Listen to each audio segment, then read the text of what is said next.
Okay, good morning, everyone. Welcome all to the AIG Hospitals, the distinguished guests, respected colleagues, and valued participants. So with great enthusiasm, we are starting this AI in Healthcare 2.0. In fact, last year, we had the first edition, and there was a lot of remarkable success out of the conference last year. And we had good groundbreaking events, and then the next level of projects which have been happened from then till now. So this session or this day, what we are focusing on is more on the latest AI technologies, the case studies, and the real-world applications. And because we have different people from different fraternities across the country here and even across the world, so it is a stage where we have a lot of discussions and then to leverage these discussions to the next level in AI in healthcare. So let us collectively have the thought process and then wisdom and then take this to the logical conclusion where we come up with good ideas in the field of healthcare. As we move forward, the ultimate goal is to enhance the well-being of patients and the communities. So that's something which is the bottom line statement, what I want to give. And to share the vision of innovation and compassion, we can harness the full potential of artificial intelligence. I welcome you all again, and without wasting time, we'll start the program. And before we start the program, the inaugural address, I would like to invite our chairman of AIG Hospitals, Dr. Nageswar Reddy, to come and give the inaugural address. Thank you, Rakesh. So AIG every year conducts this artificial intelligence course, a 2-day conference, sometimes 1 day condensed, which encompasses everything in artificial intelligence in healthcare. In fact, artificial intelligence is around us everywhere. Now, I think our smartphones, our watches, and so on. But what's interesting is AI is becoming an integral part of health. Not only the diagnosis, treatment, but even health administration.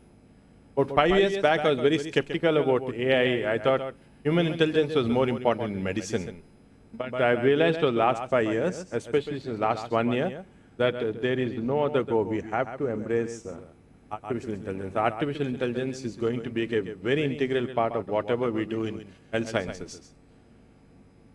So about a year back, we started the Institute of Artificial Intelligence at AIG Hospitals, headed by Kinjal Saxena, and I've realized how much we can do with this, not only in terms of medicine, but also hospital administration. You can much more effectively administer what's happening in a hospital like this using AI. So I think AI is going to be a huge modality, another modality of armamentarium for all of us treating patients.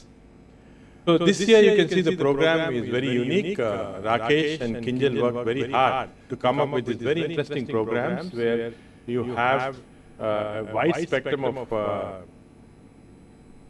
topics discussed, and there's going to be very interesting discussions. And in addition, you can see the 2 additional things in this program are interesting. One is that with the Indian School of Business, we started a small program where startups were doctors, the predominant doctors were asked to do some innovative startup ideas, and they came up with this. Some of them are going to be presented in this meeting.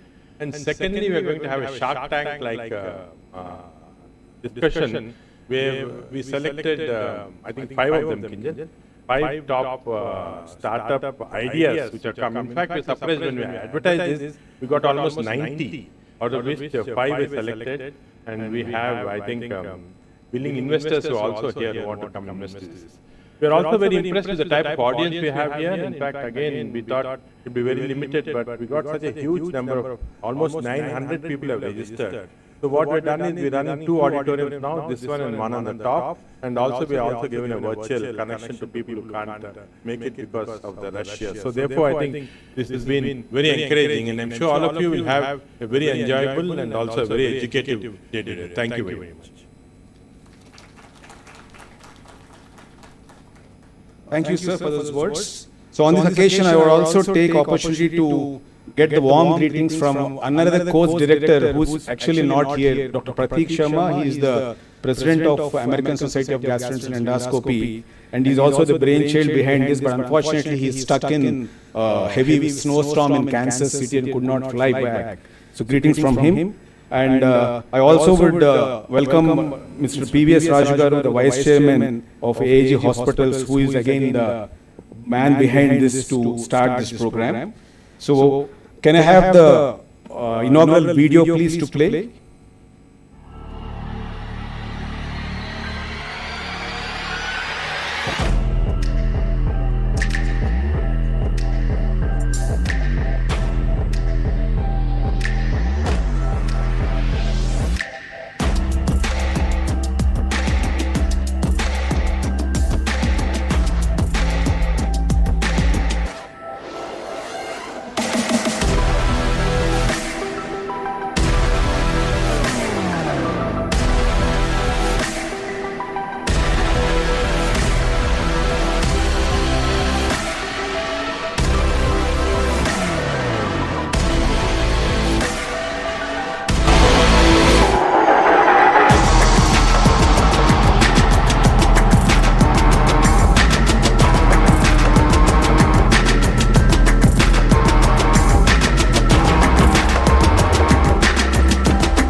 Welcome to AIG Healthcare 2.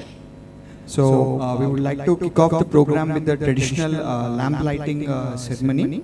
I would like to invite our guest of honor, Mr. Jayesh Ranjan, to please do the honors. I invite our chairman, Dr. Nageshwar Reddy, our vice chairman, Mr. PVS Raju, chief of gastroenterology, surgical gastroenterology, Dr. G.V. Rao, Dr. Rakesh Kalpala, Mr. Bhavesh Mishra, Professor Dean Poe, and Dr. Rajendra Gupta to please join on the stage for the event.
Thank you. So I now would request Mr. J.S. Ranjan, Principal Secretary, IT, Government of Telangana, to address the gathering. J.S. please.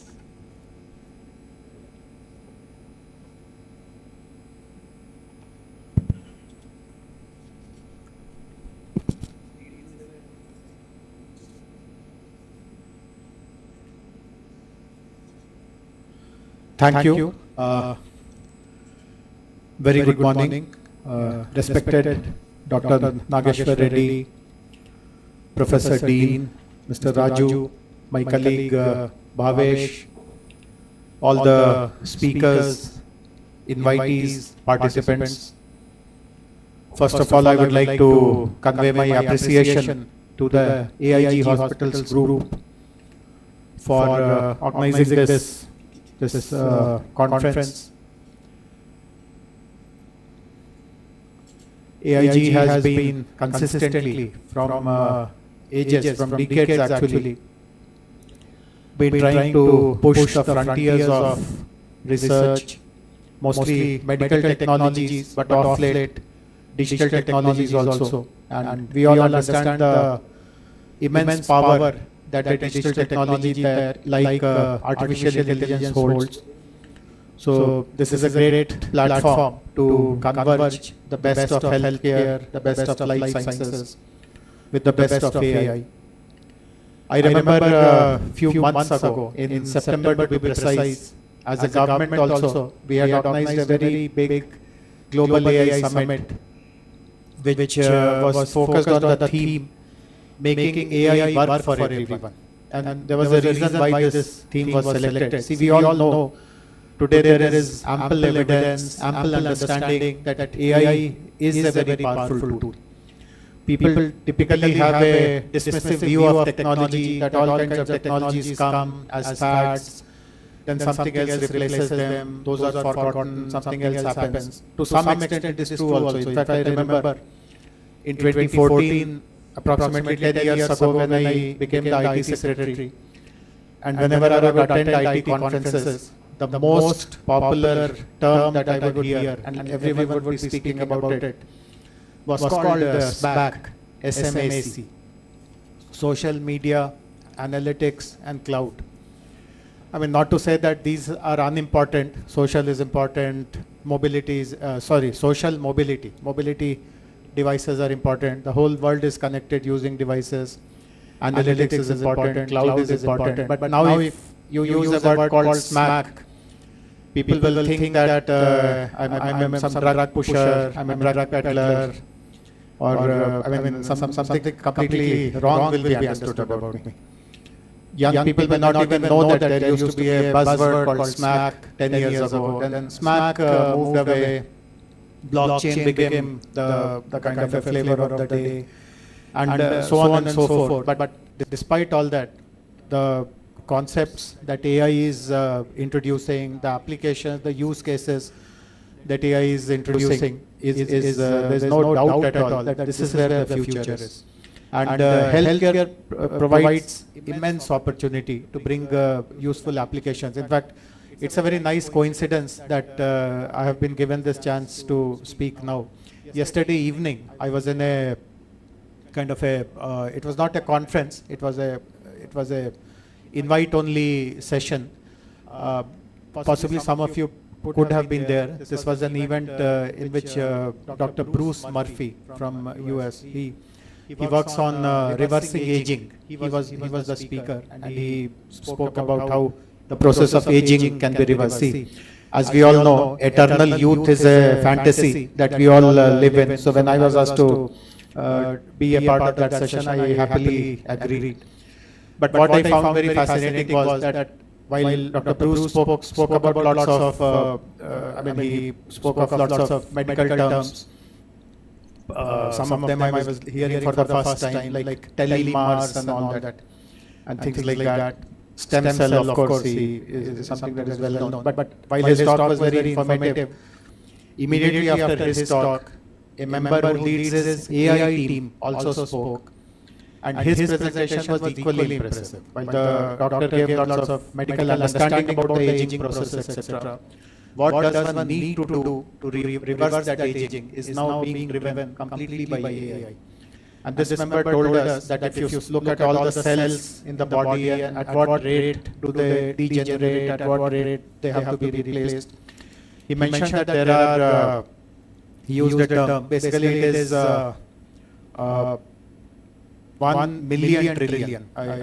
He used a term, I'm not familiar with it. A million trillion has a name. So there are a million trillion permutations and combinations in the way in which the cell reacts. And he mentioned something very interesting. Based on the biomarkers data, he asked doctors to predict how much of additional life can be added to a particular sample or a case study. And then the same prediction was made by AI, the tool, the engine that they have created. And it was found that the accuracy of the doctor's prediction was just 8%, while the accuracy of the AI prediction was 90%. So where is 8 and where is 90? So the possibilities, the power that a technology like AI brings is, as I said, is immense. And as I mentioned, it's a nice coincidence that I was witnessing the enormity of that power myself yesterday. But then, as I was mentioning, in September we had conducted this Global AI Summit where the theme was making AI work for everyone. So from conceptual understanding, conceptual appreciation, now is the time for action. Can we roll out solutions? Can we roll out applications? And yesterday, as a part of that conversation, I spoke about something else also, and they also kind of referred to it. That India has a huge demographic advantage. There are people, the median age is less than 30.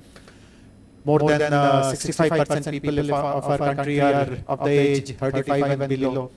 If we start analyzing their cells using biomarkers, etc., and understand what kind of interventions can help them live longer, prolong their span of life with quality. It's not just physical aging process, but living.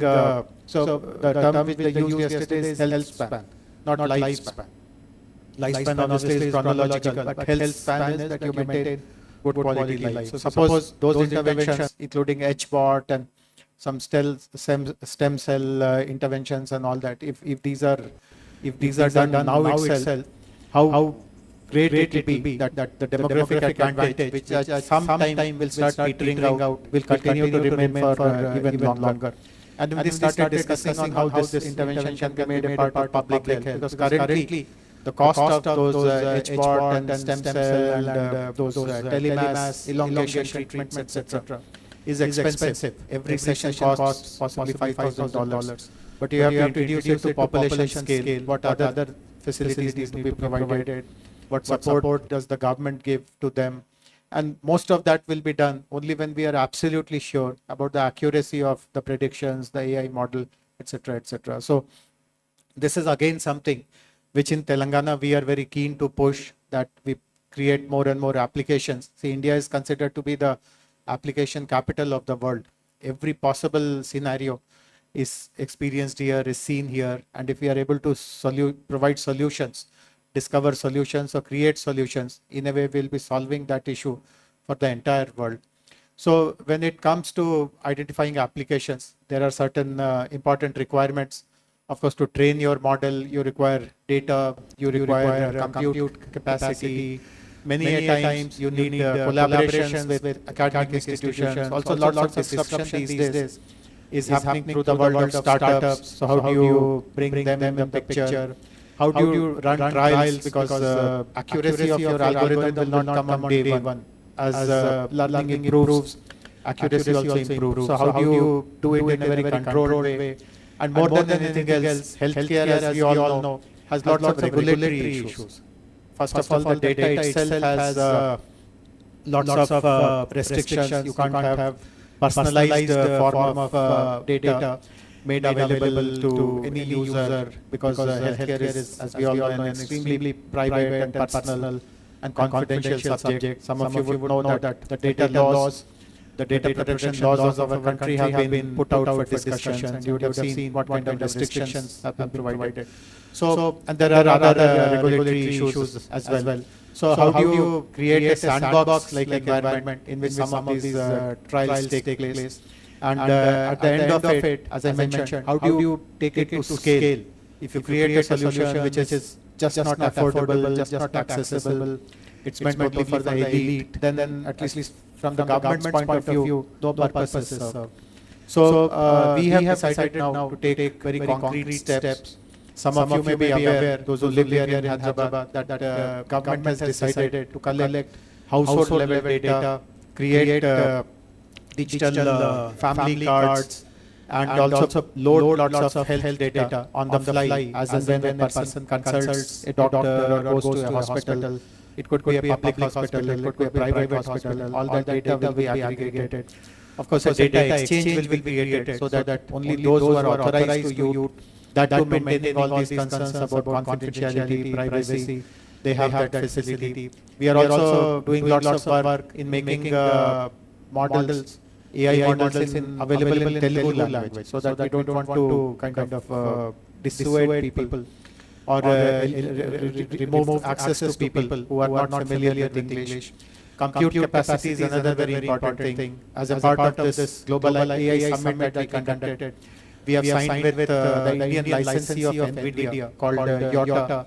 They are going to provide 25,000 GPUs to us for compute. We will also be, till then, or maybe in parallel, using CDAC's AI compute capacity and make that available to researchers, to startups, etc. etc. Collaboration platform has been created. My colleague Bhavesh just told me that he has already initiated discussions with AIG on some of the use cases which can be identified. Some of the use cases which my team has shared with me, one of them relates to tuberculosis, some of them relate to breast cancer and other forms of cancer. One very interesting use case relates to detecting anemia in rural women, and so on and so forth. Most of which are actually public health problems. We are also helping people from academic institutions. I see the director of IIIT, Professor PJ Narayanan here. IIIT is playing an important role in bringing that academic heft, the research heft into this equation. So all in all, we have been able to tick all the boxes pretty nicely so far. And in terms of sandbox, which is in the context of healthcare, is a very important requirement, very important issue. I'm very happy to announce that we have been able to secure a program funding support for setting a healthcare sandbox in Hyderabad and Telangana through this Japanese aid agency called JICA, the Japanese International Cooperation Agency, JICA. They have decided to create a sandbox on AI related to healthcare in Hyderabad, and we will be approaching AIG and IIIT and other stakeholders to make that happen.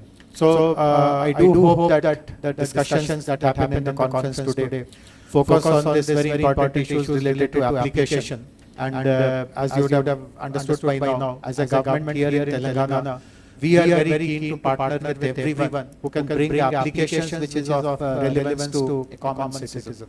So if you are a researcher, if you are a startup, if you are an institution, if you are an academic, but if you have some ideas which you think can be tried and tested and scaled up here in the government, for which you require maybe data support, compute support, collaboration support, even funding support, regulatory support, this is the right place to be. I mean, I can tell this to you for sure, that no other state government today is focused on AI, is pushing AI applications as much as we are doing, and therefore possibly this is a good platform to listen to all these things and take some concrete steps in getting your ideas off the ground.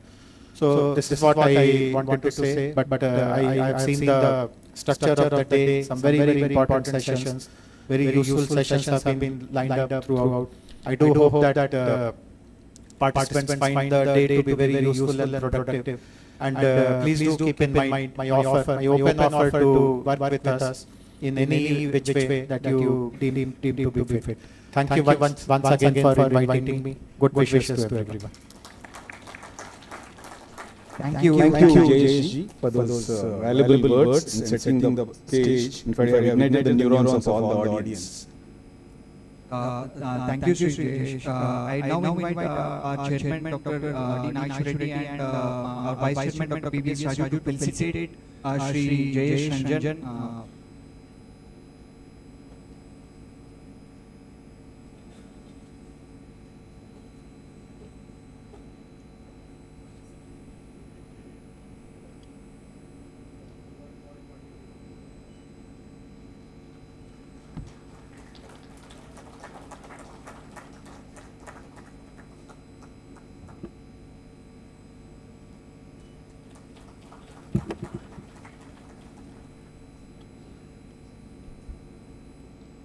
Thank you all. So let's get on to the business. So I would like to take this opportunity to invite one of our guests who is a part of our hospitals from past 1 year around. And this is a very important guest, and her name is his what we call. It's called Mira, Medical Information Robotic System at AIG Hospitals. And it's a co-creation of Dr. G.V. Rao and Kinjal and the whole team of AIG. So may I have Mira on the screen, please? Good morning, distinguished guests, speakers, and innovators. Welcome to AIG Artificial Intelligence in Healthcare 2.0, a one-of-a-kind event where technology meets medicine to shape the future of healthcare. I am Mira, the medical information robot at AIG Hospitals. I will be your host for the day, and I am thrilled to guide you through this extraordinary journey. Today, we gather some of the brightest minds in medicine, technology, and entrepreneurship to explore how artificial intelligence is revolutionizing healthcare, creating smarter diagnostics, transforming patient care, and enhancing clinical excellence. The theme of this year's event is Empowering Care with Intelligence. From live demonstrations of cutting-edge AI technologies to insightful keynote addresses and panel discussions, every session today is designed to inspire, inform, and ignite ideas. Our esteemed speakers include world-renowned clinicians, leading researchers, accomplished entrepreneurs, and visionaries from across the globe. Together, they will showcase how AI is reshaping drug discovery, hospital efficiency, healthcare startups, and much more. This event is not just about imagining the future, it's about building it one breakthrough at a time. We invite you to listen, learn, and engage as we explore the possibilities of what AI can achieve in healthcare. So, let's begin this exciting day with our first session. On behalf of AIG Hospitals, we thank you for joining us for the AIG Artificial Intelligence in Healthcare 2.0. The future of healthcare starts now. Thank you, Mira, for the introduction. I think she needs a good round of applause. So, Kinjal, I have to make everyone meet her soon during the day. Okay. So let's get on to the first session. And again, the first session is something which we all look forward. I think there are people of different ages, right from the teenage to the 80s, 90s. So personalized medicine, which is AI-driven, that is something which is the need of the hour and which is many people looking forward on that. So Mira, can you have a brief introduction of what the session is going to be, and then we will take it forward. Yep. We are excited to start this session today, where we'll be exploring the cutting-edge intersection of artificial intelligence and healthcare, an area that is revolutionizing how we diagnose, treat, and care for patients with truly personalized approaches. Personalized medicine revolutionizes healthcare by customizing treatments based on individual genetic profiles, ensuring optimal outcomes. Artificial intelligence advancements accelerate this transformation, analyzing vast datasets to predict responses, identify potential risks, and recommend tailored therapies. Together, they empower clinicians and patients, paving the way for a future where every treatment is uniquely crafted for success. We are honored to have with us a lineup of distinguished experts who are leaders in their fields. Thank you. So to moderate this session, we have Chairman of our hospitals, Dr. Nageswar Reddy, and then Director Dr. G.V. Rao. And they will start the session with Dean Ho coming up. Thank you. Thank you, Rakesh. It's a pleasure to start the first session here with a very distinguished keynote address. For this keynote address for this morning, we have with us Professor Dean Ho. Professor Dean Ho is currently the Professor, Director of the Asian Institute of Health, Director of the Institute of Digital Medicine, Head of the Biomedical Engineering, Head of Pharmacology at YLL School of Medicine, the National University of Singapore. In fact, he had a very distinguished career in the United States before the government of Singapore decided that they require him to come back there and start this area of digital medicine.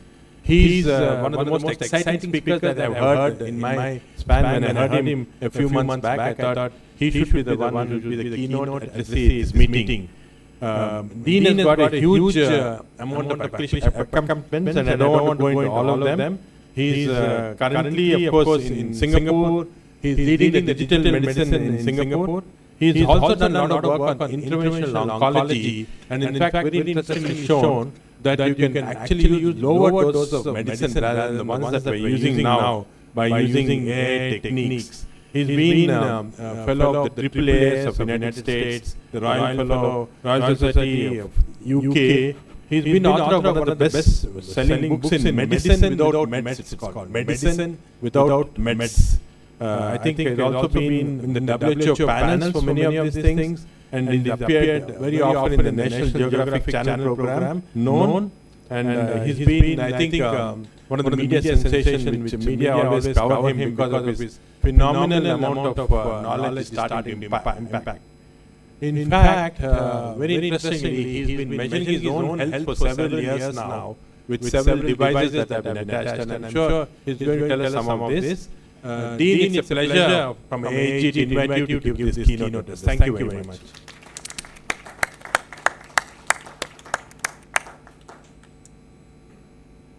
Good morning to everybody. It is such a privilege to be here. I wanted to thank our chairman, Dr. Reddy, and friend, as well as distinguished guests for being here today. It's a very pleasant surprise to be back. I was here about a month and a half ago, good to see friends, and to make new friends while we're here. And I'm going to talk about what was just mentioned by our distinguished guests pertaining to things like health span, and how the world, uniquely in different parts, is confronted with the challenge of knowing that lifespans are getting longer, but sometimes health span doesn't line up, doesn't align with how lifespan is extending. And so we need to think about ways to address this. And so my talk today will address this notion of digital longevity medicine and how we future-proof our health.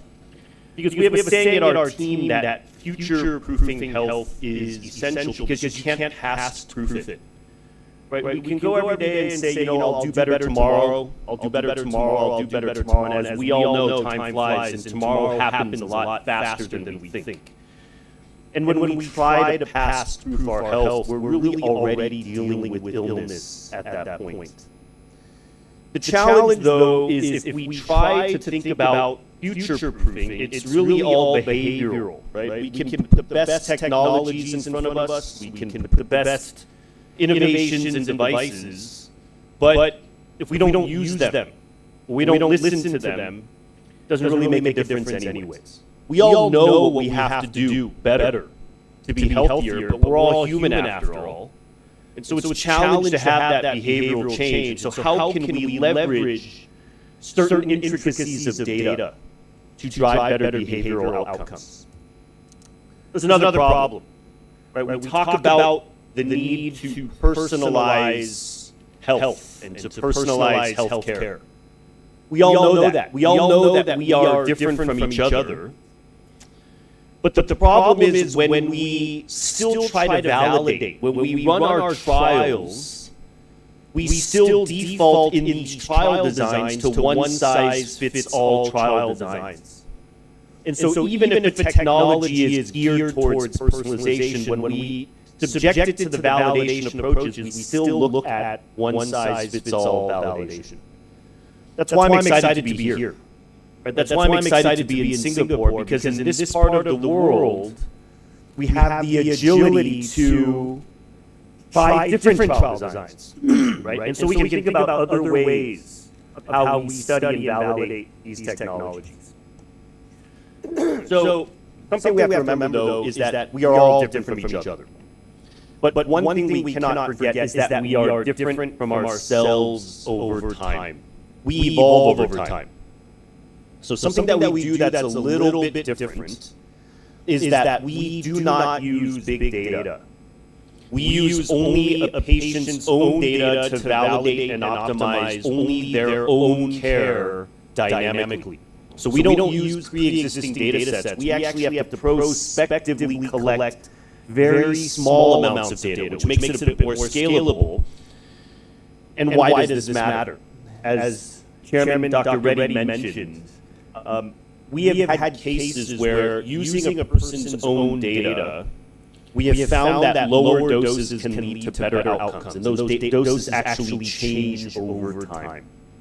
We've even had cases where patients who appear to not respond to the population-derived max dosing, okay, it appears that those doses don't work for them. And in conventional medicine, when that happens, you switch therapy.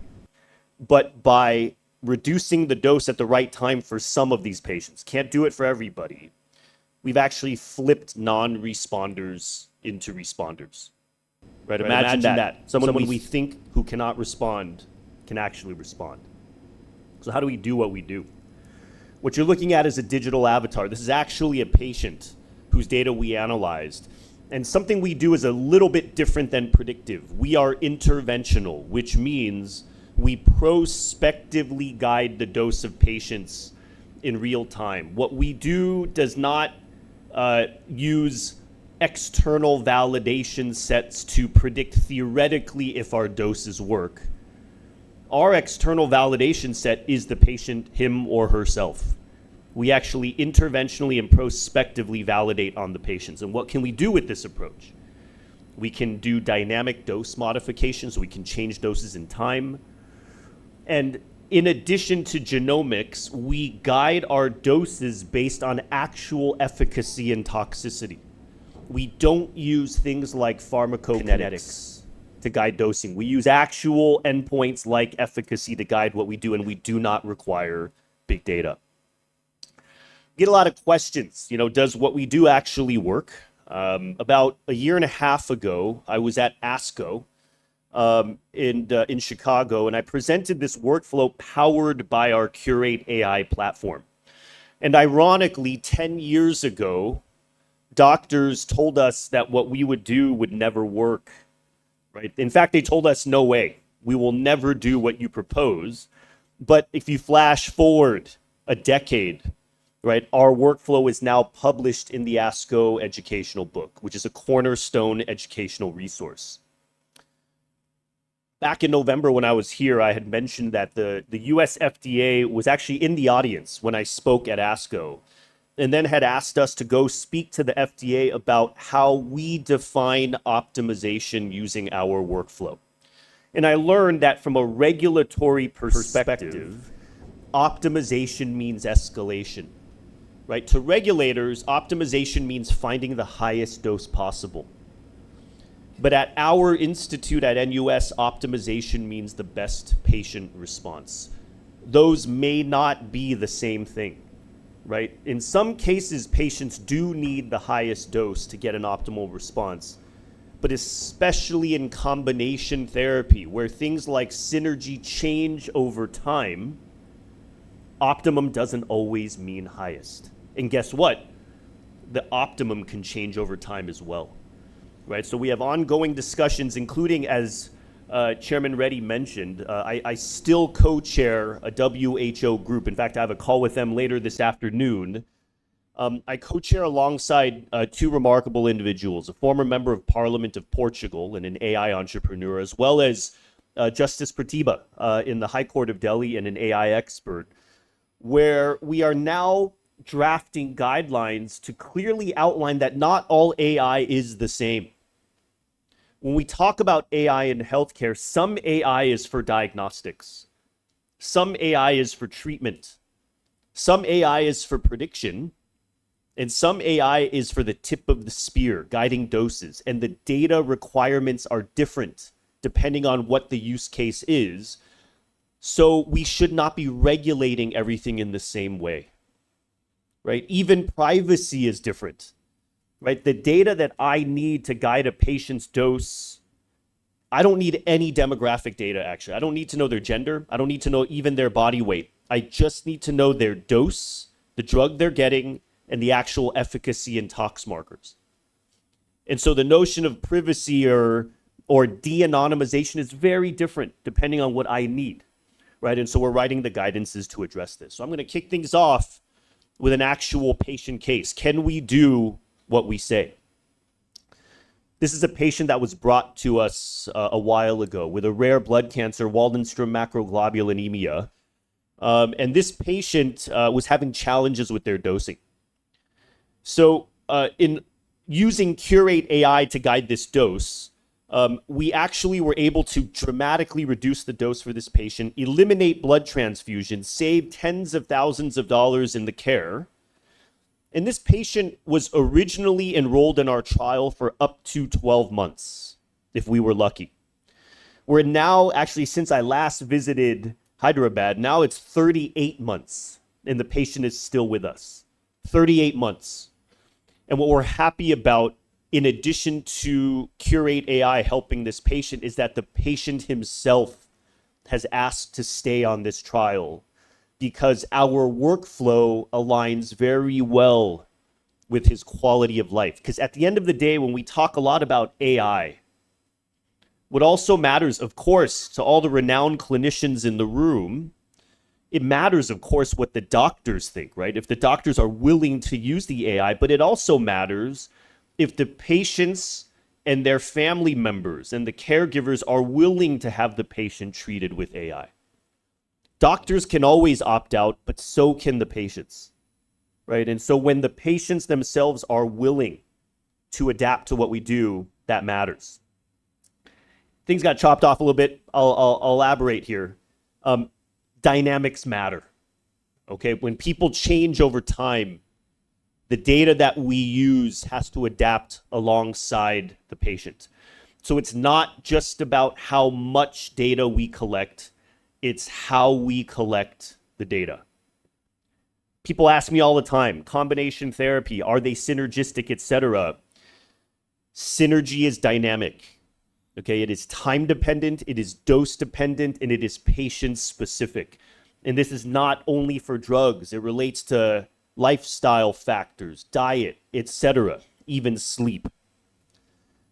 Right? And so why I'm so excited to be here in Hyderabad, and thanks again to the team, is that I think in this part of the world, we have this agility and this ability to rethink how things are done, because in India, there's scale.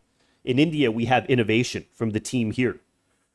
In India, we have this versatility alongside with the rest of Southeast Asia to try things differently, because collectively, we represent a population that is, by the way, way larger than where the traditional data was obtained from which the one-size-fits-all approaches were derived. Right? We have that agility. And I will add that a lot of the data that we've used to guide population care were from males in a certain part of the world, and those treatment guidelines are now used all over the world, right? So I think we can do a little bit better, or a lot better, for that matter. And so I'm involved with an initiative in Singapore known as the Health District. It is a district built for healthy aging. It includes all the way to new housing, to gardens, to intergenerational bonding, to rethinking work, all the way to technology. All right. And so as Chairman Reddy mentioned, I collect a lot of data on myself. All right. And there's a reason for that. I mentioned earlier that no matter how we use AI, what the user experiences matters. And so I think that when we think about AI to preserve and lengthen health span, to prevent people from becoming patients, from getting sick, sometimes we have to try and experience for ourselves what it's like to collect the data, what it's like to use the data, and to think about, can we actually stick to some of these approaches to try to optimize our own health? And so that's me. And on the right is a small segment of the types of data I've collected on myself and continue to collect on myself. Everything from grip strength to longitudinal labs to ketones by blood, et cetera, and I'll get into it. So one of the reasons I love being here is we know that in this part of the world, and certainly where I come from as well, things like fasting are often studied already. And I do have a fairly unique and intense fasting regimen where I don't eat for at least 20 hours a day. And I don't recommend that everybody just try this. Okay, it takes time. And I once every or twice a month, I also fast about 48 hours a day, which I'll get into in just a little bit. I work out at least 90 minutes a day, and I do all kinds of interesting measurements there. And I eat a fairly controlled and strict dietary regimen, which I adhered to. All right, so things that I look at, and this is a little bit different than my last visit to Hyderabad, is I look at my metabolism intensely because, when we think about metabolism, obviously the risks and the strengths of metabolic health are different depending on what population we're talking about. So I find it very odd sometimes when my colleagues, for example, in the US are pushing specific metabolic health recommendations that I already know would be fairly harmful for Asians. All right. And in fact, I'm launching a trial in about 3 months with a Mediterranean restaurant in Singapore. And fortunately, it's a Greek restaurant, but fortunately the owners, they grew up in Singapore, but they are Greek. And so they themselves already know that the traditional Mediterranean diet is actually not optimally tuned for Asians. And so they're actually adopting that the Mediterranean principles to Asians, actually. Right? The original form is a bit high in carbs, for example. Right? But this is my dynamic metabolic health, measured only by blood. You look at things like the black line, which is my glucose, and you look at the blue line, which is my ketone dynamics as a function of fitness. Right? I don't use glucose monitoring to measure my dietary glucose because my carb intake is fairly low. It's not zero. I don't demonize carbs. But I look at the dynamics of my glycogen depletion as a function of my ketone behavior. And if you look on the right, it's something that I actually did for 31 straight days to look at things like ketosis, adaptation, to look at intraday dynamics. And we are using my dynamics to build a digital twin for myself, which we've done, to understand how fast I can achieve this metabolic switch from sugar to fat burn, which we later determined and we validated. And I didn't know this until I ran this trial, that I can achieve metabolic switch within 17 hours. Okay, that's something I didn't know. And after meeting with the clinicians, I've learned that my metabolic age is certainly much younger than what my real age would imply. All right. There's a lot of discussion now about, does metabolism slow down as we age? And while it may or may not slow down, it's certainly different over time as our muscle composition changes, as our dietary habits change, et cetera, as well as our mitochondrial efficiency. I'm looking at things like my microbiome. So yes, you get a peek into my gut. This is actually my microbiome health. And I have actually, as recently as 2 weeks ago, I have new data looking at everything from my preserved reduction of or low counts of fusobacteria, which is actually, if you look on those little orange boxes, the population of Singapore does have persistent fusobacteria. The population in Singapore has persistent proteobacteria in its gut. And if you look at the kind of guidelines, there really is no gold standard on microbiome. But at the same time, there are some microbes that are well known to drive pathogenicity of disease in the gut. And the questions I got from our GI doctors was, is intermittent fasting good for you at all? Okay, and to be honest, I didn't know, right? My metabolism's pretty healthy, but how about my gut health? Well, it turns out my 20-day fasts at fairly low carb, not zero carb, my pro-inflammatory microbes are down, and I also have my CRP levels, etc., low, pathogenic microbes down.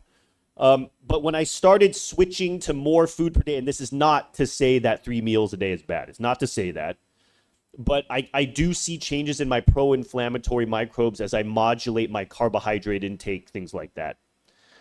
Short chain fatty acid up, that's my latest data. And I do see further reduction in proteobacteria when I do my 48-hour fast, which is pretty interesting. But my fusobacteria, as you can see, is virtually not present, which is a good thing. Sleep matters as well. As I move towards the end of my talk here, I never took sleep seriously, by the way. I'm going to be very candid. I never took sleep seriously. It's something that I just tried to work as hard as I can, sleep when I need to, but things are very different for the past while. And so I do take sleep very seriously now, but I still travel. And so I've started looking at ways to try to gamify adjustment to things like time zone change, jet lag. I speak to pilots from various airlines, as well as the armed services about adjusting to sleep and jet lag. But as you can see, I was actually just in Marrakesh a couple months ago, and I never imagined that I'd actually be able to sleep well while on substantial travel, including last night, by the way. So Hyderabad is a good luck charm for me, all right? I'll be back all the time now. I know that I get good sleep, all right? But we're now studying also how the sleep impacts things like my recovery and my metabolism as well. A new one for Dr. Reddy. I didn't show this last time. I do cold plunge as well. There's a very popular thing, hot cold therapy. I have a cold plunge at home. And a lot of questions I get is cold plunge good for me? Does it do anything for me? And the answer was at the time, I don't know, right? But I am collecting data now. And this on the left is my cold plunge when I plunge for 5 minutes at about 5-6 degrees C, get out for 5 minutes, go back in for 5 minutes, go back out for 5 minutes. And on the right is when I plunge for 10 minutes and get out for 10 minutes. And so I equate this to almost like high intensity interval training, but with a bath.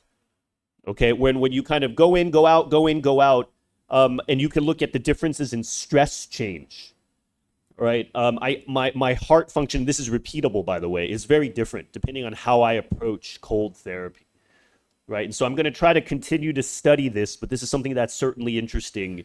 And my wearables are starting to pull out some pretty interesting data. I know I'm running up on time. Something that I looked up as I was flying over here was the ease with which blood tests could be done here. And that's very different depending on how you look at other parts of the world. So something I have been looking at for the past year or so is my ApoB, ApoA ratio. I actually Googled ApoB blood test India, about $10 Singapore, blood test at your home within 60 minutes, results within a few hours. I was like, hey, maybe I should just move here, okay, after that. And the reason is that's pretty cool. That's pretty cool because when I talk to doctors around the world, in the US, in Singapore, about the use of ApoB as a marker and why LDL is still a standard, I think we can do a little bit better, right? I've had doctors look at my LDL, and by the way, for those who don't know, when I fast for 48 hours, my LDL jumps a lot, right? Because as your body switches into ketosis. And I've had doctors say, oh, hey, your LDL went up. Maybe you need to go on statins. And I say, you know what? Give me like 12 hours. I'll take another blood test, watch this. And my LDL drops down way below into normal range. To watch the doctor say, oh, I had no idea that this happened. And then I showed them my ApoB was normal the whole time, right? I think is an opportunity for all of us to learn together, right? So when I look at these ApoB, ApoA ratios, which my doctors actually don't even know about, and they're really good GPs, by the way, I think there's a chance for us to really, when we think about health span, about lifespan, things that we can address. So I've got about 3 slides left. People ask me all the time, if I don't eat for 20 hours a day, am I a walking zombie, right? Well, I haven't eaten now for about 20 hours, so hopefully I'm not a walking zombie in front of you. But my performance is still okay, right? My grip strength, taken as recently as yesterday, is about 70 kilograms in my dominant hand, which puts me in a high percentile. All my ratios are pretty good. Push-ups pretty good. I've published the results in a peer-reviewed journal, PNAS Nexus. This was itself a journey for my university, right? I think I am the first professor at NUS to be the subject of his own IRB-approved protocol. And when I submitted this to them, this was retro, by the way. I had already done the study, and they said, we don't typically allow retro consenting. So they had to go to the Ministry of Health to get secondary approval, which we got. And then in the end, they said, you know what? Because you are the only subject, we will allow a retro consenting. But if you're going to keep doing this stuff to yourself, which we think you are, why don't you write a prospective IRB so we can monitor? So about 4 months ago, that was approved. And so I have currently a prospective IRB underway. We're going to try to publish that in about 3 to 4 months when I'm done. To what ends, right? This is my last slide here. The data that I've collected on myself is definitely interesting. And we talk about privacy. We talk about sharing data. My data is, in about 3 months, going to be sent to Japan for digital biomarker development. My data is certainly going to be used by my own team to look at more digital twins being made. My data is being sent to Boston. We're going to be building some partnerships with some prominent venture capital funds that have in-house AI capabilities. And there's a reason for this. Of course, my data is N of 1. It's only my own data. But that does not mean that we cannot build AI algorithms that use only a person's own data to guide only their own health recommendations. Because in this case, I think that taking millions of patients of data that only represent a snapshot will not be as effective as using only a person's own data where we get to see their own dynamics. So these are true personalized algorithms that, while built using only my own data, we could easily port another person's own personalized data into that same algorithm. So it's a generalized algorithm, but using only our own data to guide only our own care. That's what we're doing. We're even partnering. We've actually worked with Lucasfilm in the past to understand how we can use dynamic data to visually gamify better behavior. Because in the end, everything I've shown you is not useful if I don't stick with it, if the population doesn't stick with it, right? The visualization, the gratification, the gamification is also personalized. So we have to figure out a way to do that correctly. This is the team that makes this all possible, and the funding agencies as well. It was such a privilege to be here. I wanted to thank Chairman Reddy and the distinguished guests to be here. I share my data frequently for those who are interested, and we're going to do the peer review pretty soon. I want to conclude with the important point that the work that I do on myself is what we call participatory health. Right? In the end, what we know for clinical trials is patients show up, they get a pill, they get prescribed something, and then we send them on their way. But when we run trials and we go through the data, the reason I wanted to try this on myself was to really understand if we could drive behavior change by mere participation in our studies alone. Right? And to do that, we need a community to do it. And that's certainly why I'm here. Certainly a privilege to be among friends and colleagues. And so I look forward to being back soon and to following up with everybody. Happy New Year to everybody. Thank you for having me. Thank you, Dean, for that fantastic talk. As is the keynote lecture, we won't have any questions, but what we'll do is we'll have a panel discussion coming up now, where some of what you said we could clarify with you. But also I think you have very clearly shown that small data is as important as big data, because in AI, everybody talks about big data, but dynamic small data seems to be as important, and you've clearly shown that. We are, of course, looking forward to your own data 3 years from now, which you're going to publish, and probably that'll give us a very good example. I think you have shown very clearly about what happens with lipoproteins and how even the doctors don't seem to be knowing about this. This is, I think, very important to all of us in this context. Thank you very much for that fantastic talk. We'll felicitate Dean, and then we'll have a small panel discussion with him and other members now.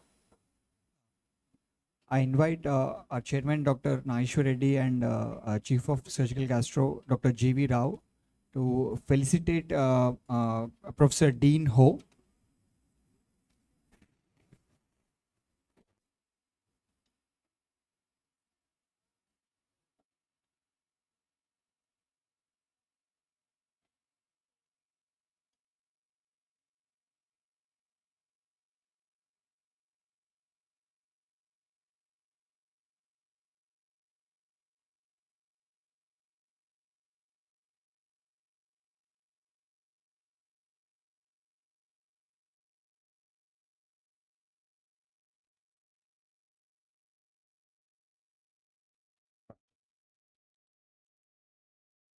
I invite Professor Dean Ho onto the stage, please. Dean.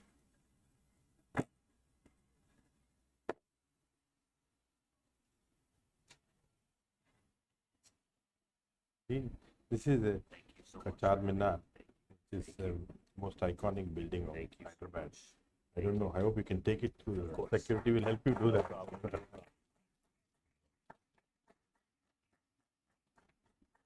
Please sit down. Yeah, and this is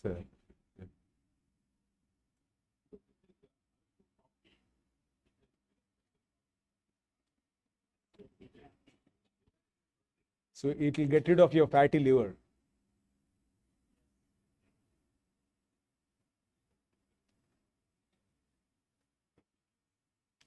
Thank you, Dean. Thank you, Dr. Reddy and Dr. G.V. Rao.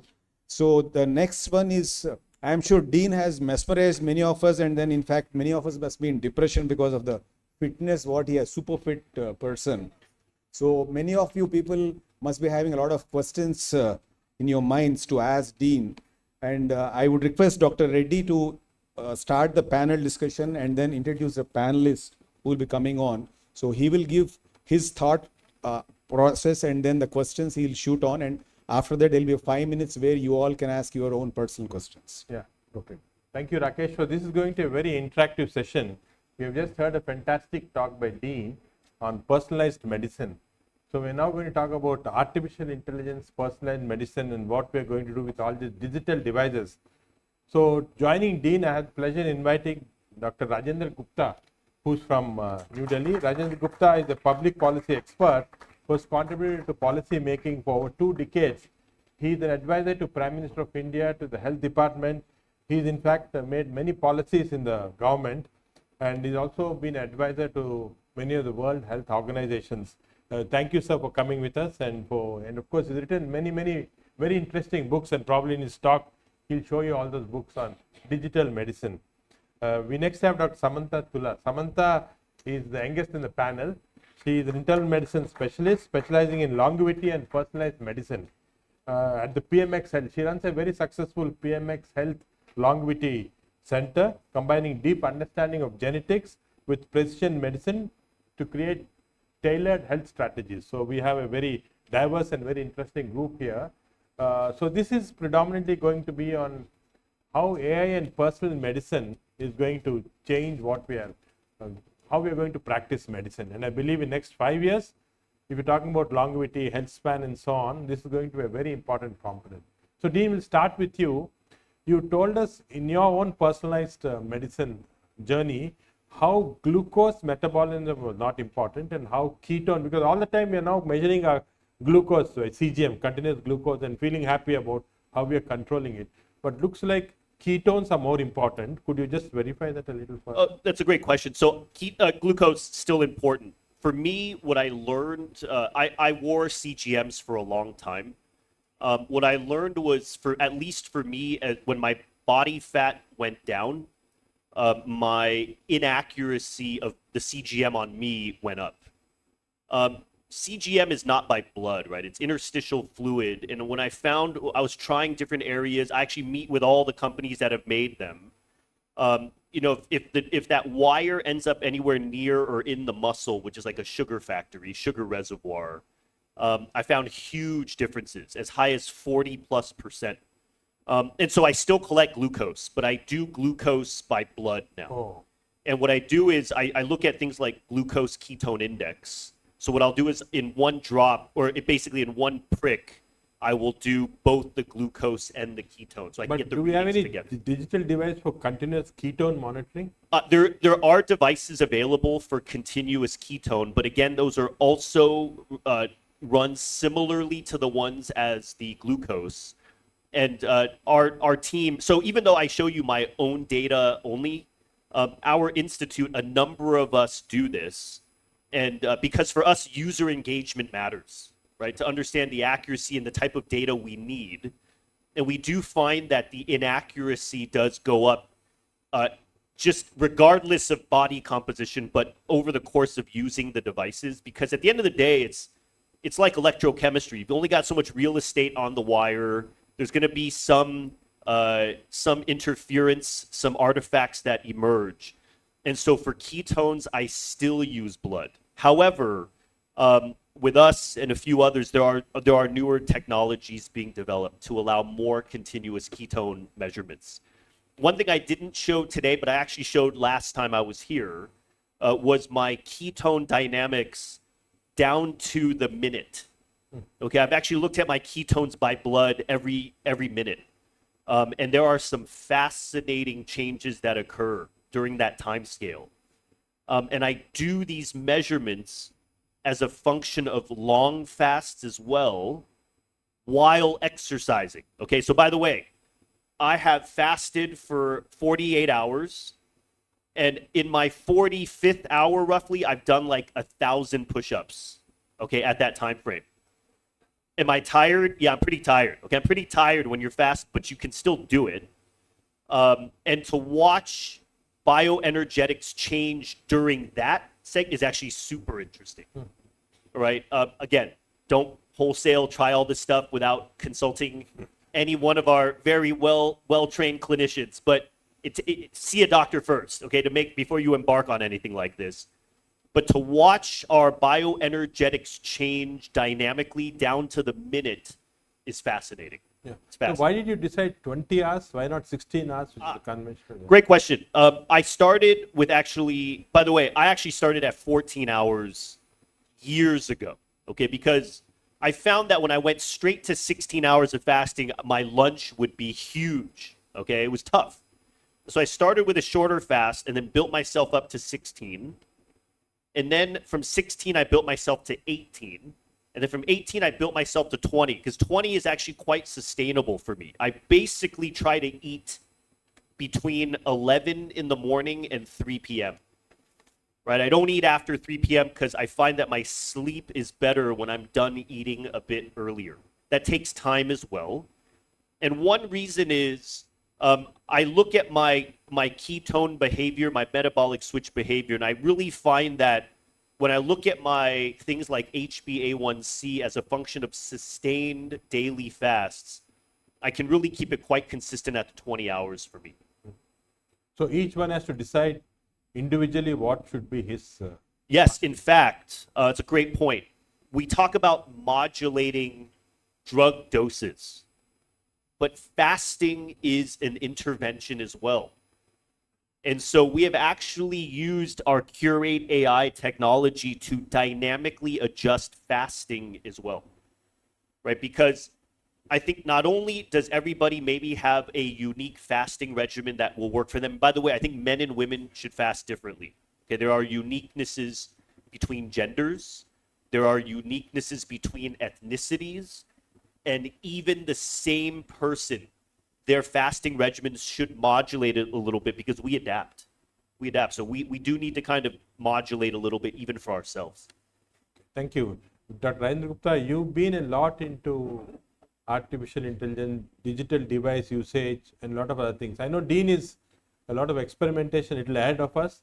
But in normal course in our country, what would be your advice and what should be the goal towards going towards this? Speaking after Dean is a challenge. Even if I fast or I feast, I don't match up to him.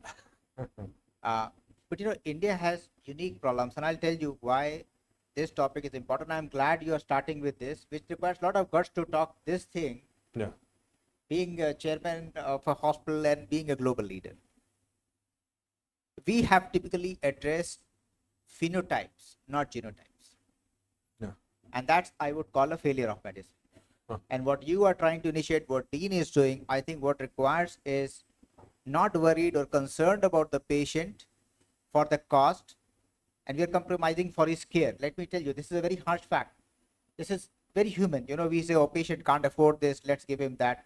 But effectively, we are compromising the care. I'm diabetic for a long time, uncontrolled diabetic. I can talk a lot on diets. I have all those, devices that I have. And the sad part is no one looks at the data. I've written in my book why my diabetes. I have even gone having access to the best doctors. Being an advisor to union minister, you always have access to the brightest, not just the best. People don't have any craving for the culture of data. Yes. That's a big challenge. So if our country has to look at in terms of data, we have institutes of national importance which have 10,000 patients a day, and Yes. there are diameters than in this country. So if we look at capturing their data and creating our own decision support to start with first the native populations and their, the genotypes, I think we would create a solution that would actually meet the needs of the people here. That's why I think we have more specialized hospital and less primary care physicians in this country, because we have not looked at primary care physician. I would talk of one initiative which is very important, has not been noticed at all in the press. So the Ministry of Ayush is actually, kind of trying to capture people's, what Ayurveda historically had, Vak, Pitta and Kapha. I don't know if you know that Ayurveda does not treat people, everyone like, if you walk to an Ayurvedic physician, they will not treat you. They will ask you your build. So they will decide whether it's a Vak, Pitta, Kapha. Based on that, they will start your treatment. So Ayurveda, Ministry of Ayush has now started putting crores of people on that, and they have a very strict timeline to map everyone with those, in that sense would be phenotype. Of course, it's subject to scientific validation. But still, I think that's a very good starting point for the government to start something on personalized medicine as a national endeavor. And I would actually wait for the results to come out, and we should actually start doing. But again, the challenge is, Dr. Reddy, I think there are people like you who lead it, but the followers are unfortunately very less when we talk of real science. Yes. And where this has gone wrong is the quest of pharma and healthcare to have mass production. If I have diabetes, I have glimepiride, I have metformin. It doesn't work on me. It's not worked for many years. It worked on my wife, brought down her HbA1c from 14 to 6.5, not mine. I'm still at 8.2. So I think if you want to start, there has to be push, but I'm not sure if it's going to happen immediately. Some hospitals will have to move to say, we will do personalized care for chronic patients. It will be few people like you who will initiate it. When the results get published, like Dean is doing for him, then I think the masses will adopt. That's the model the world has. But I would say that some doctors like you who can take the plunge to do it, we should start it. Otherwise, patients are going to suffer for their lives and get aggravated conditions. So I think it will be still the centers of excellence like yours. No, I think there's a very important point that one shoe does not fit all, and personalized medicine using AI is going to be very important in terms of practicing medicine. And as you said, it's going to be initially costly, but long term it's definitely going to change the health. In fact, just yesterday we had an announcement from the Union government saying that they're giving 300 crores to All India Institute of Medicine to develop an AI system, artificial intelligence and personalized medicine. Hopefully that will go in the right direction. And I would also, pick up the quote what Dean said, and that has the cue for what is. He said, not only we are different from others, we are different from ourselves over time. Yes, exactly. You can't do that without AI. Yes. If you really pick up the thread from this first, not even hour we have passed, Yeah. and the kind of direction you're giving to healthcare is very clear. Yes.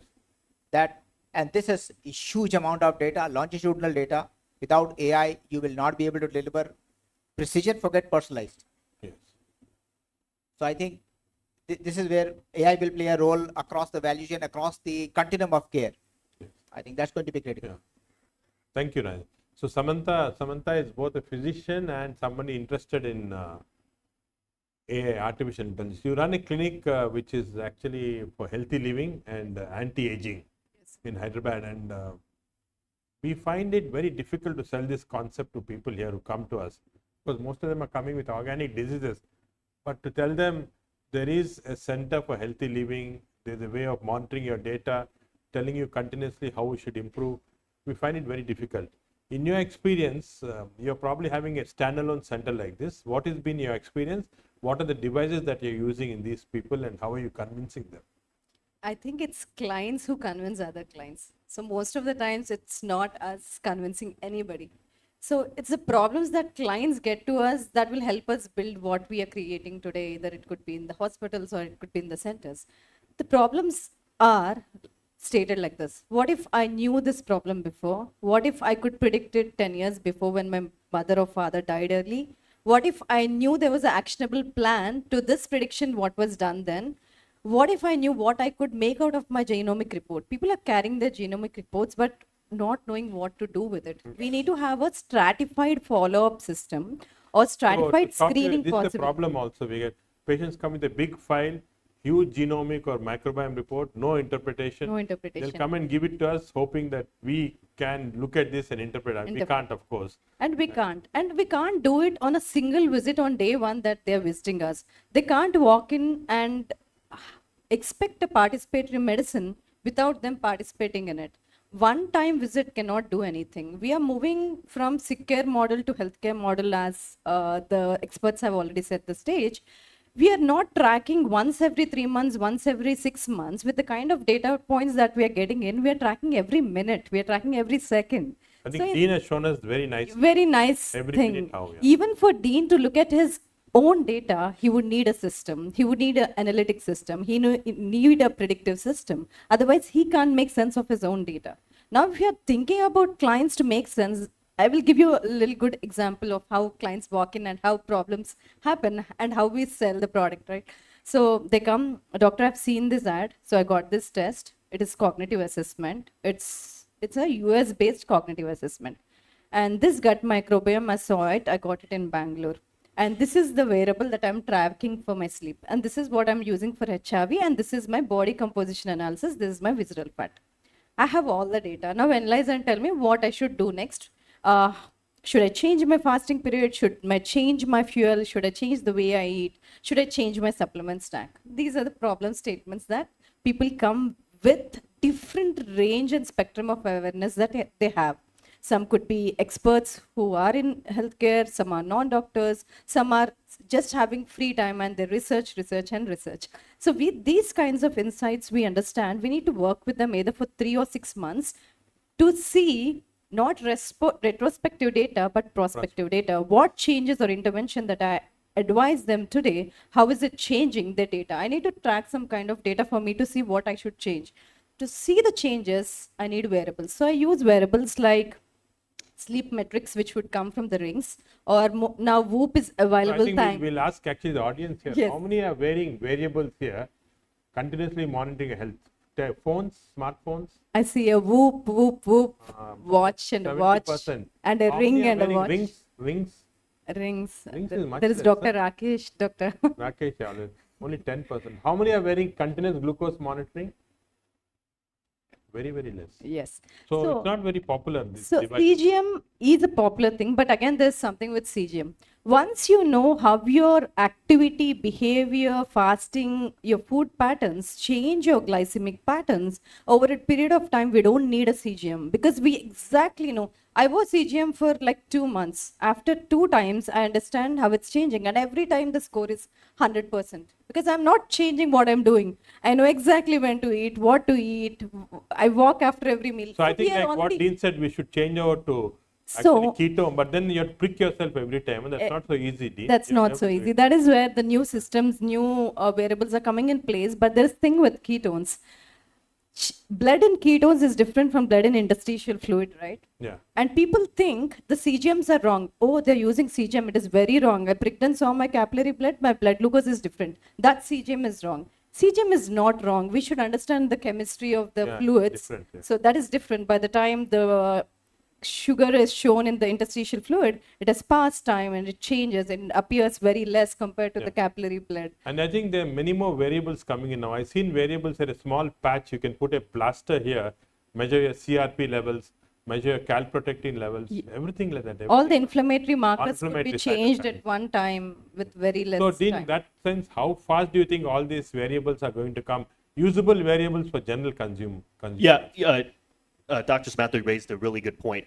Interstitial and blood, different. There's time delay, etc. And also, totally agreed. There's tons of stuff coming out. I myself sit on advisory boards in the women's health space for cortisol measurement, etc. At some point, if not already, we will be hit with the burden of data. Yeah. Right? So for oncology therapy, we use very small amounts of data. The amount of data I've collected on myself is big data, actually. And I totally agree. The more data I get, the more help I'm going to need to make sense of it. But what I think matters is something I didn't talk about is things like dose, things like how long we fast, things like what we should eat, how long we should sleep. Those are interventions that we can modulate. But for each person, what they need to modulate the most, in effect, their combination lifestyle therapy is going to be different. You're going to need to understand what optimal combo we each have to address. I'll give you an example. And we actually have an AI platform for that, which we've done. We're able to find optimum combinations as well, not just the dose of each. And optimum combination can be the right cancer drugs. It can be the right infectious disease drugs, the right hypertension drugs, but it can also be the right lifestyle interventions, well, of which the doses will change, right? And so I think we need to know that for each person. I'll give you one example. I just got a reading back on my microbiome 2 weeks ago that shows that for some glucose metabolism related microbes, I'm low. Okay, I'm low. And the report will say your glucose regulation capabilities may be poor based upon these microbes. I'm pretty sure that company doesn't have many clients who have the amount of glucose regulation data I have on myself.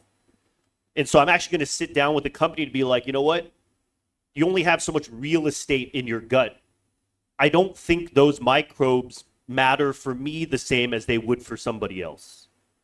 Right? And so what matters for each of us is different. So in the end, I don't think we all need to monitor absolutely every marker we have. I don't think we need to all know our cortisol, CRP, IL-6, et cetera, because the costs will be prohibitive. Everybody has their limit too.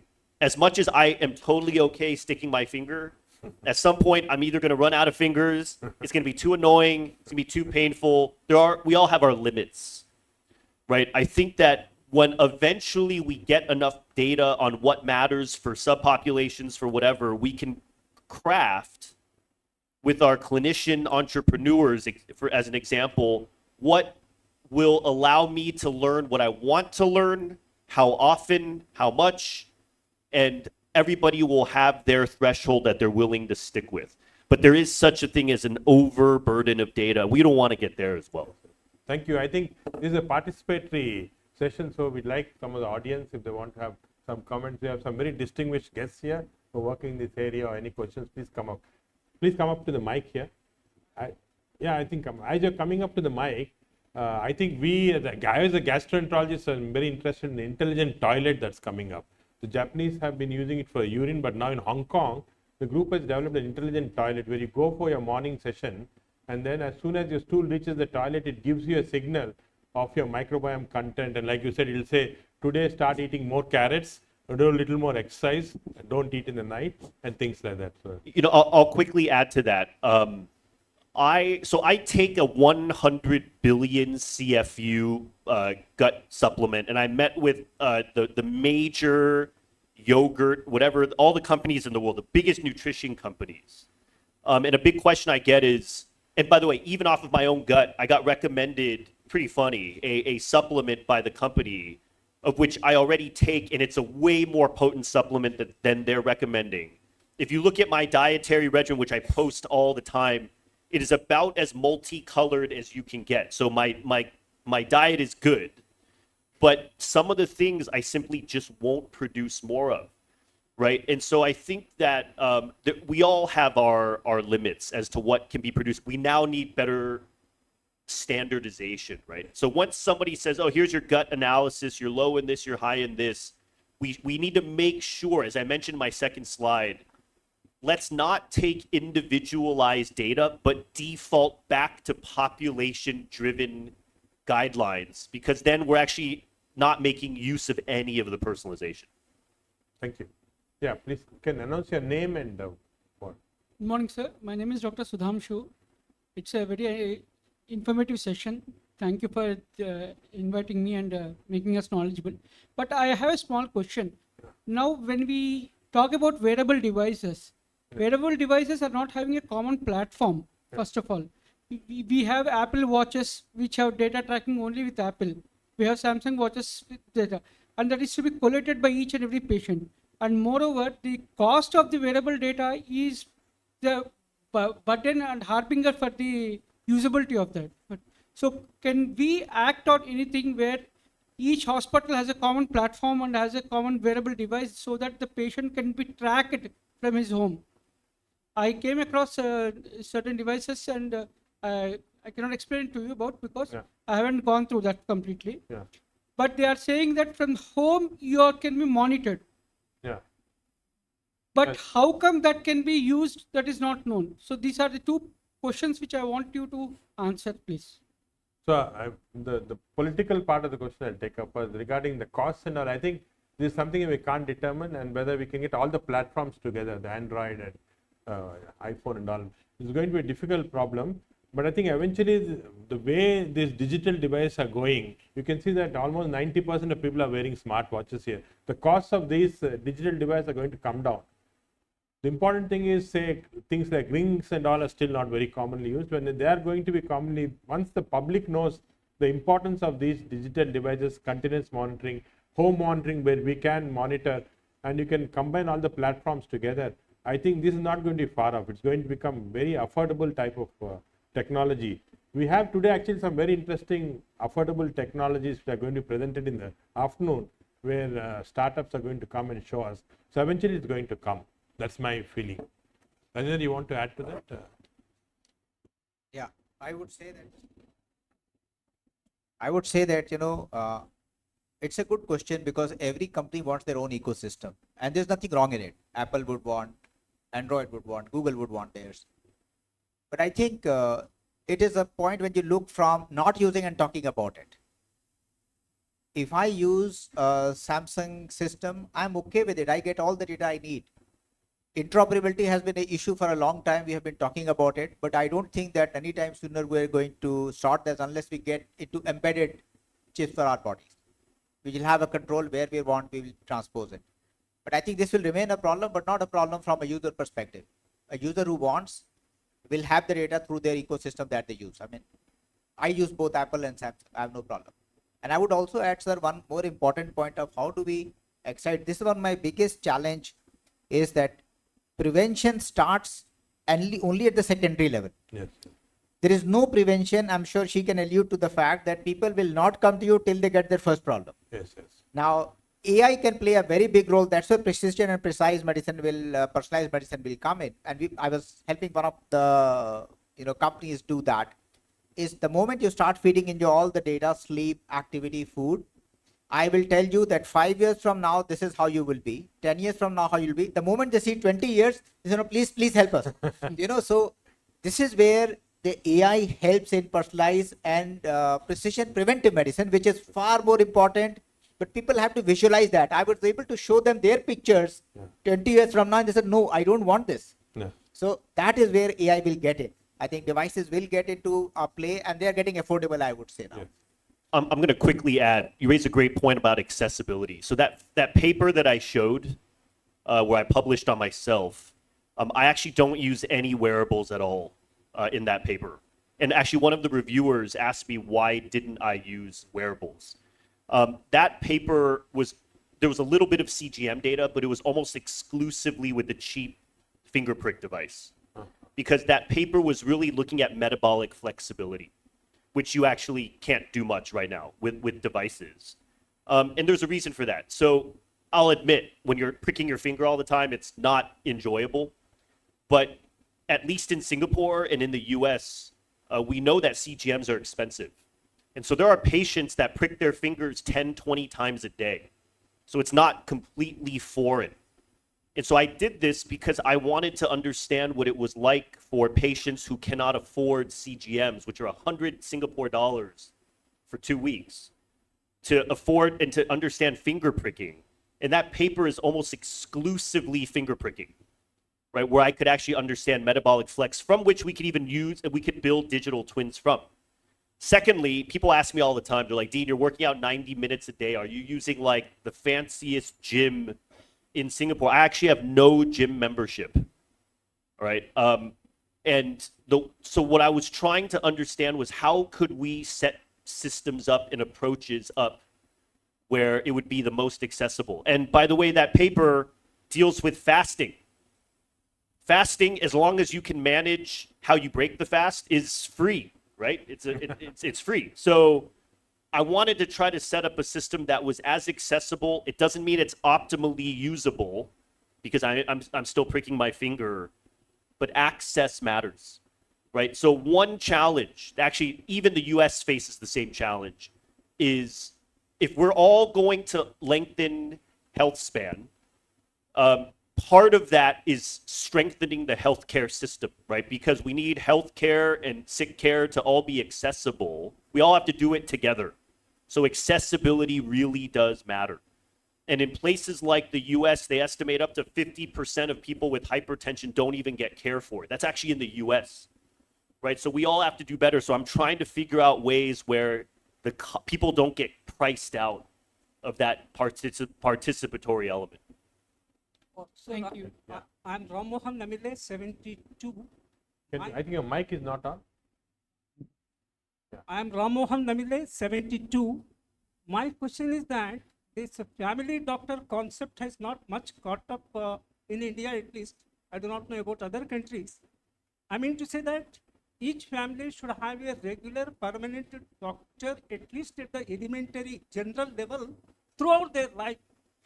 On the contrary, reciprocally, each doctor to have at least a 500, approximately I am telling, could be go up to 1,000 families permanently.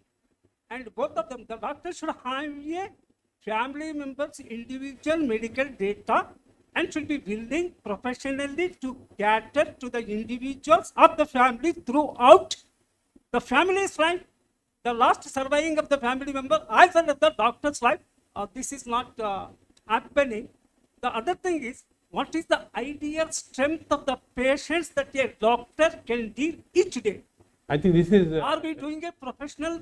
Yeah, so we should go to this later, maybe in tea we can discuss. So basically what Dr. Ramon is suggesting is that the old family doctor system should come back, where the family doctor monitors all his patients also probably digitally. So the data you have is going to be very robust and you can treat them well. Thank you, sir. Srinivas? Hi, I'm Dr. Srinivas Thate, orthopedic consultant here. So I'm a sports enthusiast. I do experiment a bit on myself with diet, sleep, everything.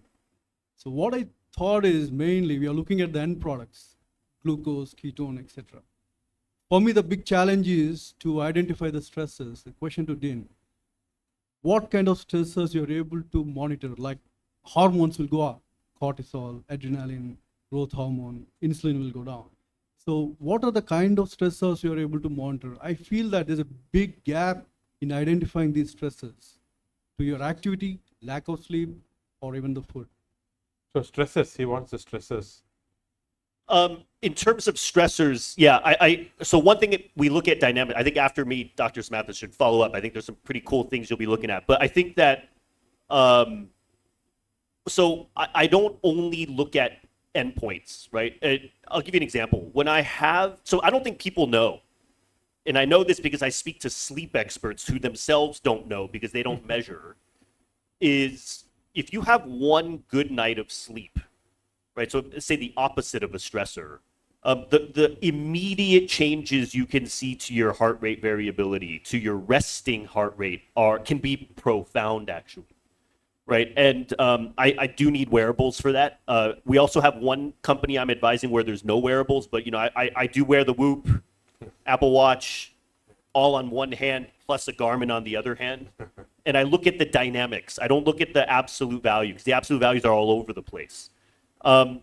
So when I look at stressors like poor sleep, if I look at the reverse, it's fairly evident some of the intermediate challenges that happen, such as HRV, which we also know can be itself predictive of illness, right? We can actually see that happen. And when I look at things like over-exercise, when I look at things like illness itself, although I've actually been pretty good for a while, I think partially because I'm sleeping pretty well recently, I think that there are a lot of intermediates that can be looked at. And some of these are very acute dynamics that you can capture with wearables that are often overlooked, right? And so for a person who engages in fitness, and when you look at things like sleep dynamics, eating a little bit too late, I've had that happen. In my next paper, I'm going to have a section I'm very excited about. It's called Sleep Fails, okay, where I'm going to have sections where no matter what I did, it's not possible, right? I just flew to South Korea for a holiday a couple weeks ago. I purposely took a red-eye flight, and that red-eye from Singapore is 5 hours, okay? So the sleep is going to be bad. And I'm going to put sections in there where, the sleep is just, it's going to be bad, and you can see things that don't pan out well, right? I think we should shine a light on that because it's quite educational. If you want to add to that.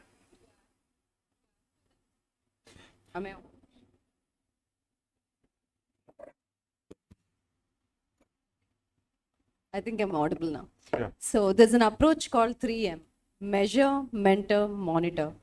What you're measuring doesn't mean you're monitoring the same things. You're measuring the blood biomarkers, yes, but what are you monitoring? We will monitor only basics. What is your physical activity? Again, exercise is not equal to movement. There are people, I know they exercise very well during that 1 hour period, but rest of the day they're not moving at all, which is not a good sign. So physical activity, movement, and the nutrition, of course. Once you're changing your dietary patterns, right, you need some kind of follow-up. If you're using glucose as a fuel, suppose you're on protein and carbs, you monitor through CGM. But if you're not using much carbs, your carbs are less than 100 grams, there's no point monitoring CGM. Your baseline level is always low. But again, it depends on where your starting point is. If you're a diabetic or a non-diabetic, it does matter. There would be a downtrending pattern. But again, then comes the ketones assessment. And then your heart rate variability. There are some people who do mistakes, wear wearables and track data every day. That is not ideal for all the wearables. Heart rate variability is not going to change in a day. It's a work that you have to put in to change it over time. I've seen clients having heart rate variability as low as 35, improving over a period of time to 55, but it takes a time, it takes that period. So you have to monitor certain things, not with obsessiveness. You should not have that data. People go into behavioral changes, right? We shouldn't use wearables to that extent, but track it over a period of time. Check it every week, every Monday. You have your dedicated times where you track resting heart rate variability. Especially if you're tracking your sleep, see when your heart rate drops. That is the topmost biomarker in sleep. And see how much time you're spending in deep sleep. If you're at least spending about 40-50% of your sleep in deep sleep, irrespective of what your total length of time period of your sleep has been, but minimum should be 7, uninterrupted is at least 5 hours, and see when your heart rate drops. It drops within your first 2-3 hours, it's the best. Your growth hormone is working well, you're recovering well. I see often patients' data, they wear sleep rings and get it. They slept about 10 p.m. in the night, their heart rate dropped somewhere about 4 a.m., 6 a.m. sometimes, which is very bad. That means body is still working while you're resting. That means you're not actually resting. You're just laying down on the bed. So monitoring is different. Outcomes are different. Outcome could be improving heart rate variability, but tracking could be other things. Thank So you. I think, we need to work maybe on all Keynote, things. we can also discuss about steroid measurements, and more complicated stuff which are still not routinely useful. We have a last question because we're running out of time. Can you announce yourself? So, this is Dr. Harikesh Rosal from Sindhu Hospital. I have question for Dr. Rajendra. To Rajendra, yeah, please. Can you be loud? We have ambitiously announced eradication of TB, but Eradication of tuberculosis. or tuberculosis. Okay. Yeah. Have we initiated any AI programs for that sake? And can we apply AI to personalize ATT and early detection of MDR or XDR TB? So it's a very specific question. I don't know whether we can also discuss it a little later. Yeah, we can do that later and you can catch up. There is a program on that. I'll happy to discuss with you on the break. He's also giving a talk, Rajendra, and maybe you can take his advice because he has access to the government of India to tell them what they should do. Thank you very much. So as we come to the end, one last thought from all the panelists on, are we going in the right way with AI and digital medicine? What is right, what is wrong? What are the right things we are doing and what are the wrong things we are doing? I'll just quickly reiterate, right? Why I'm so excited to be here is when we look at the scale of the system, just remembering that we're different from ourselves over time. And the ability to use dynamics and time scale as a way to capture unique ways to treat people better. I think that's an exciting area. I'll tell you how other places are doing it wrong, which is we should be treated, we as people who change over time should be treated as stories instead of snapshots.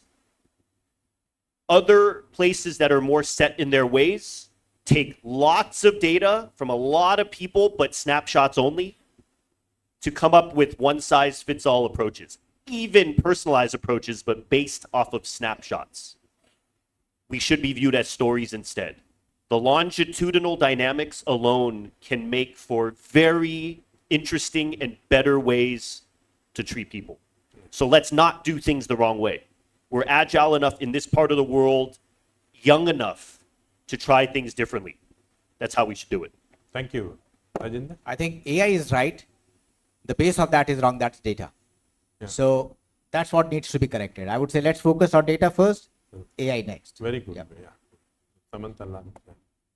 I would say all of us should augment and be very transparent with AI, and AI should be explanatory. Otherwise, there's no point. If certain predictive model says your risk for type 2 diabetes is so and so %, then it should also say what is contributing to it. For example, your fasting blood glucose levels and your home IR is contributing to 60% of your risk scoring.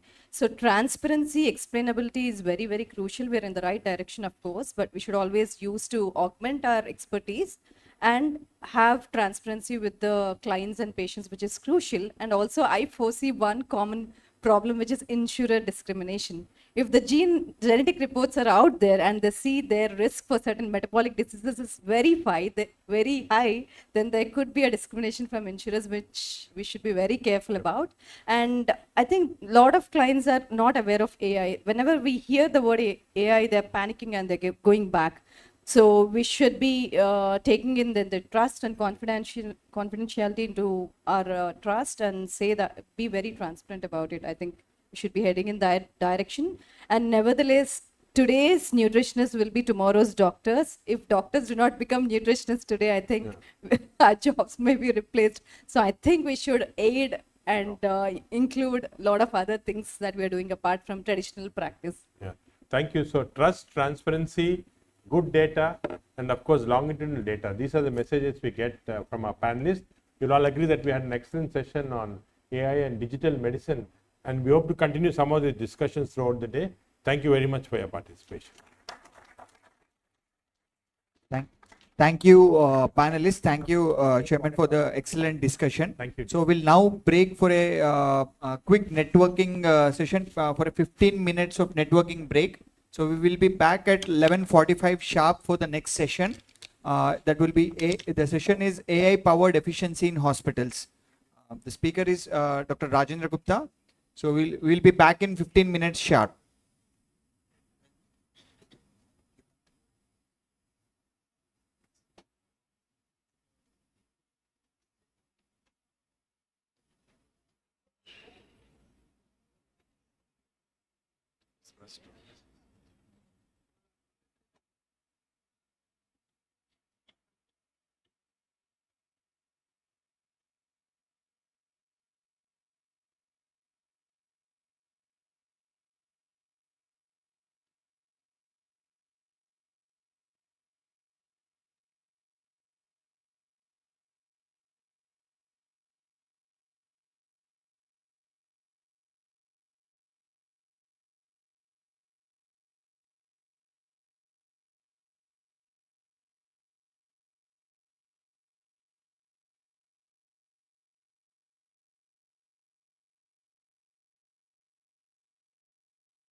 Up is a special session on AI-powered efficiency in hospitals.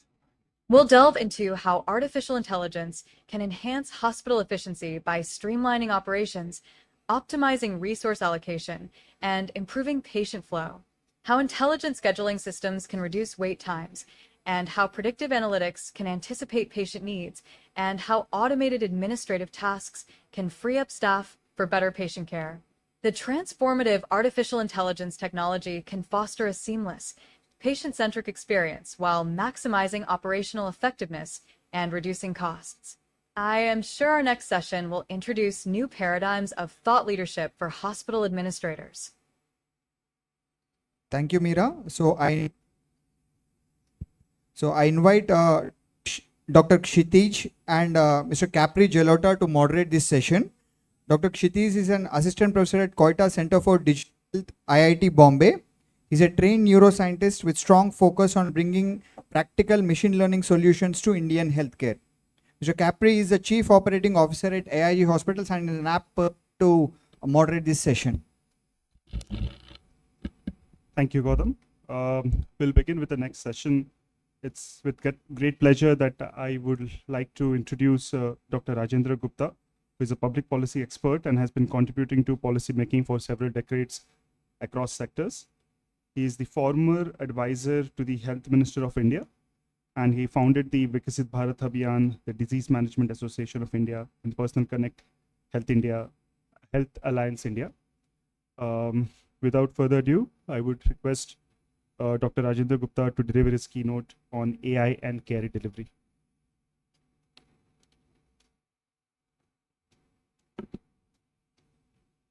Thank you. And I think last 1 hour was really exciting. I thank AIG and Dr. Reddy for inviting me and giving me this opportunity. And for those of you who know him here as the chairman of AIG, let me tell you the other side of my knowing him. I've heard him in the US on site while he was delivering a talk from here. Dr. Nagi Reddy is fondly called, is a gift of India to the world. He's highly revered. I mean, I think a big round of applause for him. And also to the leadership of AIG. I'm not surprised that he named it AIG. I know 30 years back, people would not have thought that artificial intelligence would fly. But today, as it is, Providence, that it's also leading in AI. And while I deliver this talk, I believe that I am amongst doctors who are very kind and nice. So you will pardon me for my some bold predictions. And I'll go out safe as I came. Firstly, I would say welcome to Gen Beta rather than wishing you New Year. So to give you a sense of which time we are all in is the time of Gen Beta. So 1st January 2025, the generation that is born is the AI generation, is the Gen Beta generation. So let's be clear about the fact that we are going to be here, and this representative image is also AI generated. And this is a live incident, a true incident. That's where I had heard, I think, Dr. Reddy for the first time. It was 2nd March at the Mayo Clinic and University of Kansas Medical Center hosted conference, where in the global conference for the first time, they decided to put the topic of digital health. And they asked me, Rajan, can you tell our doctors what is digital health? We have never talked about digital health in this field. And Pratik Sharma, who couldn't make it this time, is the president of the International Society. He invited me. So I was a little worried when I looked at the profile of people, looked at the first day of the deliberations. They were all talking of surgeries in various parts of the world, what they had invented, how they had delivered. I mean, there was no digital in any of the discussions. So I really got a little worried that when tomorrow I speak, I shouldn't be in an embarrassing situation. So in the morning we were having breakfast, and I will not name the doctor, but hypothetically Dr. Tom, I would say, sitting next to me. And a lady walked into him and thanked him, and he just guided her something. Then I asked him that, Dr. Tom, have you used digital health? And his line was, the lady that came to me, she has got the 3rd cancer. My eyes couldn't see the polyp that the AI saw. He said, I have been using digital health all the while. So then I realized at least I will have one person in the room who will not, say against digital health when I speak to gastroenterologists in the US in that conference. But that's the importance of AI for doctors who use it. So a patient where the polyp wasn't visible to the eye, it was visible to AI. This is a paper, you can get it, I think, on the web. It was a study done by Harvard. I was interviewed for this study a few years ago, navigating the data deluge and how do you leverage it for insights. I'm sure it's available on the web, and if you don't find it, send me an email. As an author, I have a copy of this and I can circulate. This is, please view this slide with an open mind. For the first time, I have always spoken of the 5 levels of AI. See, everyone has talked about AI. It's very generalized way we talk about it. And I would not do that for one reason, that I run the Academy of Digital Health Sciences, where we train senior doctors and CEOs on digital health overall, not just AI. So I think we have to be ahead of the time and preparing people to bring future into the present. So I'm going to talk about the 5 levels of AI. I'm also going to talk about what it is going to displace. So please have an open mind when you see this slide. This is going to be important and will touch you all. It's a matter of months, not even years. So there are 5 levels of AI.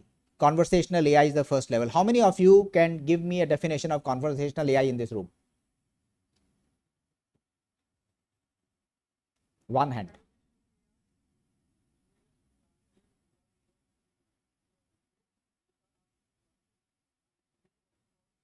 Excellent. So chatbots is simple definition of conversational AI. That's chatbots. This is the level 1. The hardest level we had to reach in AI was the first level and second level. Second level is reasoning AI, where it can solve problems like humans, reason it. We are at this level now. The longest time we have taken to reach is here. It has taken us decades. AI is not new. Dr. Jay Sander, who works with us on our advisory board as a faculty on our course, has used AI around 5 decades ago. And that time also it was accurate.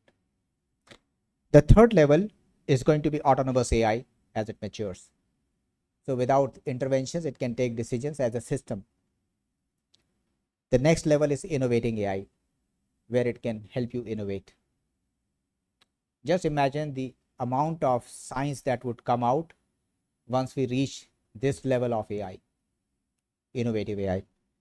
And the last is organizational AI. I think this is the day we all should be prepared for, not wait for. And I would strongly encourage this as the one who champions courses on digital. I met one of my course participants, Deepthi here. She's doing our course on digital health. And she was telling me how it has changed her entire perspective. Now the next part is very important. What will it do? First, people don't talk about 5 levels. We started talking. Now I'm going to tell you what these 5 levels will do to you as a clinician, what it will do to you as a hospital or a healthcare organization. And that's very important for us to understand. At the level 1, partly replace 24/7 helpline. You saw Mira is comparing the session. These roles are getting replaced. In fact, 2 years back in our Global Digital Health Summit, our panelist was a robot. People threw questions at the robot and the robot answered. That's the level we are reaching. But this will replace only back office jobs. And I know when I was an advisor to Mayo Clinic and Neuber Foundation joint venture of creating the patient portal, first patient portal for Mayo Clinic, they had documented that patients who went out of critical surgeries, they didn't talk to a doctor, they talked to a chatbot. Their answers were routine and didn't need the time for the doctors. They just can talk to a chatbot and get their answers. First level will do this. We are already on it. The second level is take the task achieved with a few allied health professionals and specialists,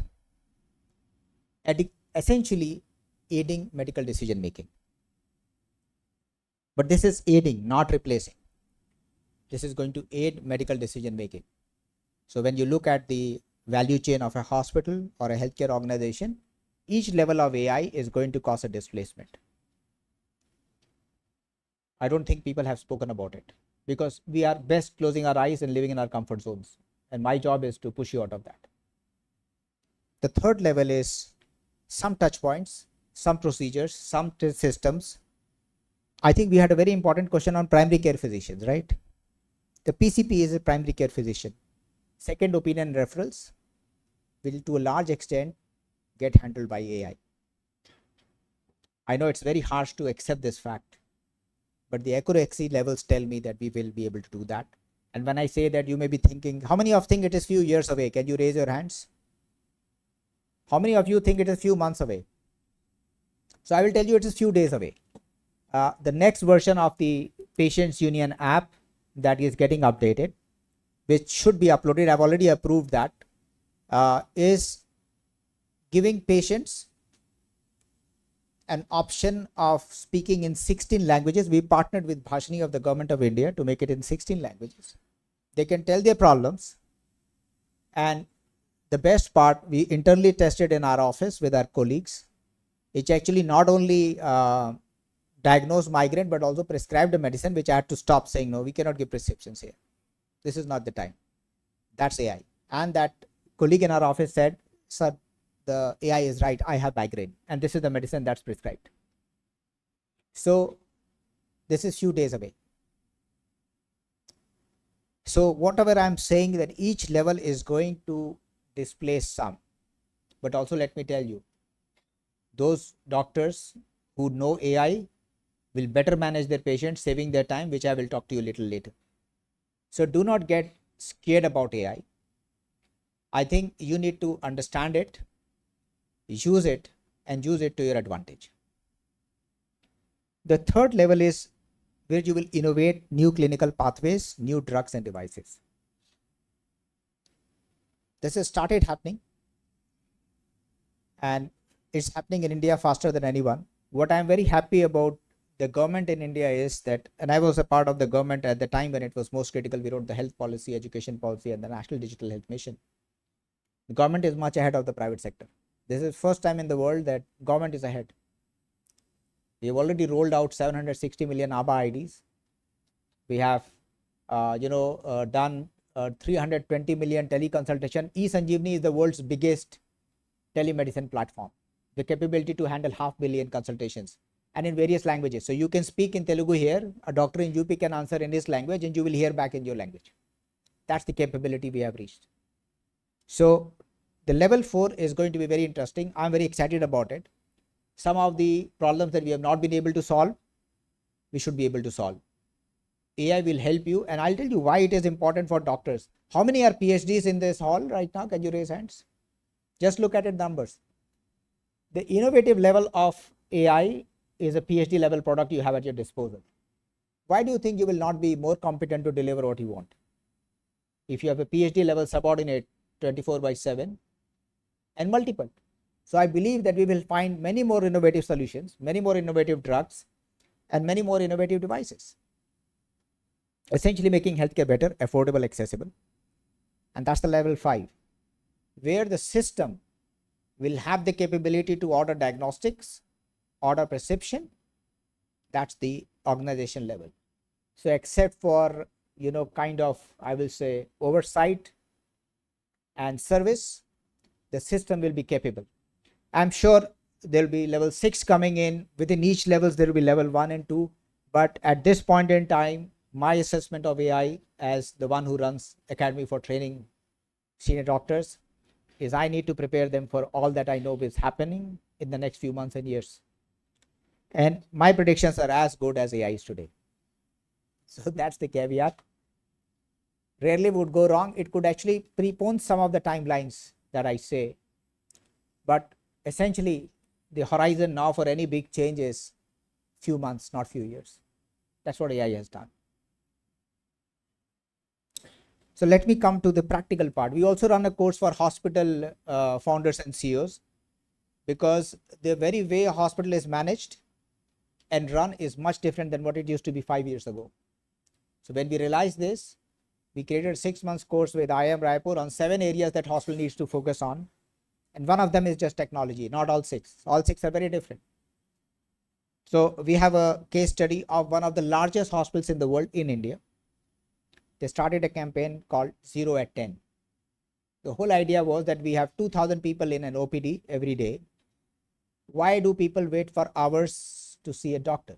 Can we do something on data analytics, prioritizing high risk patients, so that by any patient who walks in by 9 gets their 10 tests and consultations done by 10. And this is the result. By 2017, in that calendar year, 95% patients registered before 9 were attended to before 10. This is the practical deployment of AI. I know that Keynote is not the time when I can give you the entire deployment of AI in a hospital, but some of the touch points I can certainly give you a sense of where it will get. But let me tell you that any of the touch points in a hospital will have an element of AI and will make it more efficient.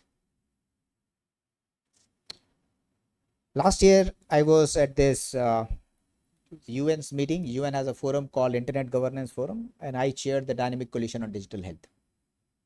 So while I was speaking, the IT minister walked and said, Dr. Rajendra, I highly recommend you visit our virtual hospital. I'm always skeptical when people talk about the world's largest, biggest, tallest.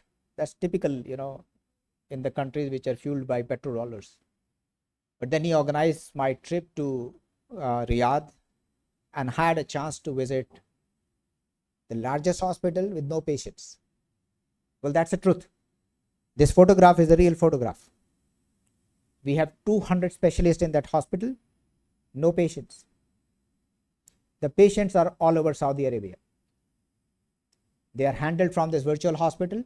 They use AI. They use all the technologies, all remote monitoring, and the patients are served and super satisfied even with centers they are partnered with. This is technology in action. I was yesterday at one of the largest hospitals. When I landed in Hyderabad, he asked me to interact with the doctors. I said, India should create the world's largest. Our population needs the more. We have the best doctors in the world. We have the best technologies in the world. Hyderabad is that city. It used to be called Cyberabad, where actual digital revolution started in India. I think we have leaders like Dr. Nagiredi, who are supposed to steer this again. This wonderful conference is a great way to bring those minds and to excite people to get solutions in. Now, artificial intelligence in healthcare. How many of you know DTX? Can you raise hands? I know you are our student. I see 1, 2, 3, 4. So let me tell you, very interesting. How many of you handle chronic patients? Yes. So this is very interesting that digital therapeutics play a very important role on managing chronic patients. Dan was talking about his measurements, but DTX is a phenomenal opportunity. And you'll be surprised to know that the Drug Controller General of India has already approved 2 digital therapeutics last year itself. And if you don't know that, I strongly encourage you, don't just jump into that. The day is not far, because the drug controller has approved, everything is available. A patient walking up to you and saying, Doctor, can you prescribe me this? Effectively, a patient will prescribe you technology. That's the worst thing a doctor should expect. And I will not blame you for that. I would never blame doctors for not understanding technology. We are so busy and caring for our patients that we do not spend time for what the future is bringing. That's the only reason, no other reason. I don't think any doctor fears technology. In our course, 95% people are doctors, very senior doctors. They love technology. I think the fact is, these conferences are a very good way to tell you what's happening around and what you should be prepared for. And that's what I see as a big takeaway from the conference. And the second thing, India now has almost 17,000 smart beds. I will not talk about the company, but this AI embedded beds are in decent numbers, 17,000. Big hospitals are using, so it saves 40% of the doctor's time of documentation. It helps nurses figure out which patients are high priority for them and not to be every place. So actually can optimize your human resources also, the precious clinical resources. And there are too many things. I mean, I am limiting myself only to 3-4 places, but digital health is a whole new world. Do not get it shadowed by AI, EMR or telemedicine. It's a huge world. This is what I have to say about this. Nothing artificial in artificial intelligence. All those who are into it, it's decades of scientific work, procedures, and this is augmented human intelligence. It enables you to do, and that's why AI can do much more than what a single human doctor can do. So that's why I say, please associate with AI and make it a part of what you do. But do not think it as separate, because it is a fact. What Dan was talking, even personalized precision medicine without prediction will not be personalized or precision medicine. It will not excite you enough.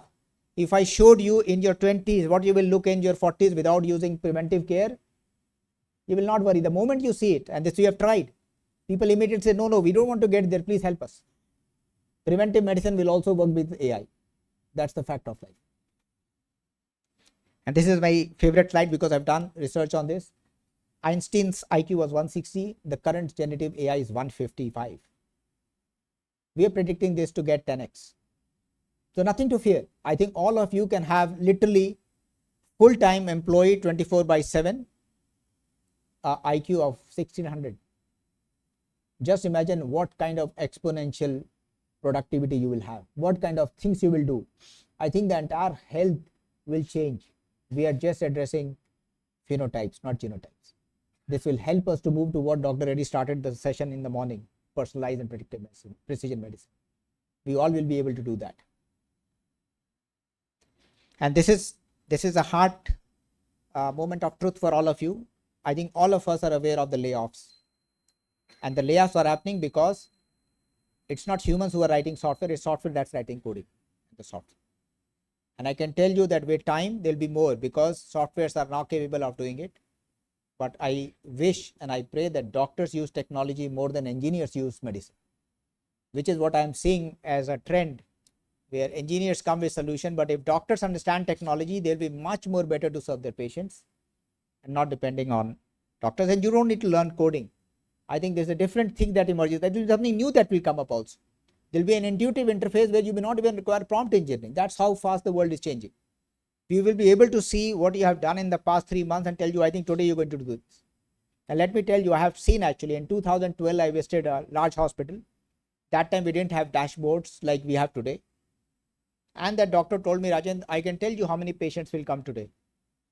I said, how can you do that?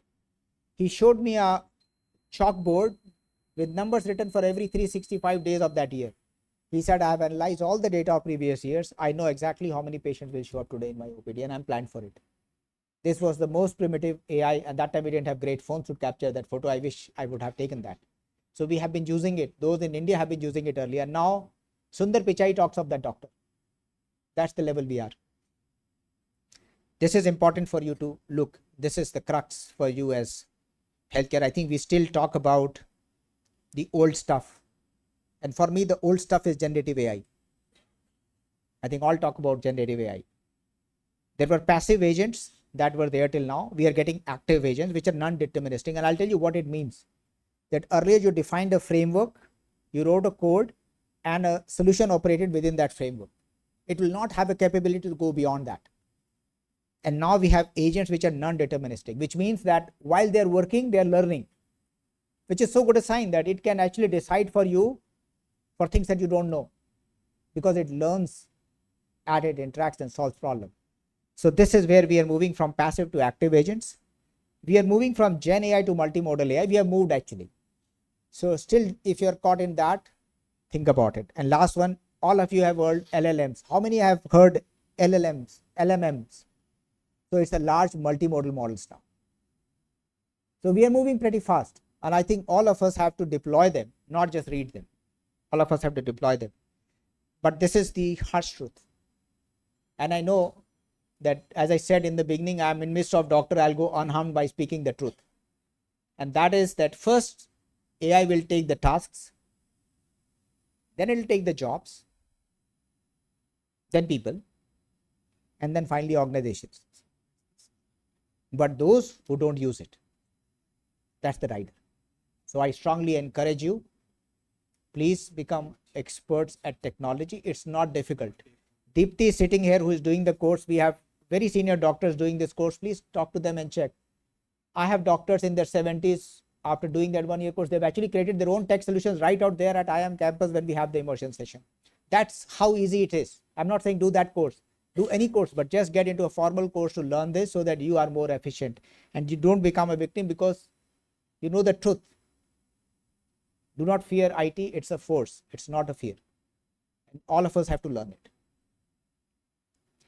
And why this is happening? This is my slide as a policymaker, and I love to tell you because you still see it as a technology change. I don't see it as a technology change. As a policymaker who wrote the health education and now the Viksit Bharat policy, I've tracked almost like millennia of the human civilization. And this is important, and you will relate to it very well. Coming from India, any society, any country, any economy that was strong in agriculture was strong as an economy, as a country. And that was India, 27% of world GDP. We thought it is going to last for us. It didn't. Because then you came, if you were strong militarily, you were strong in the world. So was UK and US. But for something, none of the nations realized the future. China realized, they always have a 100-year plan. When you're strong in trade, you're strong in the world. So is China. But where we are jostling for is the next change. Technology. If you are strong in technology, you'll be strongest in the world. That's why every nation is saying, we want to be an AI nation. We want to be driven by technology. India has the best technologies in the world. All big tech are run by Indians. So just imagine, we have millions of such talent residing still in India. And we are very thankful to Dr. Nagi Reddy to ensure that everyone has at least access to views so that they can find their own path and chart it out. So in my view, this is not a technology or economy change, this is societal change. As I opened my presentation welcoming you to Gen Beta, we are going to live in the generation of Gen Beta, which is born with AI, 1st January 2025. Society has changed, it is driven by technology. If you are not driven by technology, you are not in sync with the societal changes. And I strongly encourage you, please stay in tune with the societal changes. It is a societal change. We have to be with it. And lastly, all of you know Intel. They were again those, when you become too big, you always believe that every computer has Intel inside on it. Every company is going to use us. When I used to have this slide earlier, we had $1.6 billion loss in the second quarter. The last quarter they had was 16.6 billion. And their outgoing CEO has said, we are not going to be back to competition anytime soon. This is Intel, the tech behemoth that had the Pentium chip. And this very dear friend appears on the horizon, everyone is running to him. He is the most valuable man on earth today. This is the first time in history where the board is sacked by the CEO, not the other way around. The power of technology. They sacked him, they got sacked, he's back again. And every company, and this is a very important message, I think for all of us, this is an area of collaboration, this is a time of collaboration. NVIDIA, Microsoft are collaborating, Google and OpenAI are collaborating. Everyone is collaborating to grow. I think keep this in mind, there is nothing which is personal to you that you shouldn't share. It's an age of collaboration. Do not become Pat Gelsinger of Intel, better be a Sam Altman. I think we will create many more Sam Altmans from India. And this is the slide that I opened my keynote at the Global Digital Health Summit on 4th October. This is the age of creators, not competitors. It does not mean that Dr. Nagi Reddy has to create. Every single person who has an opportunity to work in his institution or anywhere have an opportunity to create. Everywhere. You have to create things. You cannot be just looking at incremental innovation for competition. That companies that do that will not last the decade, I can assure you. It will be the creators who will survive. So I think it's a very important message for us, all of us, to be creators and not competitors only. I'll end this slide. This is the book that I authored a few years ago. It's of course book all over the world on digital health. And of course the Digital Academy of the .health, which I said about the courses. Since one of the responsibilities I took over after meeting the health minister was to train people all over the world on digital health, which I do. And I thank you, Dr. Reddy, for the massive opportunity to be here to deliver this keynote. Thank you so much.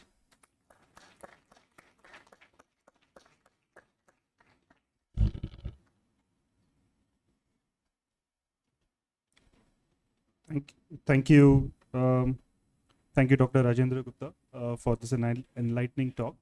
And one very important message that comes out is that AI is going to be part of the entire life cycle of a patient-doctor interaction, and everybody has to adapt extensively to it to be up to speed. Sure. Dr. Gupta, that was really insightful. We would want you back for 5 minutes for some Q&A. We'll probably accept 1 or 2 questions from the audience, if there are any. Is there any questions? I think AI can do a better response on questions. Yes. But anyways, we'll take that. But please come. Yeah. Please come. We'll just accept two questions. in the Good morning, sir. You are telling about two products that has been approved by DCGI for digital therapeutics. What are these two products? So it is Dr. Reddy's solution for migraine and lupins for cardiology, and many more are coming.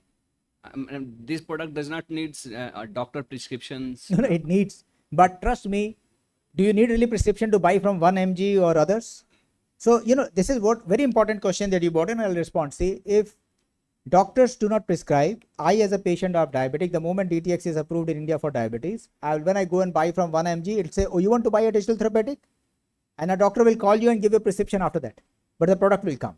So that's why I say that doctors should know technology, because we are privy to the changes that are happening today. How you can buy a drug, you all know it.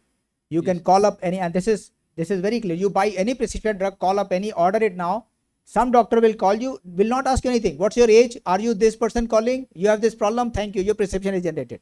So you will get DTX also like that. So I strongly encourage all doctors to learn this field if you're treating chronic patients. Thanks. We'll have one more question. Hi, Dr. Rajendra Prasad.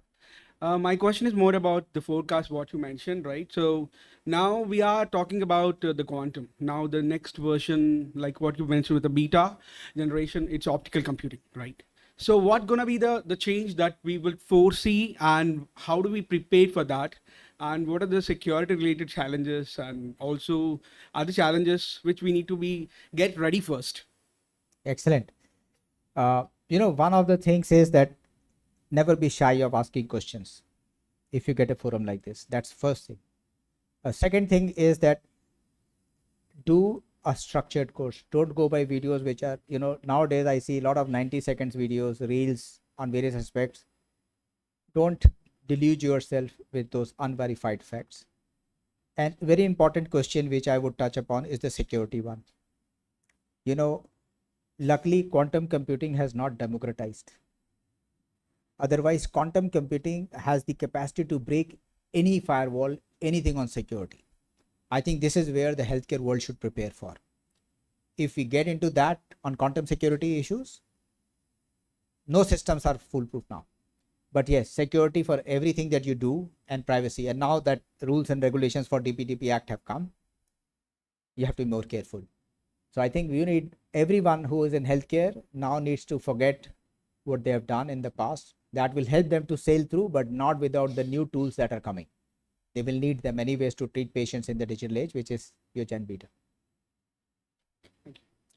So thank you very much, Dr. Gupta, for this insightful thing. Most of us belong to the baby bloomers, Generation X, or the millennials group. What we just heard is there's a new generation, the Generation Beta, which has come, and AI is here for real. Let's embrace it with open arms. And thank you very much, Dr. Gupta, for that message. We'll close the session here.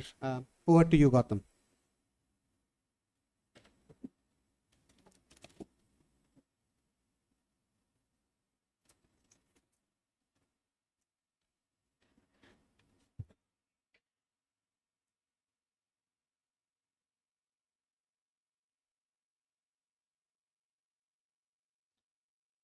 Thank you very much, Dr. Rajendra Gupta. Now, Mira will announce the next session. Our next session is going to be one of the most exciting sessions today as we talk about AI innovations for clinical excellence. Experts will showcase how cutting-edge technologies are revolutionizing clinical practices, setting new standards for precision and excellence in healthcare. We are thrilled to showcase a live demonstration of AIG Hospitals' indigenously developed AI-powered colonoscopy procedure, followed by lectures on how artificially intelligent agents are revolutionizing healthcare delivery, and also a power-packed lecture on exploring the transformative role of AI in gastroenterology practice.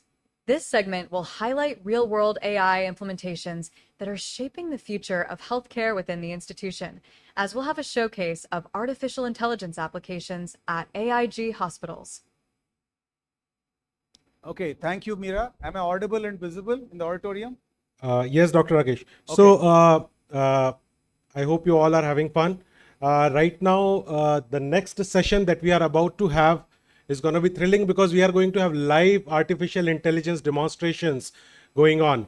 For this session, I would like to invite the moderators, Dr. C. Narasimhan, Mr. Ramji Palella, and Dr. Nitin Jagtap. With this,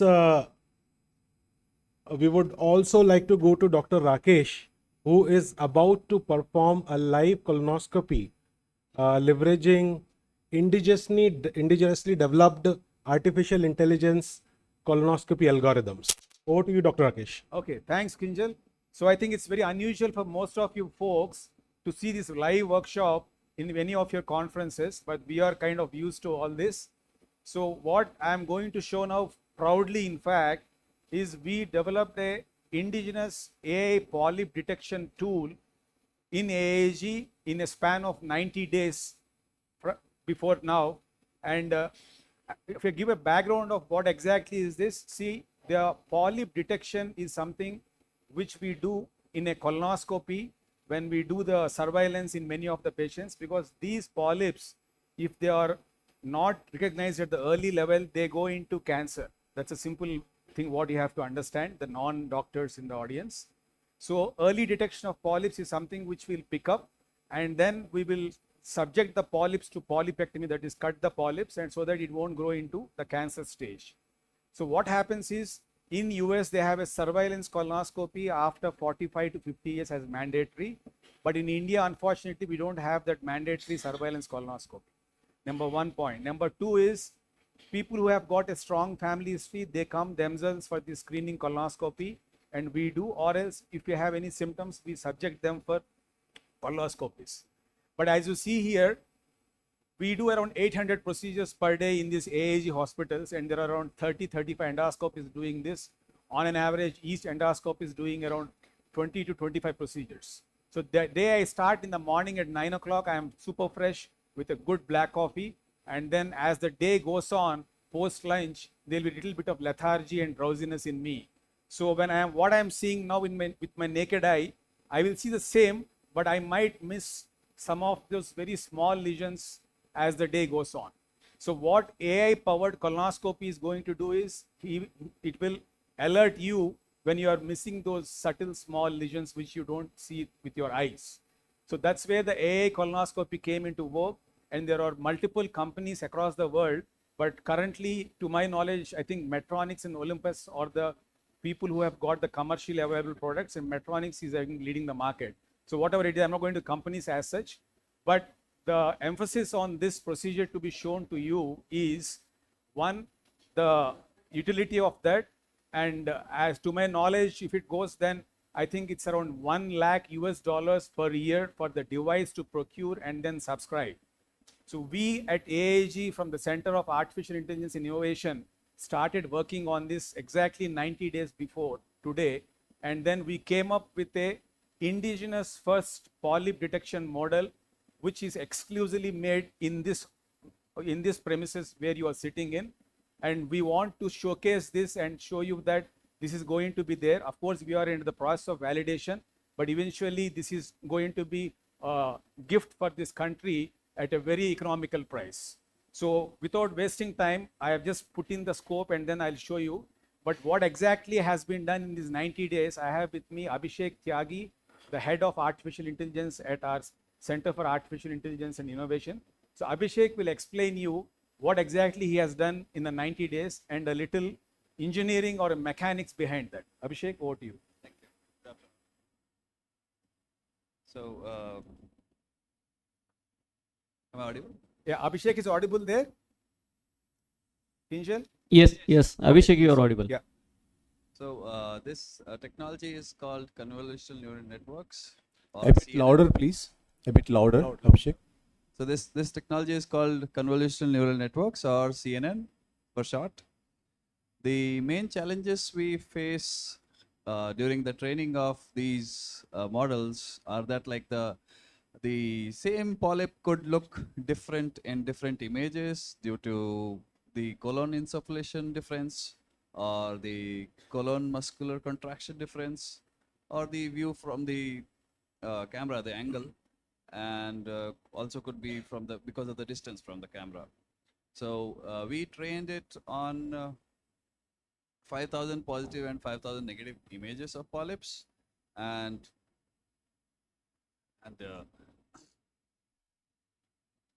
yeah. So I think Abhishek, you have to tell the exact frames per second what my eye sees and what AI sees. We process around 30 frames per second here. That means that the AI can detect a polyp even if it is seen for just 1/30th of a second. A normal human in attentive mode, they will detect for 1/10th of a second. They can detect in 1/10th minimum, but maybe like people like Sachin Tendulkar, they can detect in 1/15th. Okay. So when a doctor is drowsy after a 12-hour, 14-hour shift, they can work. The AI can help them by detecting it in just 1/30th of a second. Yeah. And right now there are some underrepresentation of rare polyp morphologies in our data, like such as the sessile serrated polyps, the flat or depressed polyps. But over next 6 to 12 months, we will collect more data on them, and we'll train the AI on false positives and false negatives. And soon, so yeah, here you see the So I think Abhishek, that's a beautiful overview. In fact, I would say the secret of success for any medtech innovation or any AI innovation is the doctors and the engineers should work on the same platform. Did he sound like a doctor when he was talking about serrated polyps, so on and so all those stuff? So that's something, the secret where both of these teams should work under one roof. Then only you will have the success. And as you see on the screen, so you have the AI screen on your right side, the extreme right side, and on the left side PIP you have the polyp. So you can see beautifully. Can you appreciate Kinjal and Nitin? I think is there. Sir, yes, sir. The polyp is seen in purple color. So you can see a now. very bright pinkish polyp on that. So that's how exactly. So probably I might miss it sometimes when I am withdrawing it fast. So so that's a place where the advantage of this. So that is something which I have picked up one. This is exactly in the left side of the colon, what we call the transverse colon or the descending colon. And when I'm coming down, so I'll try to see if I can pick up any more polyps. So this is the advantage which I have showcased to you. And as I told you, this is again the, I think I have found one more here. So my naked eye could pick up something, maybe false positive. So let me see. Just give me a minute to withdraw, and then if I can pick up any more polyps. So when we'll collect more data, we'll train it on the CADX potential. The CADX is like computer-aided diagnosis. Okay. So polyp characterization, for example, the size measurement in real time. Yep. That is helpful for post polypectomy surveillance decision. And the gold standard as such for the size measurement is that you compare it with of known size. There you go. I have one more here. Nitin, can you appreciate that? Yes. Yeah, you see? So there's another one here in the rectum, that is the left side of the colon. So precisely what we want to showcase you is, one, this is what has taken the science to the next level with artificial intelligence having a aid. So it's always complementary, it's not competitive. That is what I want to say. And the second one is, this is the first indigenous AI detection model in this country and from our own institute. So I'll stop here and happy to take any questions or move on to the next talk. Thank you. Thank you very much, Dr. Rakesh and Dr. Abhishek, for going through this fantastic colonoscopic visualization with the AI interventions. I think all the audience understand how integrative aspects can work well. I appreciate of all of your team members for these great works, and we'll be seeing more futuristic actions in this line. Thank you so much for your time. Thank you. Big round of applause, please.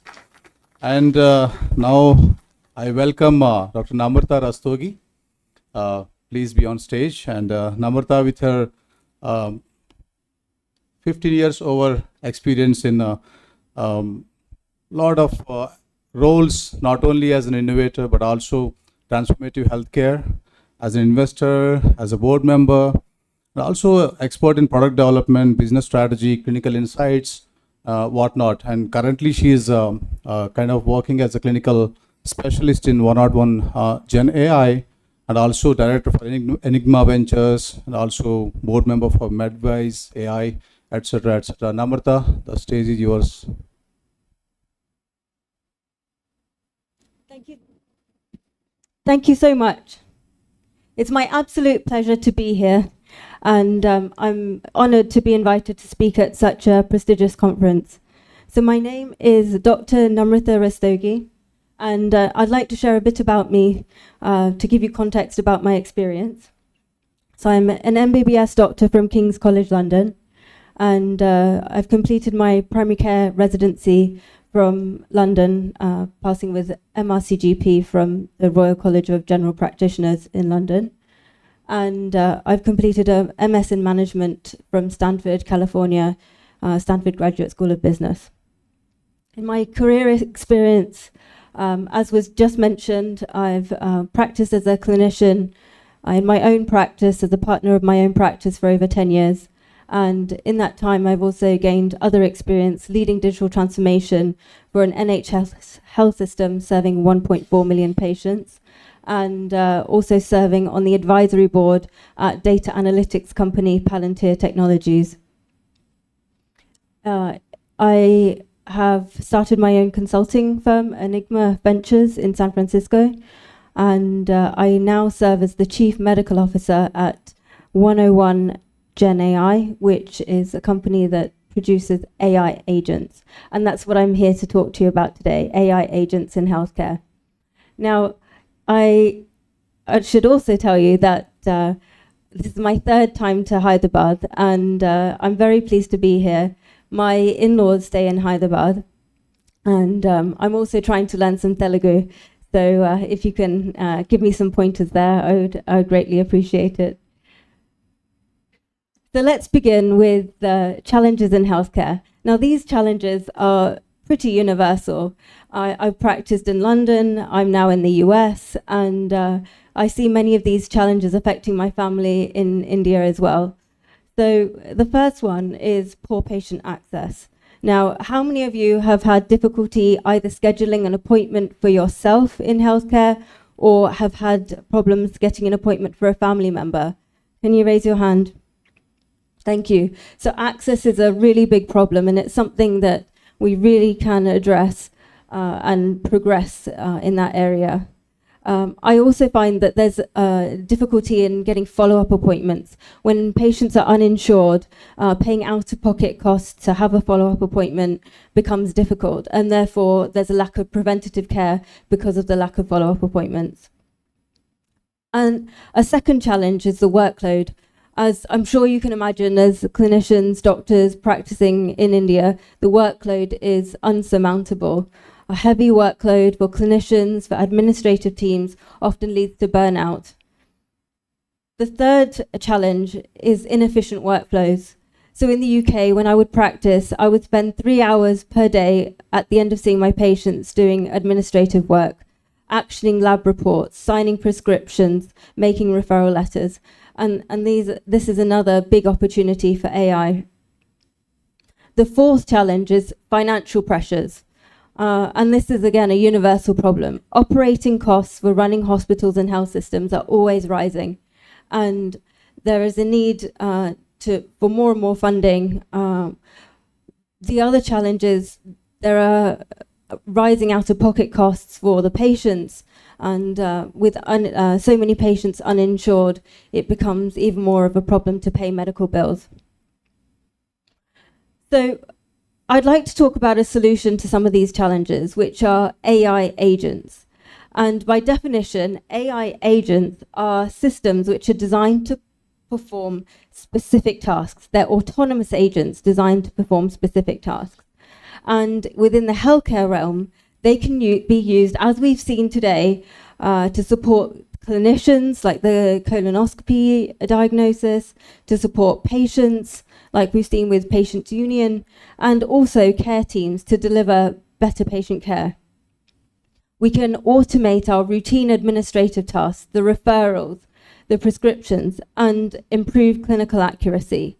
We can provide always on, always available healthcare 24 hours a day, and we can also use AI to personalize patient care. So how do AI agents work? And I'd like to take you through this diagram to give you a better idea. Now, Mr. Rajendra Gupta talked about prompt-based AI, and that's where we're moving to now. So what we're doing is we're providing text and speech and visual and audio cues to the large language model. Large language models are models like MedGemini from Google, Llama, BioNemo from NVIDIA. So we're putting the prompt into the large language model. And then what we're doing in these AI agents is we're providing the AI agent with tools. And these are primarily three categories. The first is knowledge bases. So we're providing the AI agent with content, knowledge base, and in healthcare that would look like the clinical guidelines from which it should make inferences. We're also providing data sets. Data sets mean say for example, AIG medical health records, patient medical health records, so that the data, the model is trained on the data that represents the patient populations it will serve. The third tool that we input into the AI agent is guardrails, and this is fundamental in the quality of the performance of the AI agent. So not only the data security and privacy guardrails like HIPAA and GDPR. HIPAA is the US data privacy and security, and GDPR is what we use in the UK for data privacy and security. But also putting guardrails on the kind of responses that we want from the AI agent, tempering them so they don't hallucinate or provide any factually incorrect or inaccurate information. And then once all these tools have been put into the large language model, we also ask it to look at the memory. So what previous questions have clinicians asked about this particular topic? What was the previous question that we asked before asking the next prompt? And that gives context to deliver a better response. Now moving to the top, the outputs from the AI agent can be in three categories. The first is evaluation and feedback. And this is also fundamental to produce high quality outputs from an AI agent. We'll get an output, we'll put in a prompt, we'll send the prompt to the large language model, we'll put in the knowledge bases, the data sets and the guardrails, and then we want to see what the response looks like. Does it look like the right response? Like, for example, with the colonoscopy and seeing the polyps, are we actually seeing the right number of polyps that a human can see? Next one is supervision. So this is expert in the loop, where an output comes through an AI agent and then the clinician needs to review it before it gets sent to a patient.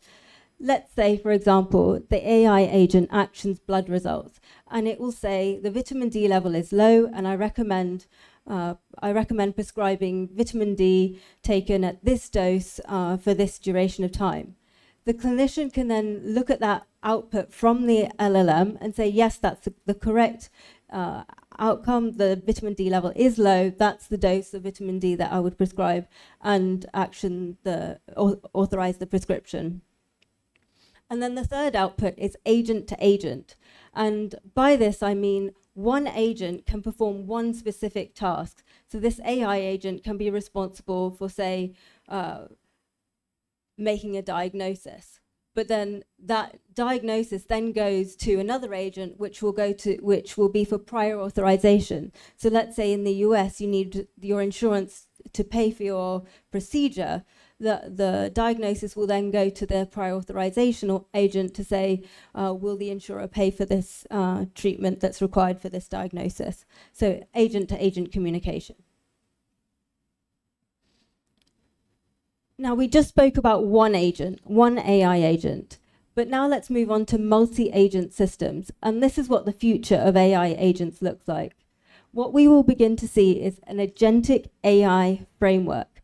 And this is where complex workflows in healthcare are broken down into discrete agentic tasks, where each task is completed by a specific AI agent that's designed for that task. So here you can see one agent you have inputs, outputs, and you have one agent, two agents, three agents, and agent X, and they're all talking to each other to complete a longitudinal workflow.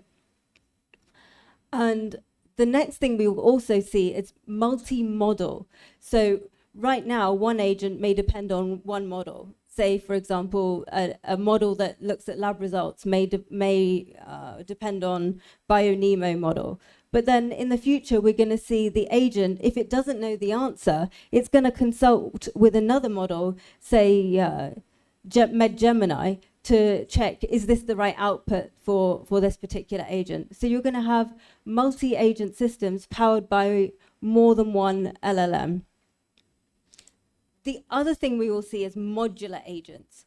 So modular agents is, as a healthcare organization, you can define the workflow or the problems to be solved within your organization or within your department and custom build agents in a modular fashion to solve that particular workflow. Now, I work at a company called 101 GenAI, and we build complex multi-agent systems to solve various different use cases in healthcare. And these are some of the examples where we built with our partners, AI agents and multi-agent systems. And there's some really interesting use cases. So we're seeing AI agents in clinical decision-making. We're seeing a platform called Rhea Health, which looks at patients with heart failure and looking at their imaging, looking at their medical records and making sure that they have an accurate diagnosis, and then personalizing the treatment plan according to their specific diagnoses and their requirements. We built an AI agent for AI scribe and clinical coding, and this company, Medex, provides not only accurately scribes the consultation with the patients, but will then also accurately code the billing codes so that the payments can be received from the insurer. We're seeing AI agents in drug discovery and clinical trials.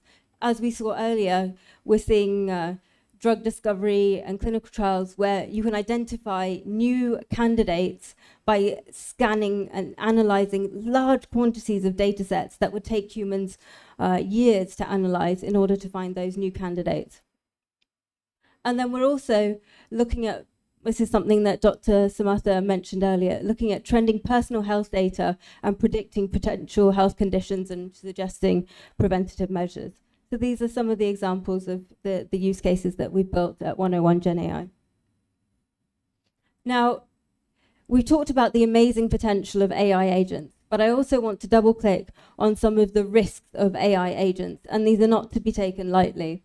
So the first is bias in AI algorithms. And that means that the data that an LLM, a large language model, is trained on may not represent the patient population of the health system that it serves. So say, for example, we build a model and an agent in London based on the patients living in a certain region. That model and that AI agent cannot be immediately deployed in AIG Hospitals. It would have to be trained on the data using the AIG health records so that the model would make decisions based on the local data rather than a different region. So we have to train these agents with private data sets on premises and evaluate the responses before deploying them in a new setting. The second one is the risk of these AI agents is inaccuracies and hallucinations.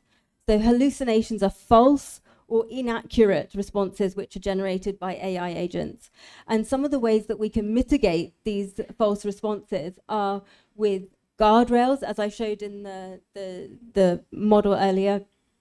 Also tempering responses. So when you're building an AI agent, you say, do not produce any hallucinations, only use the knowledge base information to produce your outputs. And also, as I mentioned, expert supervision. Any output from the large language model, from the AI agent, needs to be reviewed by a clinician before it's sent to a patient. And then lack of transparency. So lack of transparency in the output of AI agents. Dr. Samatha also mentioned this. Outputs from an AI agent may be derived from an unverified source. It may have found an output from a website it crawled on the internet, and that's dangerous. We need to make sure that the AI agents are only finding information based on reputable sources and approved knowledge bases. And as we build AI agents, we need to build in the capability for the model to only use those trusted sources. And in addition, we need an audit trail. We need to know when we get a response from an AI agent, we need to be able to track and audit where exactly that response has come from for accountability and safety. So in summary, AI agents have the transformative potential to enhance patient and clinician experience, reduce those waiting times, make scheduling more efficient, enhance diagnostic accuracy and support clinicians to make more accurate diagnoses, improve patient health outcomes as a result of that diagnostic accuracy and avoiding delays in care, and increase cost efficiencies for the health systems, optimizing labor and resources. Ultimately, our aim is to improve the efficiency of care delivery. Thank you. So on that note, if you are interested in learning more about multi-agent systems or even building your own AI agent, then connect with me, Namrata at 101gen.ai, or have a look at the website, www.101gen.ai. Thank you. Thank you so much, Dr. Namrata. Big round of applause. Mentioning about AI agents itself is a complex thing, and you're talking about the multi-agent portals and how this can be helpful for these hospitals as well as multi-centric approach that any institution is adapting. Thank you so much, and we'll take questions later. And the next speaker, can you please? Thank you so much for your time. So may I invite Dr. G.V. Rao sir for his next talk on the AI in gastrosciences. Dr. G.V. Rao is Chief and Director of Surgery at AIG Hospitals, Hyderabad.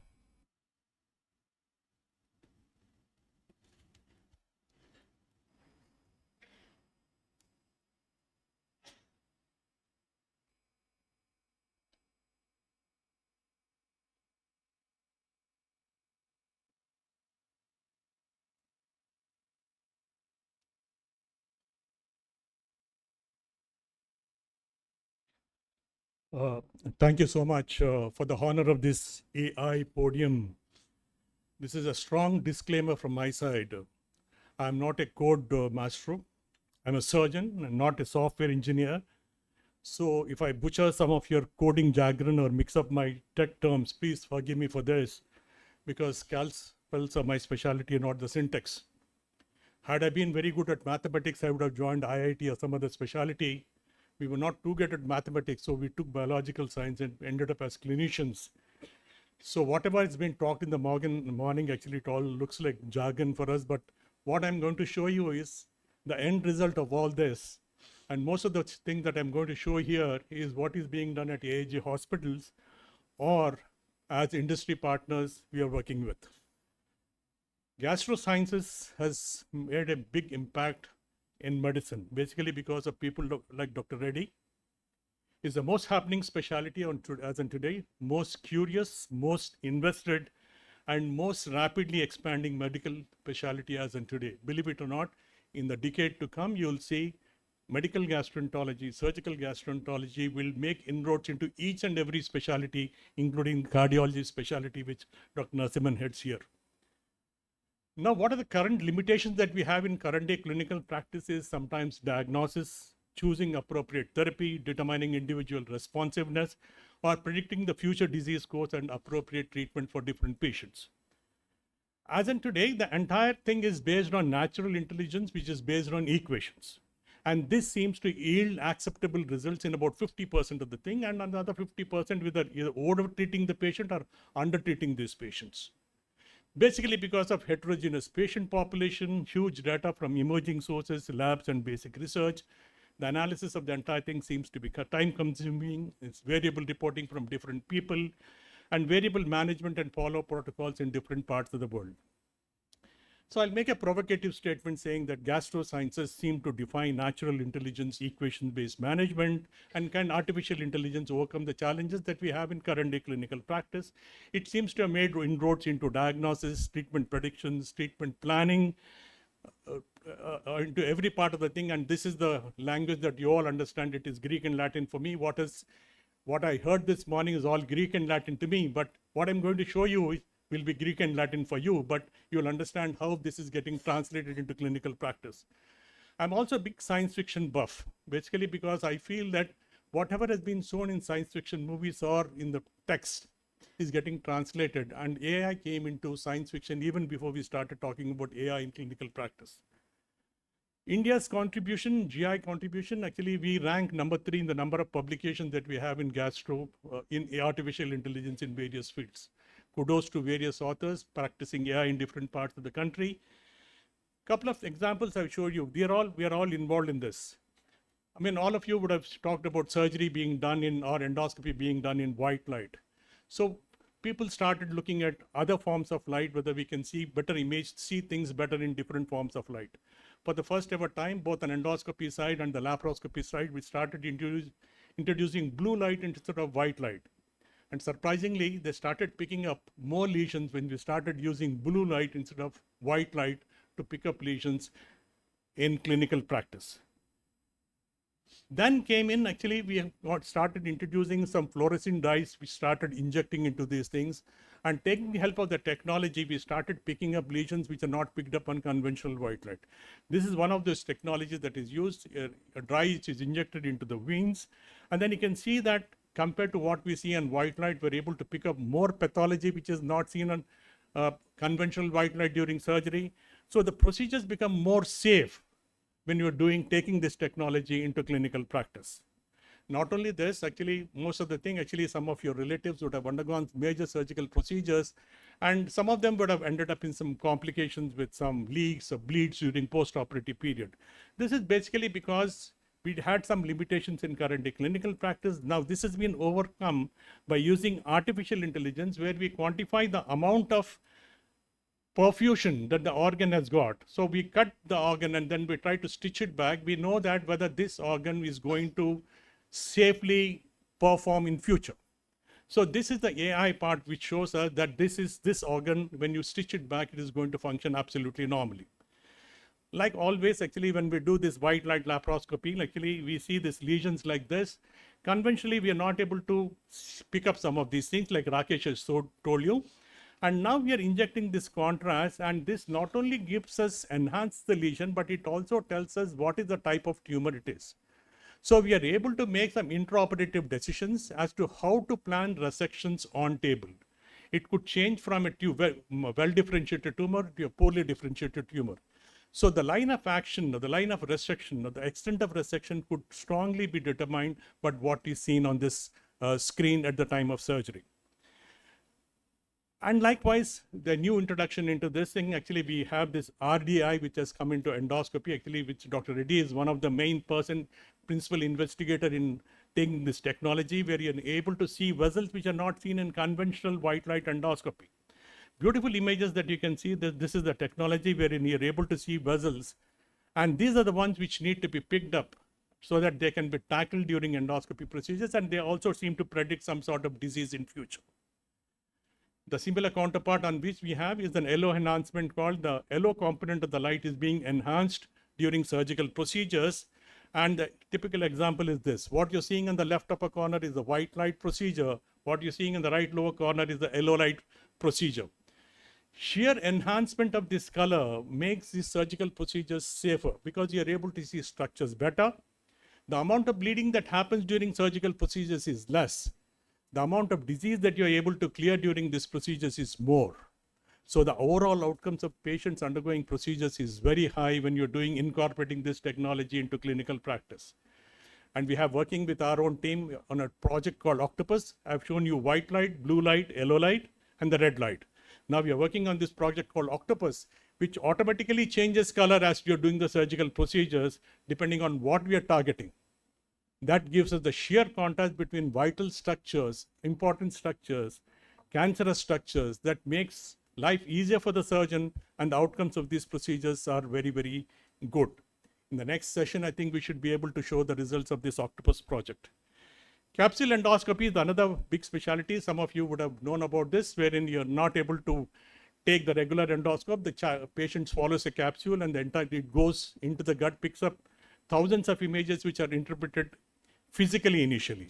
Now, the biggest problem was to how to maneuver this capsule because it used to go down by peristalsis. But now we have a new bot. It's called a pill bot. Again, I think most of you would have seen, actually, Dr. Reddy has introduced this to the medical fraternity very recently. This is an AI incorporated bot which can be maneuvered from outside, picks up pathologies and interprets pathologies spontaneously rather than trying to see the entire recording and see the pathology. The next part that is going to happen is this, we're going to introduce therapeutics into this so that this capsule, when it detects the lesion, can go therapeutically ablate the tumor that you're seeing. All this can be done from outside, like it's like working on a PlayStation right now. It's no more working with the scopes in future. This is again a thing that we are involved with. Actually, now we have talked about white light endoscopy. We talked about other images. Now we started incorporating microscope into the scope and AI into the scope. So what Rakesh has showed you, he showed you a polyp. Now we don't know whether it's a benign polyp or a cancerous polyp. Now this, if you touch this thing, actually it will tell us whether it is a benign polyp or a cancerous polyp. Here you can see this as you're touching the polyp, it gives us images, something similar to what we see on histopathology. The pathologist sees us and it tells us whether it is a benign polyp or a cancerous polyp. This is the technology that we have in our own hospital and we are using it extensively. And this is what Rakesh had showed you. Skip this actually basically to pick up things. It not only helps in picking up, but for training people. You understand, a no voice endoscopist is doing the procedure. It is likely that he will not miss any of these procedures. We introduced the same concept of this the scope with the artificial intelligence into the surgical side, wherein we do a lot of these procedures, wherein we pick up, we want to see whether the lesion is malignant, benign. So here again, actually the endocrine brain is helping us to pick up target lesions. Most of the time we take these biopsies and wait for the pathologist to tell us. All the time the patient is under anesthesia, take time consuming, but here we are able to get a biopsy on table. The end result of what we have been practicing is this called as the instant digital pathology or the confocal microscopy. Here we take the tissue, you don't have to wait for the 7 days, you wait for the histopathology report. Some of your family members would have undergone a biopsy, they'll tell you come after 7 days for the biopsy. 7 days is very stressful for the patient and the patient's family. Here we take the tissue, put it under the microscope, we get this biopsy result within less than 5 minutes. This is what is called as instant pathology, and the images are very similar to what the pathologist sees day in and day out, and we're able to make a diagnosis and give the diagnosis to the patient or the patient's family within about 5 minutes after the procedure is over. Now, it's the same thing we have incorporated onto the surgical side now. Some of you would understand that we've gone through this laparoscopic surgical procedures. You do these staplers to cut the organs and stitch them back. And sometimes we end up with missing some of the pathology, basically because it cannot be seen with eyes.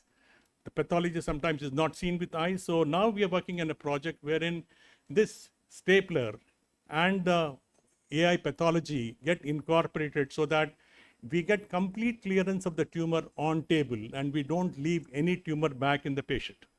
Biggest advantage of incorporating the manual stapling technology with AI to make surgeries more radical and get complete clearance of the tumors. There's a lot of data in gastroenterology in this, and one of the procedures actually, again, this is the thing developed in our own system to make the vessels or which are going to bleed during surgical procedures more prominent so that these can be handled before they start bleeding and causing complications. Here you can see this is the vessel that is being highlighted. At least the no voice surgeon who is doing it, he knows that, and the computer alerts it that this vessel needs to be handled, tackled, so that this patient will not have any bleeding in the post-operative period. Again, this is the kudos to our AI team which has developed this, and this is actively being used in our practice. We've been part of this thing. Actually, a lot of these studies that got published, we are part of this. Actually, it is in liver diseases, we are able to diagnose, differentiate between different types of neoplasms. We are able to identify good patients for liver transplantation, patients who are going to get rejected, so that we can take adequate precautions. We are able to predict fatty liver to greatest degree even without doing a biopsy in these patients by basically reading the cross-sectional imaging techniques. We have a lot of data in pancreatic diseases wherein we are able to predict cancer even before the thing arises.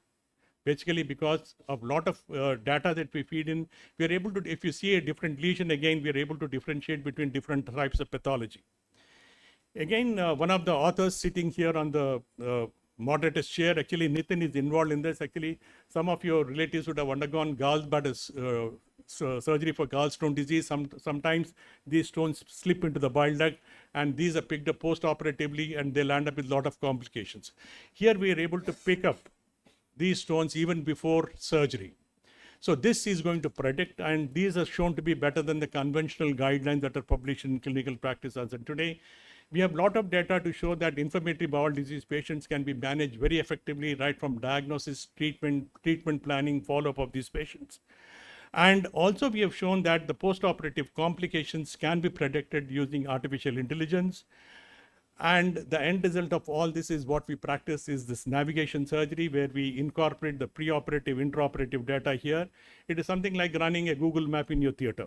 As you're doing surgical procedures, you have the map on top of the organ or the structure where you're operating. So it tells us point A to point B, which is the safest route to take. Point A to point B, how much blood loss will occur. Point A to point B, are you getting the complete clearance of the tumor? It is absolutely like superimposing the tumor onto the structure that we have. So this makes surgery safer and more radical in procedures. Robotic surgery, actually, most of you will think that the robot performs the surgery, but as in today, it aids surgeons. But what we've seen is actually either in laparoscopy and robotic surgery, there are 4 phases of surgical procedure. Somebody shows the lesion. You put in a camera, the assistant shows you the lesion. You recognize the lesion, decide what to do, and then you move your instruments to do the procedure. Now, AI is getting into each of these phases. The result is that we are able to predict. The computer is able to show the lesion. It is able to move. It is able to tell what to do with high degree of accuracy. The end result of this is that high precision of the surgical tool detection and movement, and the first ever procedure which was done on a computer completely devoid of human assistance. In the sense, the entire surgical procedure was done on a system. Make sure that you're not having any complications on the system, and then at the end you let the computer do the procedure. This is the first ever experiment that is done in a porcine model. I'm sure that's going to come into clinical practice, and the extension of this is surgical procedures being done in space. This is a science fiction movie that has come almost a decade back, but I hope this comes true. NASA has already started recruiting surgeons. Actually, we have, from the department, our chairman has already sent forward one of the applications for one of the surgeons for training in surgery in space. This is going to be the future for all the younger surgeons here. I think this is going to be one specialty wherein you have to get trained rather than trying to get the conventional endoscopy or laparoscopy procedures. Again, some of the patients who have undergone surgery, you keep them in the post-operative ward, you give them fluids, you give them IV nutrition. But we see that actually most of them are given nutrition based on equations, and we have alerts for every single thing in the ICU, but we don't have any alerts for the nutrition. So sometimes it is likely that we deplete these patients for the amount of nutrition, and that could be responsible for the morbidity that we see. And we have a technique called as indirect calorimetry, which tells us precisely how much calorie requirement this patient requires. And we have analyzed that. We have seen that we are depleting the patient almost 30% in the post-operative wards. So if you take AI into account, the morbidity and mortality of surgical procedures could be dramatically come down. Again, chatbot people have been talking about. Actually, we are very fascinated with this. I'm very fascinated basically because actually it seems to counsel patients' attendance very well. I give you an example. Actually, whenever we have any mortality in the hospital, about 100 attendants come and sit in front of you. The first attendant, you can talk to them very well. The second attendant, you can talk to them. The third attendant or the 10th attendant gets very violent. But when you incorporate AI into this thing, actually it is something like you're having a Google map in this thing actually. 100 questions, it does not change the tempo of the voice. That is the beauty of it. As long as you maintain the tempo of your voice, you're very sure that you can talk out to the patient and the patient attendants. So very, very sure that this is going to have a big impact in counseling the patients. And there is a lot of data to show that it is actually, previous speakers have shown that it has got into every part of clinical practice. I only hope that I was 20 years younger. I made this actually to make sure that I could be part and parcel of this AI. But this statement by Sundar Pichai, which introduced this concept of the Willow, the quantum chip which is going to come, which he clearly tells what is going to happen 100 years later will happen in the next year or so. So I don't have to wait 10 years from now to get into this age. I'll be seeing all this transition within the next few years that I'm alive here. The biggest concern that we have is actually, as the previous speaker has told us, actually will hospitals, clinicians purchase this license? What are the legal implications of this? How do we validate this? What if the system crashes or the decisions are delayed? Do you want to tell the patient that you just wait here in the consultation room that I'll come back and tell you what to do after taking an opinion from the AI? Or what your system is hacked by your rivals? Biggest thing that can happen actually, corporate rivalry it is called. Actually, anybody can hack your system and the entire system can crash. And will clinicians become irrelevant? The answer to this is actually, I don't think actually, Mira very clearly tells us actually that they're going to help us and not replace these people actually. It's okay. And some of these things actually Kinjal will tell you. Rajesh sir, क्या तकलीफ है Rajesh? Sir पेट में बहुत दर्द हो रहा है sir, and इधर बहुत क्या पेन आ रहा है sir. This is one of the technologies that we developed. Actually, Kinjal will show you. It's a speech to text. When you're talking to the patient, the entire thing is taken. All the rubbish that you talk is all deleted, and it is just the fact that are taken and then segmented and comes as the profile. And we have this project like iSafe, which has decreased the amount of number of code blues in our hospital. And we also started tracking patients, consultants, during the surgical procedures to decrease the burnout during these procedures, both real time and also objectively. Kinjal is going to show you, and we have started this personalized medicine department actually almost a decade back. This is the cartoon that I made for the department almost a decade back, and I hope something like this happens actually wherein we can plan this. All this actually is possible with AI sooner or later in our lifespan. Like I told you, actually, everything that happens on clinical side has to go to this bench to bedside, and the same thing has to happen on the artificial intelligence. And every single algorithm that you write has to get an approval of the DCGA or the FDA. Clinical trials are happening on this. Various clinical trials are happening, like what happens in conventional medicine. And the evidence-based pyramid in AI is something similar to what we see in conventional medicine. A lot of randomized control trials are happening on this side, and then we hope something like this happens in future. Again, a futuristic movie which showed that a child with lymphoblastic leukemia is put on a machine, it diagnoses, treats, and the child walks out of the table. I'm sure things like this will happen. All what has been shown in science fiction movies is coming true. I'm sure things like this will happen with the quantum chips coming into clinical practice. But the biggest thing actually everybody keeps asking is actually, will natural intelligence be off? Now, then we started talking about, can you increase your own natural intelligence? People thought it's a absurd idea to have some sort of a brain-machine interface. Actually, movies like this came to show wherein you can have an extra hard disk inserted into your brain to increase your processing speed. People thought it's an absurd idea again, but again, see, nothing is absurd in clinical practice, and you have this dish brain concept which has come wherein you are able to integrate the chip with your brain, and Elon Musk makes this possible actually with the first ever experiment that was done to show that this can be made true. So to conclude, DI disease management is very complex and expensive. It's making inroads into other specialties. Improving clinical efficiency and optimizing healthcare resources is of paramount importance to us.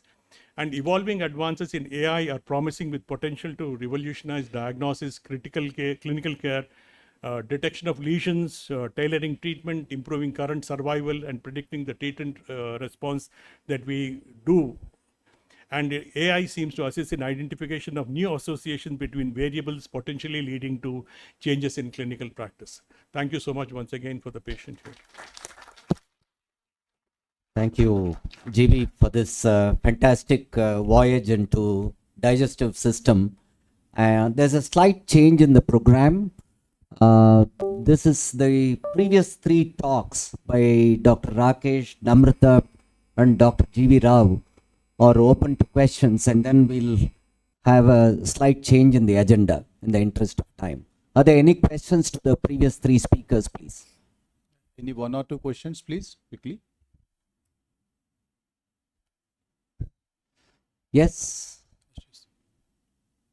Yeah, please. Mike, please come to the mic. Good morning, good afternoon to all the dignitaries and all who are present here online and offline. This is Jyoti Reddy. I'm research scholar and also an assistant professor. I have a small query for all the 3 or even in the morning sessions who have presented. Because using AI, definitely AI is going to rule the world, and without AI we cannot digest ourselves because we have to swim. The AI is already into the thing, so we have to swim. Otherwise, we have to, dive into that particular thing. So my question is, whatever the diagnosis we are making with the help of AI, whether it is a smartwatch or any kind of the devices what we are using, as Dr. Rakesh sir and all they showed. When you're diagnosing things, that we are using the images and all, basically based on that, we are getting the information, the data. Because based on the data only, the system is going to recognize the algorithm and it is going to provide or produce the algorithm, the output. So, a simple example of something, if you eat a carrot or beetroot, the color of the tongue changes and it shows, the wrong output or what exactly. Because the results, whatever is depending on the images, what said positive or negative. Those who are known to the computers and all, positive or negative. In the same way, even if you are sitting in the hot sun, the system will show you as you are having a fever, even though it is not a fever within a span of that duration. So how exactly we can overcome these kind of the tests, these kind of the things when we are really doing the diagnosis? Ask Dr. Namrata to kind of, I hope you got the gist of what she was asking. Thank you. Yeah, it's a really good question. And I'd like to respond by talking about one of the examples that I worked on at 101 GenAI, which my colleagues, they're here today and they've done tremendous work in solving this problem. So it's a case of imaging to detect wounds. So in the clinical practice, a nurse would look at a wound and they'd say, oh, okay, it's a venous ulcer or an arterial ulcer, and I'll put this dressing on it, or it needs this medication, this antibiotic. When it comes to AI, what the AI will do is photograph the wound, and then the large language model will help it to characterize how deep is the wound. Is there signs of infection with is it healing? Is there granulation tissue?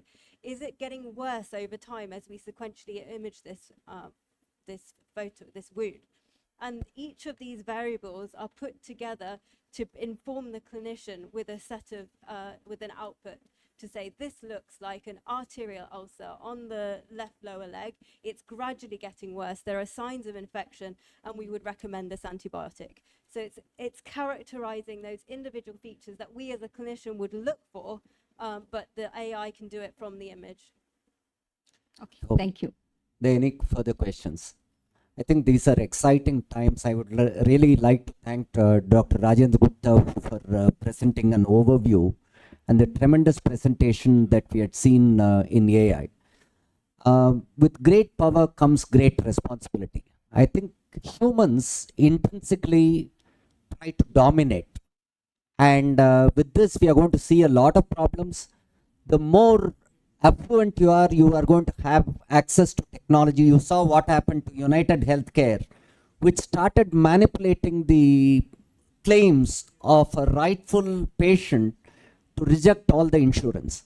So there's a lot of potential for harm, and therefore it is very, very important as a policymaker, as well as ethical considerations are going to emerge as an important domain when you kind of introduce artificial intelligence to rule the clinical practice.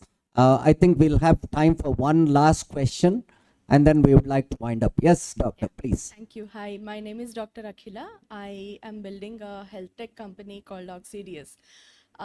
My question to Dr. Rakesh and to GV Rao sir is to understand. I think AIG is really revered, as an institution in adopting to the technology, and we have witnessed that here today in implementation in multiple different fronts. So my question is, how is the doctor fraternity, adopting to these kind of practices? How is the acceptance happening? Is there any, are there any challenges that are being faced? Rakesh, Dr. Nageshwar Reddy would like to take the question. Yeah, so I think this is a very important question. As older generation, we have some resistance to all these changes, but we realize that this resistance has to change. In fact, when we started introducing lot of I think the mic is not on. No, it's on. Okay, that's so when you started introducing all this initially, we found that people adapted it best where the postgraduates, the nursing staff, the managers, and the last were the doctors. The older doctors especially, a lot of resistance was there. But slowly as they came to know the importance of each of these, for example, the next session, Kinjal will show you how we have used Prism, for example, which JB showed you, has dramatically changed the way we are going to talk to our patients, how we are going to document and all. We all sort of started loving all this and getting addicted to this. So I think as we demonstrate that these technologies are going to help us in becoming more efficient, in decreasing our errors and treating our patients better, everybody is going to adapt it. I always tell our doctors who don't want to that AI is not going to replace doctors. Doctors who know AI are going to replace doctors who don't know AI. That's very ultimately that's going to happen. I think, like everything else, these are exciting times, and with that, as I said, we are going to see a evolution of technology into medicine. And in the interest of time, we would like to close this session. I would like to thank all the speakers and the previous moderators, and we'll wind up and close the session. I would like to hand over the mic to Dr. Rakesh. Thank you, Dr. Narasimhan, Ramji, and Dr. Nitin. So in fact, on the question what the doctor has posed, the next session is going to be on how doctors have embraced AI in a span of probably 8 to 10 weeks. And that's going to be the next session, a very interesting one before we break for lunch. Gautam, can you just have the next moderators? So I invite Mr. Ajit Rangnekar, Mr. Sujit Jagirdar, and Dr. Anuj Kapadia to moderate the next session. I invite Dr. Nageshwar Reddy to introduce the next session, the AIG ISB collaboration. Yeah, so as the moderators are coming up, I think they're all well known.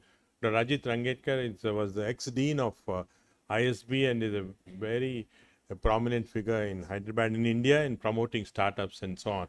Anuj is the cardiologist here, and we have also, thanks a lot for coming on. So this is a very different session. So what we did was that, continuing again on the question that we had in last session, are doctors really interested? Are doctors capable? Can doctors do anything on this?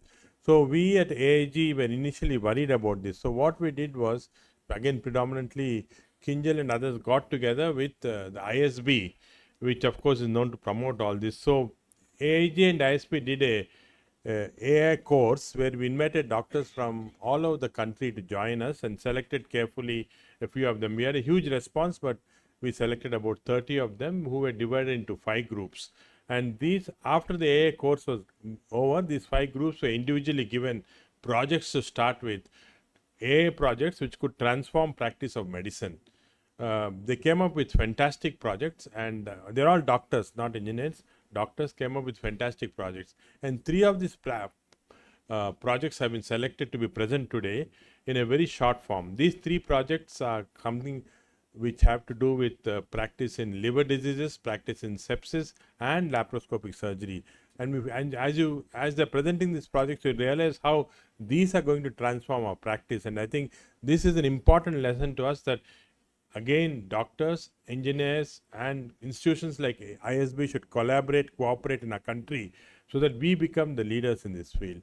So I hand it over to our moderators now. Thank you, sir. So I invite Dr. Ankit and Dr. Shiva to present the first project on sepsis. Good afternoon, everyone. Thank you for introducing us. Thank you for making us a part of this project, because as doctors with very little information on what technology can do for us, this course really helped us in identifying what technology can do for us, and then we could put our brains together to see what we can achieve with it. So our project is basically about sepsis prediction using artificial intelligence. Since a lot of the audience is not from the medical background, we will just introduce you to the topic as well, what sepsis is, why we have chosen this topic as a topic of importance. Before that, we have a multidisciplinary team of doctors, computer engineers, and of course, administrators, admin support. I would acknowledge the team towards the end of the presentation. The vision is, of course, to reduce sepsis-associated mortality. But right now, what we are working on is to accurately predict sepsis in patients who are admitted with infections. What is sepsis in general? It is infection with organ dysfunction, and it is invariably associated with very high mortality if not treated in time. And in fact, it is the final common pathway to death due to all infectious diseases. If you look at the burden, there's approximately 50 million cases happening worldwide. The burden is really high in the Southeast Asian countries or developing countries. Unfortunately, we don't get a lot of data. Even if you look at very conservative estimates, approximately 1 crore individuals would be affected by sepsis in our country alone, with 25 to 30% mortality. And this mortality can be brought down if interventions are done in time.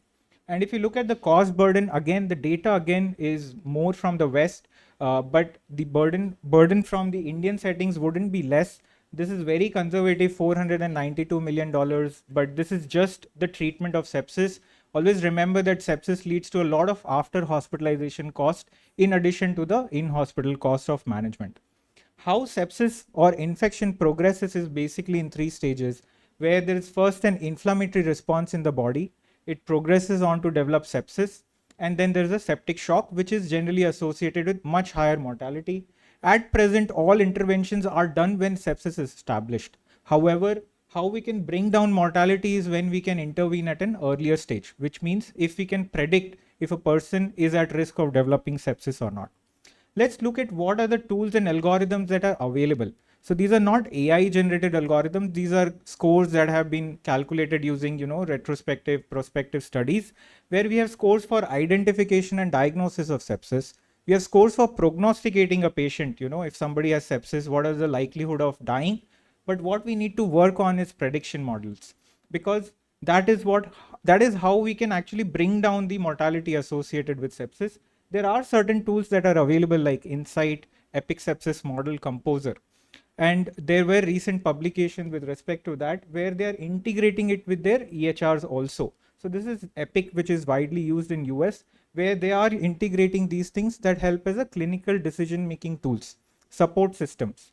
And this is another model which was validated again with a lot of studies where they had found that it is performing much better as compared to traditional tools.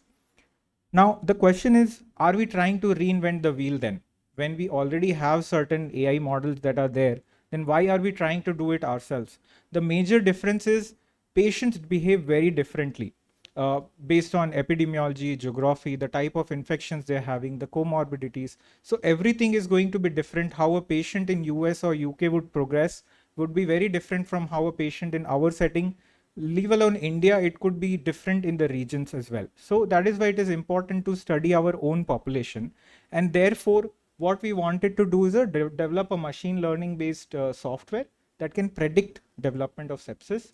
Right now, in the very short span of time, thanks to our tech team, we were able to develop the Challenger 1, which is doing 2 things at this point, which is identifying sepsis. And the second thing is prediction of risk of development of sepsis. What we did is we first had a consensus on the definition of sepsis because it's a very variable definition. We took a very objective one as per the surviving sepsis guideline.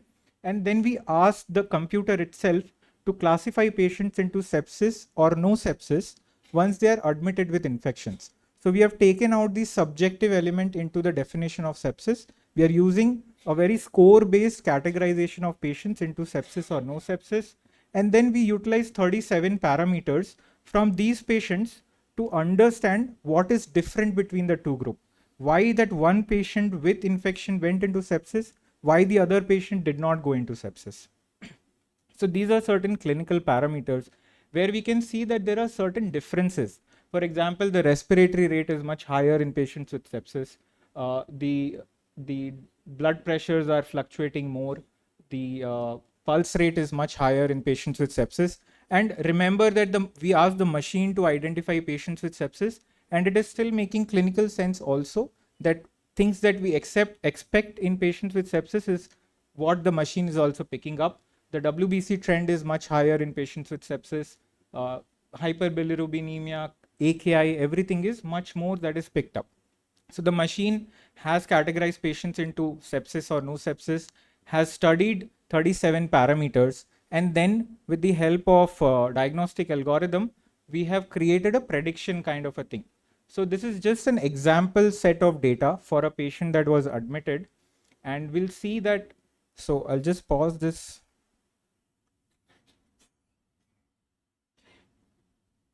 So what is happening is, this is the first entry is the entry of the patient in the healthcare system where certain parameters are recorded. Remember the last column is the prediction, which is a composite of 37 parameters.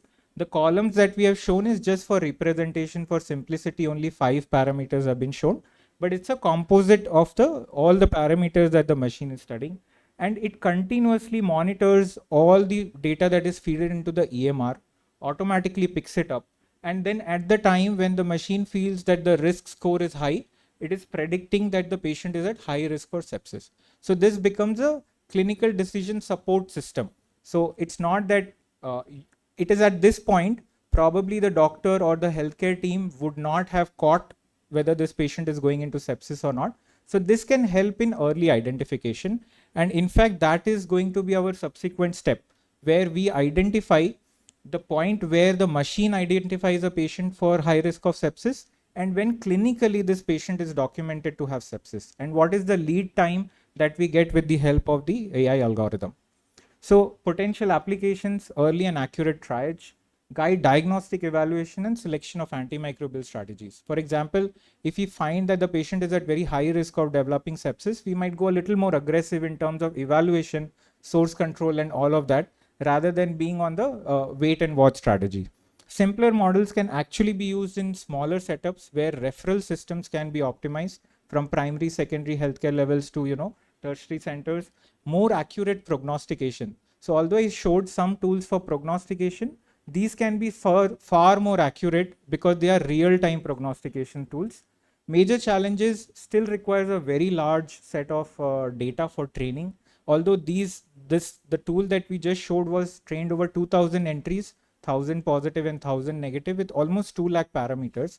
So, but it still requires more and more data. The definitions keep changing, so we'll have to keep optimizing it and integrating the tool with EHR. So this one is built with our EHR system. Of course, if we want it to be adopted widely, it has to become more easily integratable.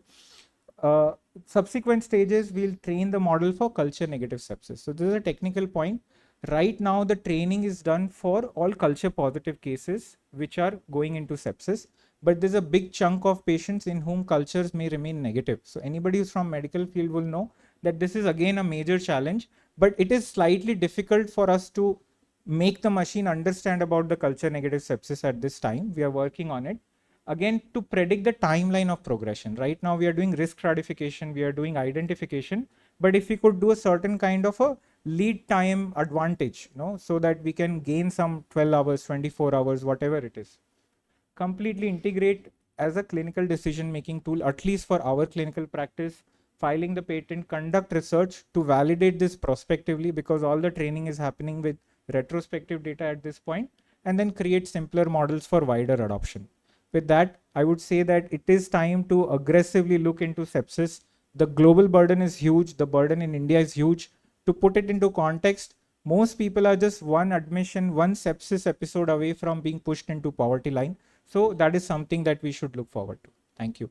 Before that, I'll just introduce my team. Like the team we have, not all the members are present. We have Dr. Shiva, we have Dr. Kamala, Dr. Adarsh, Dr. Mamta, There are two more members, Dr. Harish, Dr. Rudresh, and from tech team we have Mr. Chandu and Mr. Shai Krishna. Thank Big you. round of applause.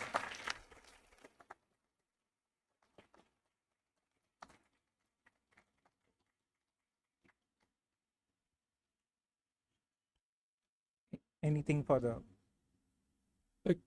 Congratulations. But actually, Doc, if just before asking them a question, if I can make a request to Dr. Rajendra Gupta while he's here. See, sir, in our country, unfortunately, medicine, sir, right here. In our country, unfortunately, medicine and engineering and other sciences meet up only at the PMO level. Correct? There is no interaction at the kind of level. It requires an AIG and an ISB to do it. So if we want to be the leaders tomorrow, we have to change this thing, and we have to have courses at least at postgraduate level. First of all, if understanding at undergraduate level, and then a level of interaction which allows many more people. So I request you to use your great offices at this thing to make some of these things happen. Sir, with your permission, I'll just take 30 seconds. So IIT Kanpur started a medical school. IIT Kharagpur started a medical school. The goal was convergence, but I think private sector moves pretty fast. In fact, ISC Bangalore is starting in a hospital. Yes. So I think this has been long thought, but the PM said, let's move it into reality. So you see this happening, but it's like elephant moving takes time. But I think you all can move pretty fast and show the world, which I think I'm very fortunate to see what you all do from here, and the US watches it there. But yes, it's happening. It's happening. Thank you. Let me just ask one question to you. What were the challenges in working between the technology people and you in the medical profession?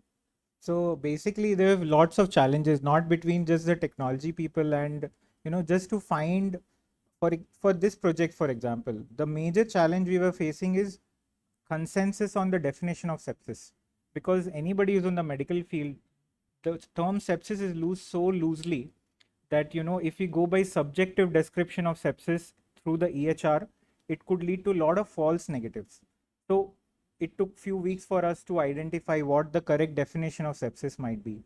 And then the later on stages, at least what I found, we'll have other team members to also have a opinion, that sometimes the technical terminologies, although we were fortunate to visit ISB, they introduced us to the basic, terminologies and technologies, but still, I feel that what Mr. Chandu, Mr. Sai Krishna do is something completely beyond my understanding. So I just tell them that this is what we feel is needed, and then they somehow just magically make that appear, is what I felt. So Ajit, there are data analysts and data scientists in-house. But anything else? Okay.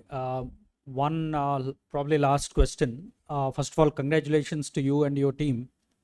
So the basic question is, is there a difference in the model, the way the data gets generated based on the organ that fails and causes sepsis? And the reason why I say this is, I've known a person who was unfortunately a kid, around 20 years or so, who had appendicitis, and he had a rupture, and unfortunately, he did not realize, because being young, so I thought it's stomachache. But it was too late, and then went through a very difficult procedure. So is there a difference in the way you train the model based on the organ that is causing that issue? Sir, actually that's a very valid point. We haven't thought about it, but the thing is, when we ask the machine to identify patients with sepsis, we use a score called SOFA, which has 6 parameters, which takes into account major organ functions.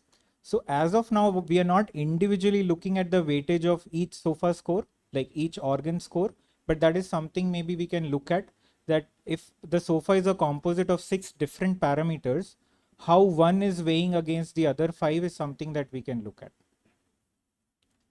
Okay, I think thank you, the team.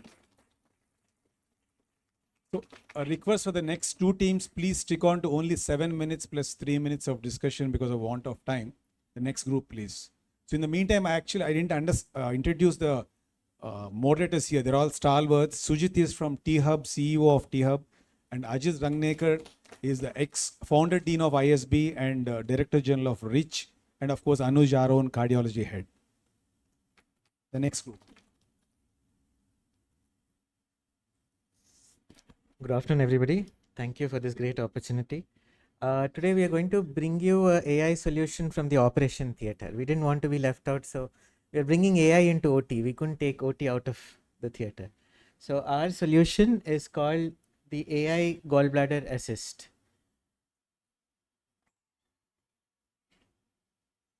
So it's very famous, this surgery, which is called cholecystectomy. To all the people who are not doctors here, I'll give a very short explanation. It's called removal of the gallbladder. So we do it either for stones or for tumors. And it is one of the commonest surgeries performed both in India and the world. More than 95% of these surgeries are performed laparoscopically. So you have small incisions, you put a camera system inside, and then you take the gallbladder out. It's commonly called a nickel and a dime and with $1 million complication because it's widely performed. The surgery, the cost of the surgery is not that high, but once you have a complication, once you have a tube that connects the liver to the intestine, once that is damaged, then the patient's life becomes very miserable. So then he has a prolonged hospital course. After that, he will require multiple surgeries. His life will only improve if he finds a great surgeon who can reverse that damage. Even then, he still has to be on follow-up. So what happens? Why do these mistakes happen? This happens because one, every gallbladder is not the same. So when we operate, there are gallbladders which have inflammation, there is infection. Sometimes the area is plastered. So a person might not be able to discern which structure is where. This is commonly, and sometimes you have anomalies. Sometimes you might have a variation in anatomy. But a very surprising fact that was found when the largest series of bile duct injuries were analyzed was that these injuries don't happen in difficult cases. They happen in supposedly simple cases because either the surgeon is fatigued or you misidentify a structure. There's nobody there you can confirm it with. And this is where we are targeting. If you take the number of surgeries that are performed in India, it crosses 35 lakhs. And even 0.6 or 1% bile duct injury is more than 10,000 patients. And tomorrow we aim to bring that number to 0. Maybe we are being very presumptive, but this is what we are aiming at. What is the current solution? You call a colleague, a senior colleague, you take an opinion from him. But it is very difficult in a peripheral center, or if you don't find anybody senior enough to confirm it. This alternative is very famously called a colleagogram. You confirm with a colleague whether the anatomy, what you think is correct. But this might not be always available. The other option is you abandon the surgery then and there and you refer it to a tertiary center. But again, for the surgeon, it's a loss of face in front of the patient. We have solutions like intraoperative cholangiogram and ICG, but again, they require additional training, additional equipment in the OT, and it is a little more complex to interpret. And often with these solutions, it is after the injury that you get a picture. It is not before. It is not preemptive. The damage is already done by the time you identify it. So here we actually put a video of the system that we are using, and you can see how we are segmenting each anatomical structure and how we are training the AI model on that. So we aim to help. The AI will overlay on the vision that the surgeon is seeing, and in difficult cases or even in simple cases when the surgeon is fatigued, it helps identify each structure so that the surgeon does not mistakenly injure any major structure. And why is there's always a question that we had to answer when we took up this project. Isn't anybody else in the world doing this? We have gone through the other studies which other hospitals abroad are doing. They are doing segmentation. They're not focusing on identifying the individual structures. They're just working on safe and non-safe zones. We are going a step beyond. We are helping the system understand each individual structure. And why? How can we do it? Because we have a huge gold mine. We have patients, we have data. The number of surgeries we perform in 1 week is what an international center does in 1 month or even 6 months. So, and for these systems, this is gold. This is what it eats. And the quality of your output will be dependent on the quality of the data that you give it. Another concept is in the OT, all these videos they have huge data. You can't send it on the internet to another center, process it and get it back. And hospitals are very wary about sharing their data because there's a lot of privacy concerns. What we are focusing on is edge-based computing. So the AI system or the AI module that we build is going to sit in your OT. It is going to process data real time. It's not going to send it over the cloud immediately. So it is going to be in the data, in the OT. Your data is with you in your OT. It's not being sent anywhere else. So this is a new concept of edge-based computing. The people we are going to target are going to be gastrosurgeons all over India. We have written rural and semi-urban, but even in the cities where you have a single gastrosurgeon operating, it can be used in training institutes where trainees are operating. This is a huge market in terms of the market dynamics. And the advantage of this model is it's going to be trained on Indian specific data. This is going to be trained on our variations in anatomy, the diseases that we see commonly, because we have a higher incidence of inflammation. Certain belts have higher incidences of tumors associated with gallbladder. So this is going to be very specific to our population. So we're using a computer vision algorithm and we're trying to achieve 95% accuracy for it to identify key anatomical structures. A lot of the foreign models that we saw were able to get around 60 to 70 or 80%, but they were also not focusing on segmentation. So what we are doing is one step beyond that. Because we have the data to do it, we have the technical expertise to do it. So this is a brief roadmap. I think we are very ambitious, but I'm hoping that we can work and somehow get it through. So thank you so much. I would like to introduce the team. We were guided by GV Rao sir, and the rest of our team is Dr. Maruti, Dr. Ajay, Dr. Sumanna, Dr. Vamshi, Dr. Gurang, and from the technical team we had Kinjal and Abhishek.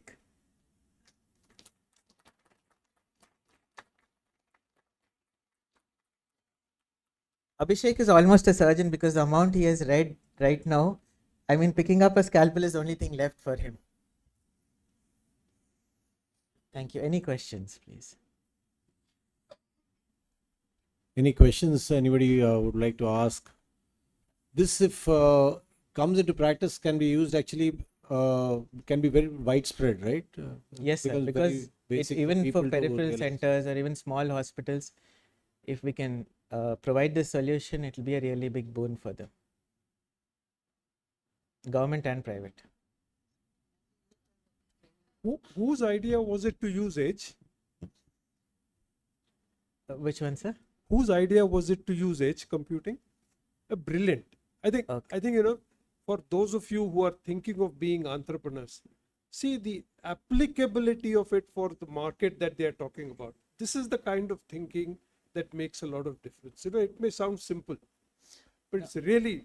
So one concern when we were working with the team and with the administrators and even with sir when we were discussing was that hospitals are very wary of sharing their data over the cloud and internet connectivity. If you're targeting peripheral centers, internet in India can be very bad, and that famous circle which fails to load is a very big problem. So you can't have that circle going on in the OT while you're operating and waiting for a decision.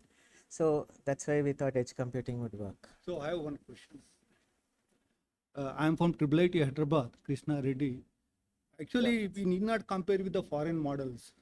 We can develop in-house models, our own models. Because of relationship between foreign countries, we don't know when they stop supplying technologies. So I recommend that let us develop in-house models, our own models, so that India has enough business and suppliers. Another kind of doubt for Gupta sir. What about, preventing healthcare when we got a very pollution in Hyderabad and public health actually? That aspect has been not been discussed actually. So, for example, lot of pollution, traffic jams, and even lot of chemical pesticides. We have to concentrate on arresting those things so that lot of people stop coming to hospitals. No, I think Mr. Reddy, we This have that. aspect has to We be can have a addressed. discussion with Dr. Gupta in the next time. So that kind of, Thank just you. I'm saying I wanted to ask at that time. I could not ask that one. Public health also has to be addressed as a part of such conferences. Thank you very much. Thank you, sir. Thank you. Thank you very much.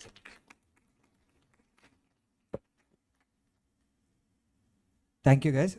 So we have the final project by Dr. Anand and his team on fatty liver.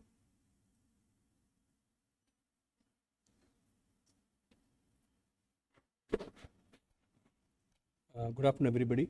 So this is one of the public projects which we are actually working on. This is very much common for you all IT guys who are sitting here. You have undergone master health checkup. You have been told you have fatty liver, and this is what we are working on now. How to diagnose fatty liver in sitting at home or sitting at a primary healthcare center. We don't need to go to hospital at all. We have our team. This was AIG ISP collaboration, and I am Anand speaking on behalf of my team. What actually is fatty liver? It's just accumulation of fat in the liver. Normally it should be less than 5%. If it is more than 5%, what we call it as fatty liver. It is benign, okay, but if you diagnose at that time and prevent the progression of the disease, you may prevent a lot of complications because of liver disease, liver cancer.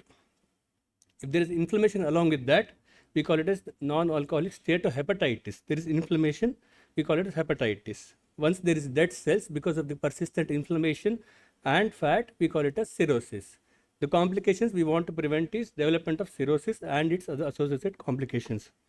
So this is quite tricky. This is a very common problem. There are 500 people over here. At least 180 will be diagnosed with fatty liver if you undergo some of the tests, ultrasound immediately. So who are at risk of fatty liver? This is a common population. Dyslipidemia, the prevalence of dyslipidemia in the Lancet publication is 81%. Generalized obesity, 32%, central obesity, 40%, diabetes mellitus, we are known as capital of India, 12%, hypertension, 10 to 25%, PCOD, which is a common problem for gynecologists, 12%, hypothyroidism, sleep apnea, it's all very common. These are all common problems. Probably you have it or your family has it. At least 30 to 40% of these patients will have fatty liver. So we are looking at a chunk of patients, at least 60% of Indian population, will have a fatty liver. How to identify this? Commonly what we do is biopsy. The gold standard is considered biopsy, but to diagnose a disease which is benign, biopsy is very, very rare. We don't do biopsy to identify fatty liver. The commonest thing which is done is ultrasound. You undergo a master health checkup, then you find that there is some amount of fat. Yes, it's a very good modality, very commonly used modality, but you cannot get the amount of fat actually deposited in the liver, and you also cannot get the amount of damage it has already caused, that is fibrosis. The dead cells cannot be predicted or cannot be diagnosed. There are some online calculators which are existing, which are recommended by the guidelines, but these can only identify advanced disease when the patient has advanced fibrosis. The score FIB4 score, which is commonly performed, if it is more than 2.6 or an age between 35 to 65, then we say that the patient has to undergo testing for cirrhosis. So again, very complicated online calculator. Then the commonest one, which is usually used by hepatologists, gastroenterologists, physicians, is FibroScan. It's a Paris machine, very costly. It's a 2 crores machine. It can give the exact amount of fat in the liver, also can give the exact amount of fibrosis in the liver. So we consider that as the benchmark for this current study. There is an urgent unmet need for a simple, universally applicable tool that eliminates the barriers to diagnosis of fatty liver at early stage. In India, there are 60% of population have risk of fatty liver, as I showed in the initial slides, but it is a silent disease. There are no symptoms for this disease. Most patients come to our OPD when they have developed either cancer or they have developed other complications of fibrosis or cirrhosis. Only 10% of them actually come to us when they have at advanced stage. So 50% don't even know. If you get a test now, probably you also have fatty liver. So that is the reason why we chose this public health problem, that is fatty liver. And now Government of India considers fatty liver as a non-communicable disease. So what is the problem? How to what is the solution for this problem? So we propose to develop a digital diagnostic tool which is non-invasive, it is globally accessible, it has a data integration of all the current level parameters which we used in this current study. And then we developed this model and we trained it in comparison with FibroScan or the transient elastography, and we identified parameters which can tell us the correct amount of fat in the liver and correct amount of fibrosis in the liver. So we did ran around ML algorithms. We chose around 2,000 plus patients randomly who were undergoing for fatty liver assessment. some normal, some having fatty liver, and we utilized around 72 parameters. We ran the algorithms. We found there are 12 actual parameters which are actually required to identify fatty liver accurately. So this is what we did. We submitted to our AI tech team. So they found out that if this is a patient who has BMI of 21.87, his FIP score, which is 0.72, he doesn't have fibrosis, but he has good amount of fat. CAP is basically fat, which is 270. We identified based on the blood parameters. He has fibrosis, which is 6.8, which is normal. So there is no fibrosis. He has 270 fat, and we got a fibroscan which is similar.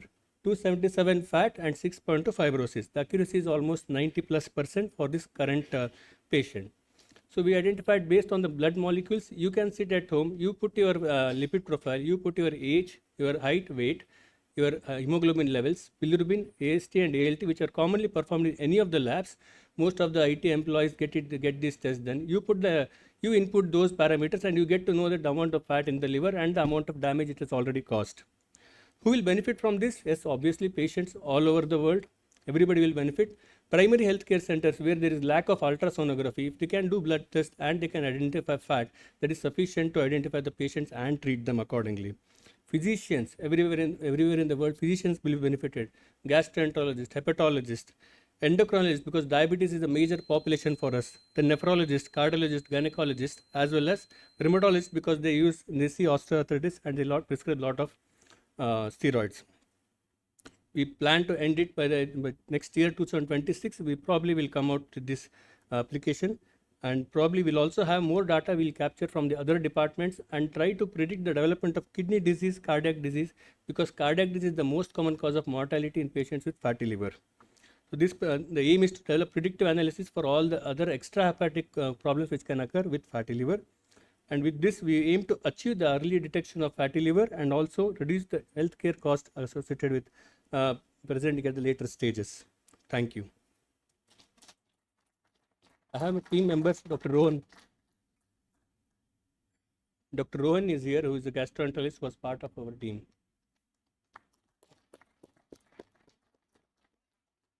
Any questions?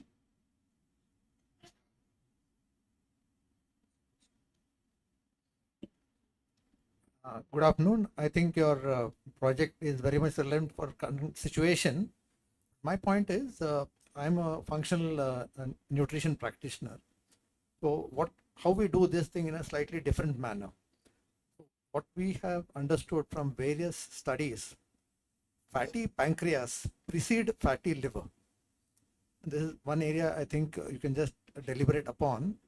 So all the parameters concerning fatty pancreas, say simple things like insulin resistance and all, also give us a fair understanding of fatty liver, rather than going in for all the complex elastography tests and all these things. So any deliberations on this? So fatty pancreas is difficult to diagnose. There is no gold standard test to diagnose fatty pancreas, if I am not wrong. And secondly, the fibroscan, which is considered as gold standard, can give us the correct amount of fat and fibrosis. And it's a very easily available tool, although not economical, can be compared easily. Fatty pancreas, what we believe as a hepatologist is liver is the actual cause for all the other complications of this one, okay, including the heart diseases. Most of our patients actually come with arrhythmias. They also have a fatty liver. Kidney disease, again, fatty liver is the initial event. So we believe that liver, it all begins with liver and then it goes to other organs.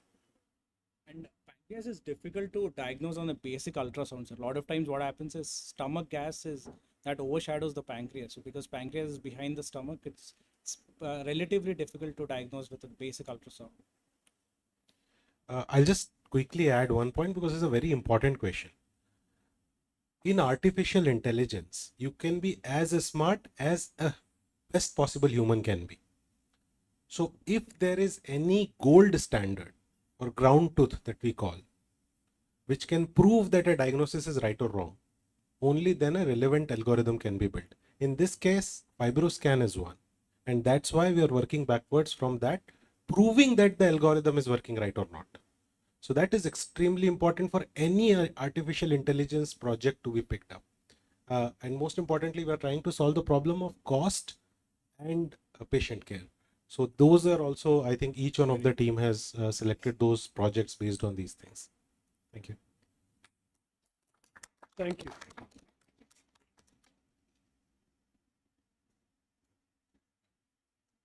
Thank you, chairpersons and moderators. So we'll conclude this session now. So with that, the morning session of our AI in Healthcare 2.0 comes to an end. So we are going to break for lunch now. So we will be back here at 2:30 p.m. So we'll start the post-lunch session at 2:30 p.m. And an important announcement, lunch is being served in basement 1. Our staff will guide you towards the lunch area. Lunch is served at basement 1. And I repeat, we start the post-lunch session at 2:30 p.m. sharp. Thank you.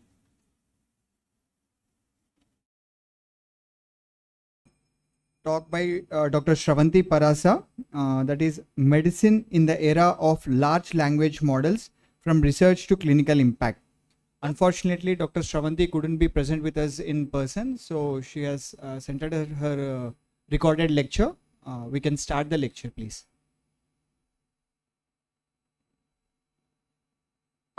And today I'll be talking about medicine in the era of large language models, from research to clinical impact. Next up is learn a lot about large language models, the beauty of how we can work in different ways.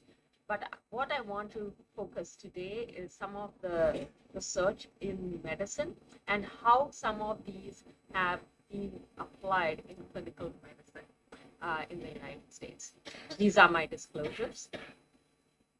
Okay, so I know most of you are probably familiar with these terms, but just to catch up everybody, we'll talk about some of the definitions of these models. First one is, what are foundation models? We hear about this term all the time. So basically, these are pre-trained AI. Hello everyone, I am Shravanti Parasa, and today I'll be talking about medicine in the era of large language models, from research to clinical impact. We've learned a lot about large language models, the beauty of how we can work in different ways. But what I want to focus today is some of the research in medicine and how some of these have been applied in clinical medicine in the United States. These are my disclosures. Okay, so I know most of you are probably familiar with these terms, but just to catch up everybody, we'll talk about some of the definitions of these models. The first one is, what are foundation models? We hear about this term all the time. So basically, these are pre-trained AI models that serve as a starting point for developing more specific AI models. For example, your GPT-4s or Gemini, these are foundation models that are general purpose, but you need to specifically train them for a specific use case within medicine.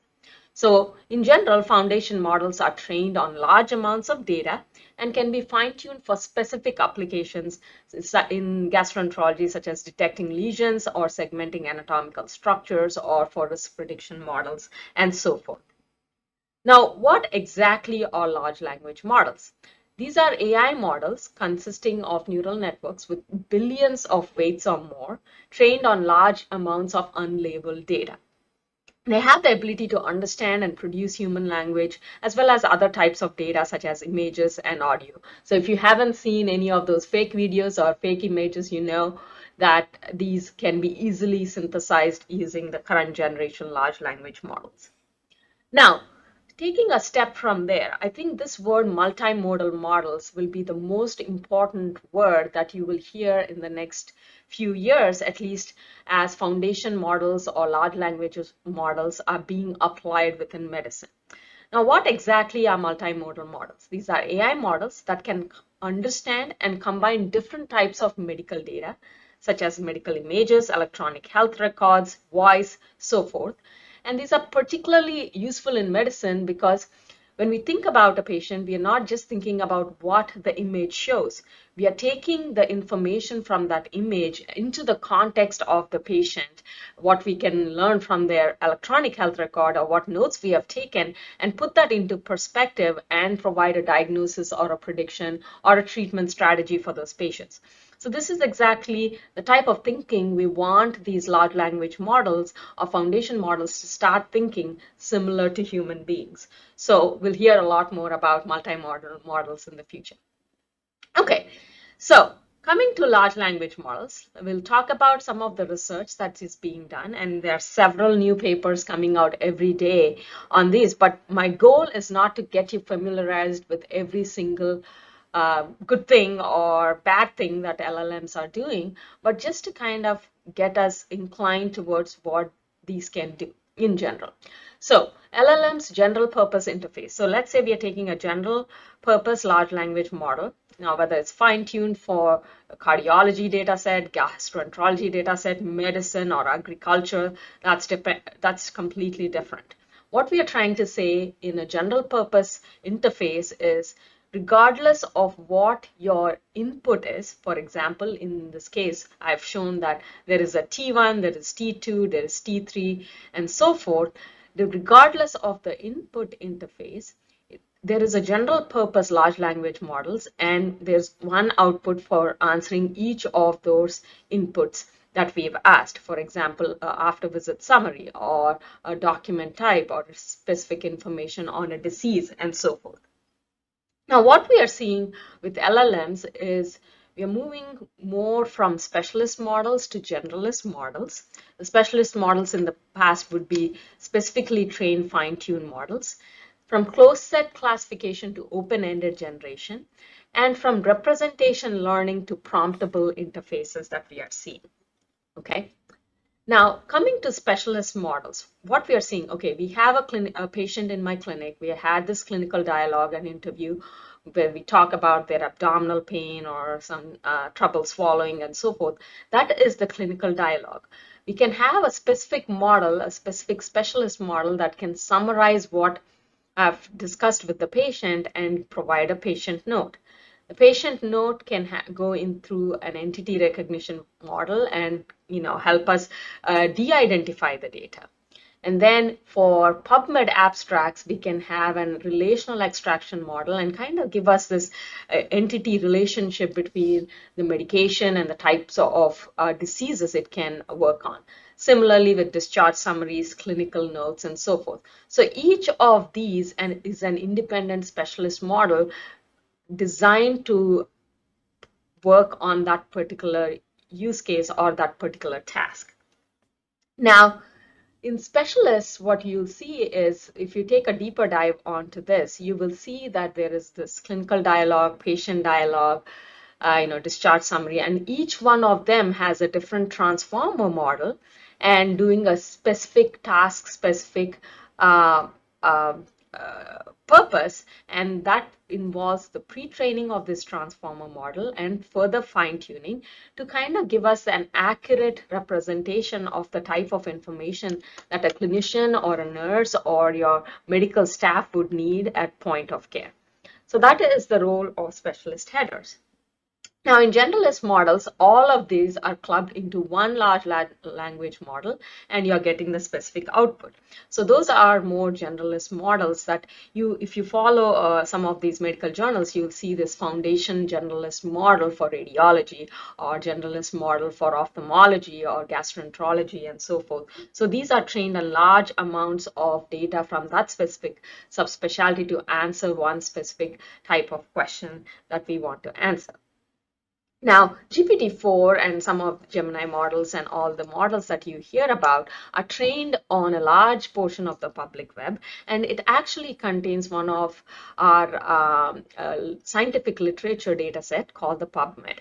So it has PubMed Central and PubMed Abstract. So you can see that almost 19 to 90 gigabytes of data is coming from medical literature search engines as well.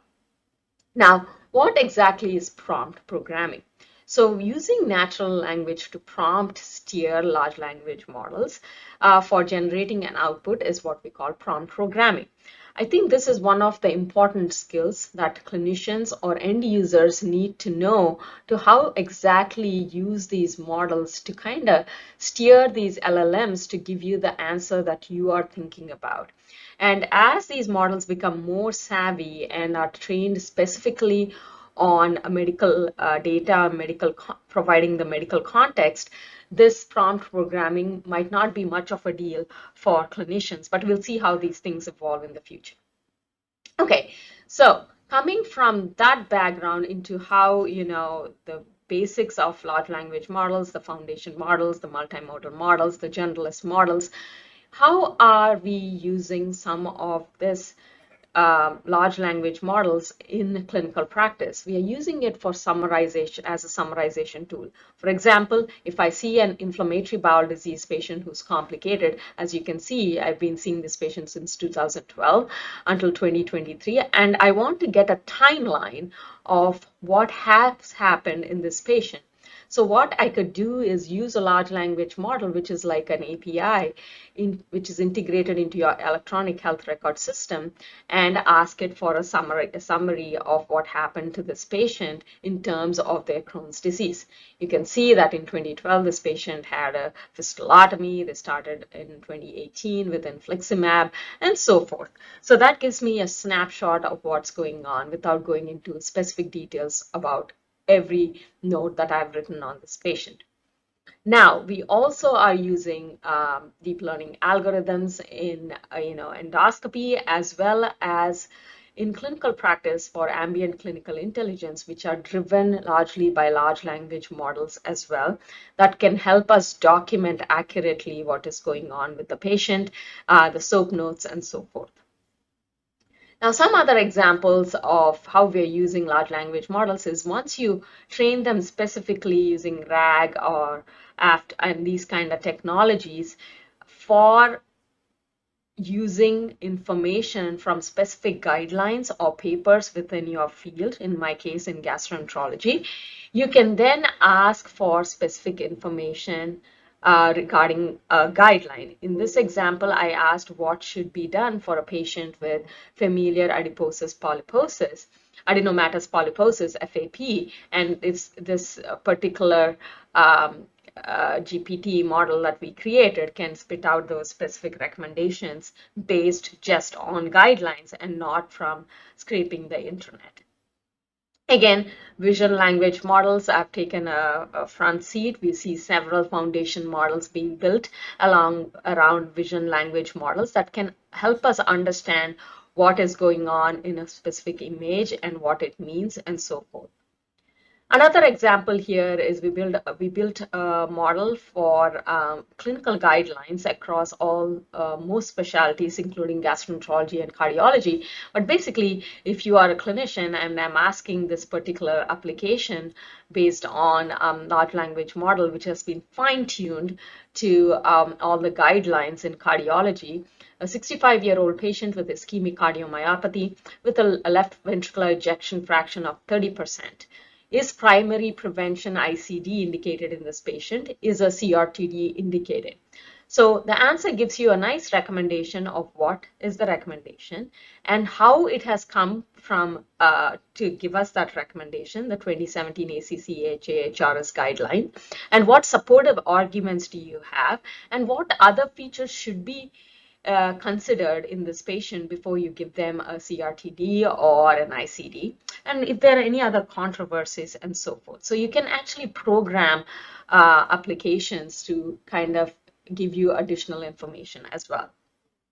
Again, what are we seeing still in clinical research standpoint is using electronic medical records to map out cancer patient journeys. So for example, if I have a patient who is newly diagnosed with colorectal cancer, I can kind of, let's say they're in stage 2 of colorectal cancer, I can go back to them and say, hey, this is how most patients who had stage 2 colorectal cancer behaved, and this is how your journey might also look.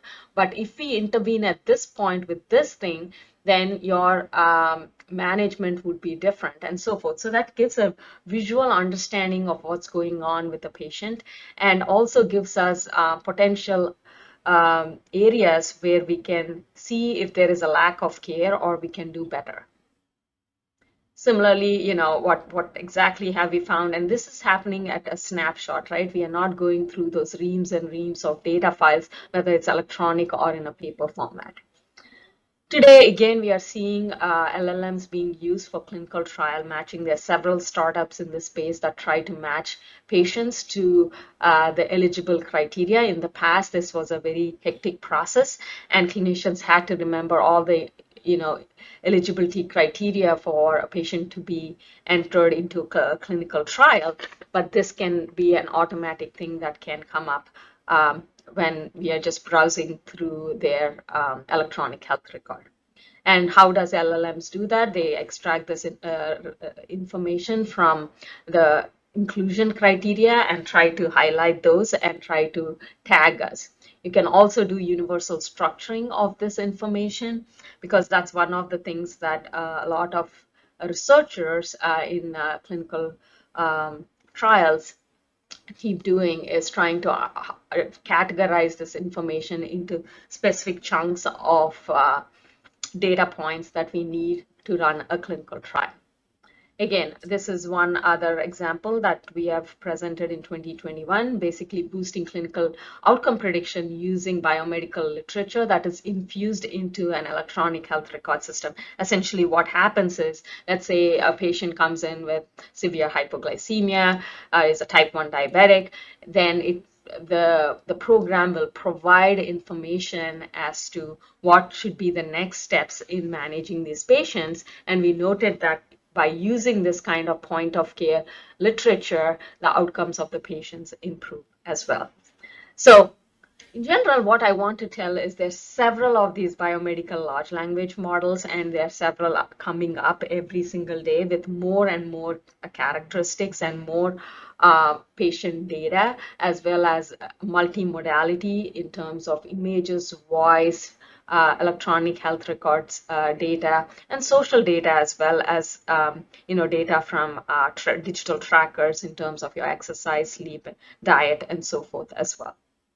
So what do we expect these generalist medical AI models to do? We expect them, maybe, if done right, behave like humans and help augment the performance of a clinician, similar to how a clinician would input each data point into their brains and process that information and provide recommendations for their patients. But before I conclude, I think it's very important as clinicians and as well as computer scientists and developers of these models to watch out when you're using AI models. These should be data driven. Somebody should be responsible for the legally responsible for the output that these models put out. It should be some kind of explainability as to why this model predicted or recommended a certain treatment strategy or a diagnostic prediction. There should be some understanding of how well it can be integrated and what is the clinical utility of this. What was the scientific methodology, what type of images or what kind of clinical data was used when these kind of models were developed. Making sure the safety, transparency, and security issues are well addressed before these models are deployed into clinical practice. And with that, I will end my presentation. Thank you very much for your attention. Thank you, Dr. Shravanti, for the virtual talk. As this is a recorded this thing, we are not opening the session for any questions.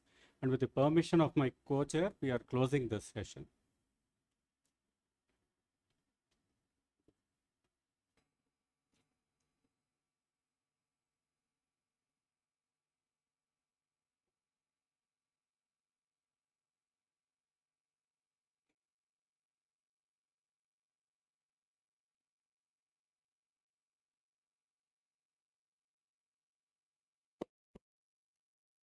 I request Mira to introduce the next session, please. We will now get into another engaging session on artificial intelligence and pharma industry, where we explore the role of artificial intelligence in transforming the pharmaceutical industry by accelerating drug discovery and enhancing delivery systems. This session will provide insights on how, by analyzing complex data and predicting outcomes, AI identifies promising compounds and optimizes formulations. how the smart logistics and real-time monitoring ensure timely, precise drug delivery, revolutionizing patient care, and paving the way for innovative therapies and personalized treatments. Thank you, Meera. I invite the moderators for this session, Dr. Rajiv Menon, Clinical Director and HOD, Department of Cardiology, AIG Hospitals, Dr. Vamshi Krishna, Director and HOD, Medical Oncology, AIG Hospitals, and Mr. Ramkrishna Lingareddy, General Secretary of Hyderabad Software Enterprises Association. He has established several centers of excellence dedicated to cloud and image technologies. I request Dr. Arjit Roy to deliver his lecture. Arjit Roy is a computational chemist by training, completed his PhD from IIT Kharagpur, and currently is leading the AI-based drug discovery initiative at TCS Research. Over to you, sir. Yeah, thank you for the kind introduction. Good afternoon, everyone, and I'm very happy to be here and very happy to see that AIG has organized this conference, and I can understand that why AIG is a leader. So I will mostly talk about AI in early stage drug design. And we have heard from morning various applications of AI, and you can see some of the applications of AI here as well. So the previous talk covered some part of it. For example, identification of novel targets that can be done through text mining, the GPT part that the previous talk described. So what I will mostly cover today is how to design novel molecules and how to do the property prediction, the predictive AI models. That will be mostly my focus, but there are other areas as well. For example, selection of patient population, maybe the virtual patients, AI can help over there. It can help in automatic document review and many other things. And we all know that some of these applications, for example, recently David Baker and the AlphaFold team got the Nobel Prize for chemistry for the protein structure prediction. So this is an important step towards to find a drug, because we still do not know many of the protein structure, and this is a revolutionary. This is a many years of old problem, and it's still it's still not resolved. But what is interesting is that this field is fast moving. For example, if you now see the CASP results from where there is AlphaFold started his journey. So now this year, actually, AlphaFold has moved to 9th or 23rd position. So this is a very fast moving place, and number of new algorithms are coming up. So in TCS research, so I'm part of the TCS research, and the mandate on us is to work on futuristic problem. And these are some of the other area where TCS is working, not the AlphaFold of course, but for example, antibody discovery or image analysis. So we are doing a lot of work with TMC Kolkata for the histopathological image analysis, or for example, ionizable lipid design for the vaccine delivery. But today I will mostly try to cover the drug design. And as you have heard throughout this morning that algorithms developed for computer visions are actually delivering near human accuracy. You have seen all those examples. For example, automated car, facial recognition that we use every day in our mobile, or even disease presence or absence prediction, for example, from images. But what is interesting is that they can also annotate image, or even they can generate new image. For example, given a picture, it can make you smile, or change the gender, or lot of new things it can do. So this is the part what we are interested. This is the part we call as a generative AI. And with the advent of large language model that we just heard in the previous talk, now AI can interact with human like way in an unprecedented way. So now let us come back to the part that I want to discuss, as the AI in drug design. Now, why it isn't required, we all know that in this field, in this room, because as you can see in the top left, that the cost of taking a drug to the market is increasing every day. And we particularly focus for the early stage drug discovery that is shown in the right hand side. And this roughly cost 500 million with a time of 5 years. This is a rough thing. It changed for everything. Now what pharma want, they want to reduce cost and time and want to find novel molecules with no late stage attrition, because that is important, and that is the reason why the cost increases. And whereas what patient want affordability, quick access, and none of this possible with this huge time and cost. And what we want to change this. We want to change this with the help of AI. Why AI? Because for the more than 100 years of chemistry, so now we have more than 100 years of chemistry and biological data, and AI can understand from that data and try to find out patterns. So now, what is drug? I hope most of you know that, but just I have kept this slide.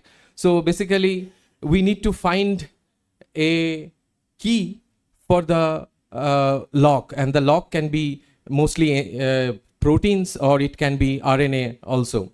And this key can be the drug molecule or the substrate.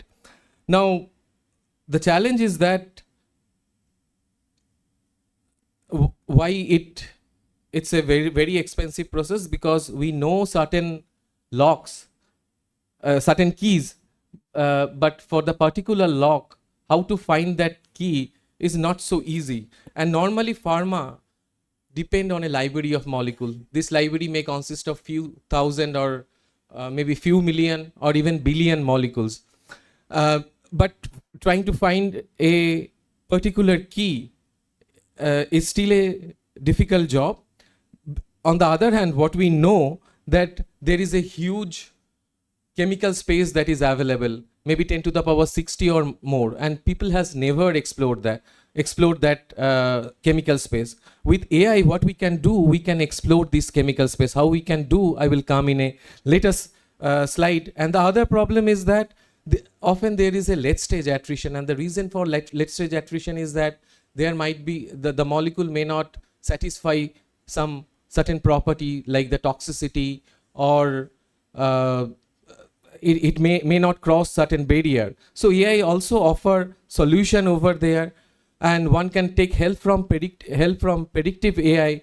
And I will show you later that how we can, how with the help of AI we can perform the multi-property optimize and find novel molecules at the particular chemical space. So in TCS, we have developed many tools, many generative AI tools which can work in a different scenario. The first one, what we call as a ligand-based approach. So here, maybe you have some amount of molecules which are not perfect. Medicinal chemists may have worked with them. They are not perfect, but they show some activity. And the idea is to optimize them to find better molecules. The other approach is the receptor-based or the structure-based approach. This is quite a differentiating approach because, and it works in low data scenario. For example, you are working with a disease and where you have identified a new protein. So what we have done, we have trained our model with the existing protein and the ligand structure. Ligand means the drug. And given a new protein structure, it can actually design based on the condition of the protein active site. And in a similar way, we have developed number of other methods, for example, gene expression based drug design, or even one of the problem is that since these molecules are new, so they may not be easily synthesizable. So for that purpose, we take help from chemistry and try to use those chemistry rules while designing new molecules. But just searching the new chemical space is not enough.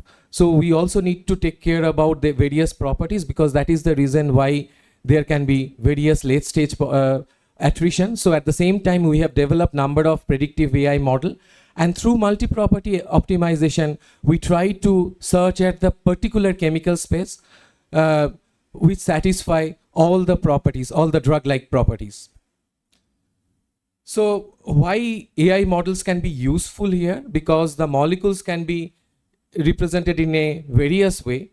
But what machine understand is the last one, the top right one, which is known as the smiles representation.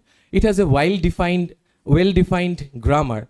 So actually machine understand this particular grammar, and then the problem is very easy because the existing natural language processing can be applied here. For example, you can correlate with the translation like the English to Hindi. So here the models are actually trained with English to Hindi translation, and when it learn it, given a new English sentence, it can tell what is the output in the Hindi. So this machine translation problem actually we use here, and for our case the problem is the smiles to smiles generation, which machine understand. And in the morning we have heard many talk or discussion on the agent, and this is a particular agent. So generative AI is actually designing a new molecule which is passed through the predictive models. So these predictive models can be toxicity or various other things, and it gets reward if the generated molecule satisfy particular property, otherwise it's penalized. This has a huge advantage over the traditional method, because now we can optimize molecules at the early stage of the drug design. We don't need to wait up to 3 or 5 years when the molecule fail and then go back. And at the same time, there are other things. For example, the one in blue, you can see that is the big chemical space. We don't know that, but we start from a public database. But then medicinal chemists also may see that there are certain fragments which may work against the protein. We have that knowledge. So instead of looking at that big chemical space, we just try to focus at that particular chemical space that is shown with red through a method which is known as transfer learning. And this is the first generative AI model we developed, which we call as a ligand-based method. As I mentioned earlier, we try to take a library of molecules here, which may not be perfect. And through the agent, the reinforcement learning, we try to optimize that and try to find novel molecules. And the multi-parameter optimization is another big advantage over the traditional method. For example, here I have taken a case from a central nerve designing molecule against the central nervous system target. Here, instead of just looking at the bioactivity, we try to look at other properties, because for any central nervous system target, one need to look at other things. For example, it needs to cross a certain barrier which is known as the blood-brain barrier. The molecular weights are usually smaller compared to the other therapeutic area. And even the log P should be in the suitable range, which help to cross the blood-brain barrier. So what we have done here, instead of taking only the bioactivity, we have done the multi-parameter optimization with all these things and try to get the molecule so that there are no late-stage attrition. For all these cases, we have done the validation. I'm not going to them for the sake of time. The other thing that we heard in the morning is the explainability, how we can get the explainability for the model. And actually we have done a lot of work towards that direction. And what we have seen, there are 4 pairs. And we actually break the molecule through a method that we call as a P-bricks that we have developed ourselves. So a matched molecule pairs are the pairs of molecule which are same, with only difference at one position that is shown with yellow. And what we can do now, we can tell that which part of the fragment is important towards the particular property. So this is a very useful property during the lead optimization, because then you can change certain part of the molecule is good, but it has certain toxicity or certain bad property. One can actually check and change those parts through this explainability method, through this explainable property predictive method. And this is one of the most interesting thing I believe we have believed, which work in a different at a very low data scenario. So this is what we call as a structure-based approach. Here we train our model with all the existing protein ligand complexes, and then given a new protein which might be for a new disease, one can design, because the model would try to understand what is the active site amino acid residue, what is the volume, how big is the cavity, and based on this constraint it will try to design molecules.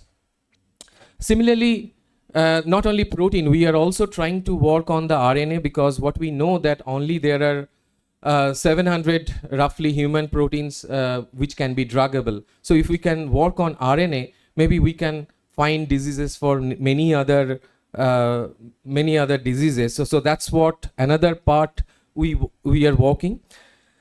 And I just want to end it here. I think I have 1 minute, right? Okay. So the other thing what we are trying to do, whatever I have shown till now are more traditional deep learning methods, but we are also trying to use the LLMs or the large language models.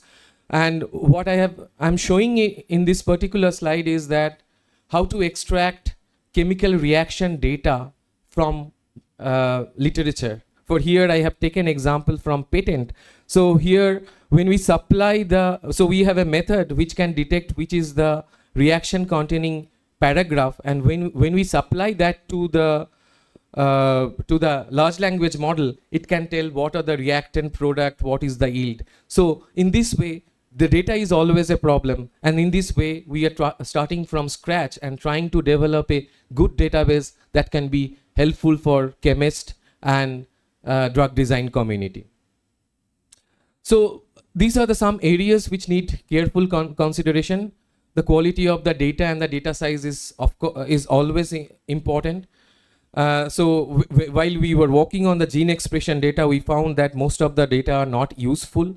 So the researchers should be very careful how to use the data, and it will be good if we can develop model for low data scenario. How one can synthesize molecule is always a difficult question, and if that can be considered, that is important. And the most important part is that how one can incorporate the domain knowledge or the scientist knowledge into the AI model. So what I was trying to show that we can now, with the advantage of AI, we can efficiently explore the chemical space. We can design molecule target specific molecules. We now have dynamically control over physicochemical properties that can reduce the late stage attrition. And with explainability, we can give an end user extra confidence.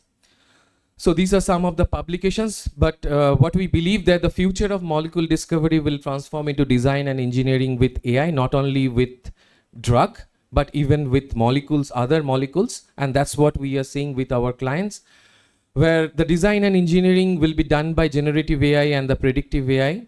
Of course, with the human experts in the loop, that's the most important part.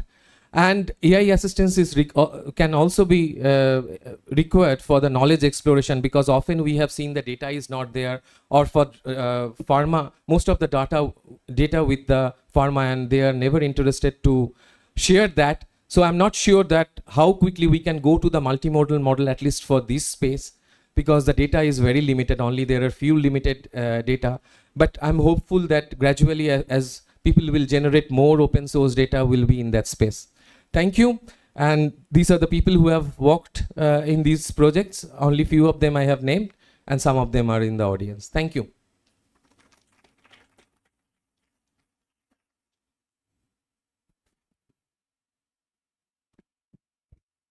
Thank you for the great presentation.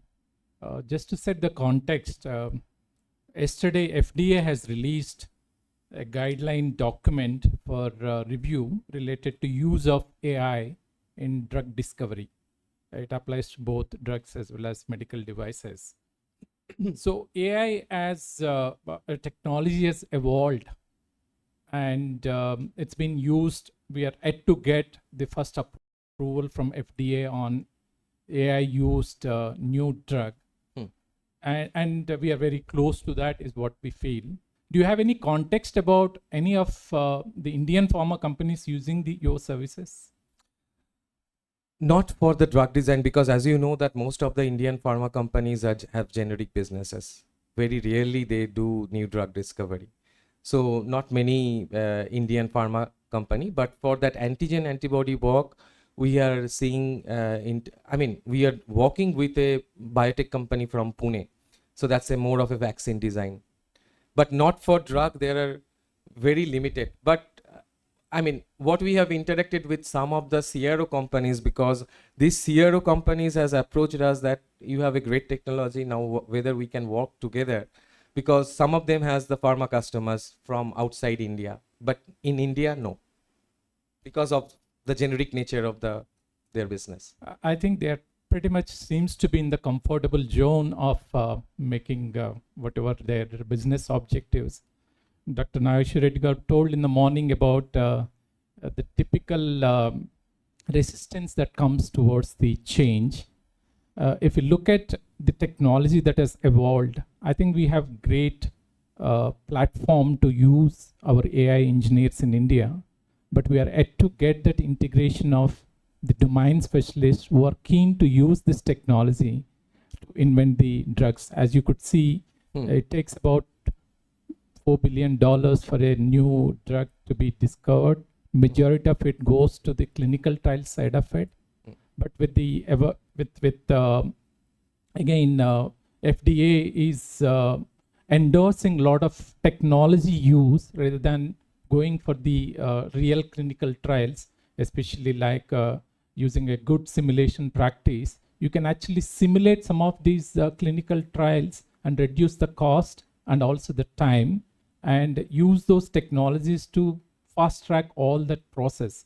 And we could see a lot of GCCs are setting up their companies in India, and majority in Hyderabad itself. Yeah, in Hyderabad itself, and majority of them are actually doing a lot of support for the clinical trials. Exactly. And the clinical trial write-up, medical write-up. Absolutely, they're using all the kind of the technical knowledge that is required to do that job.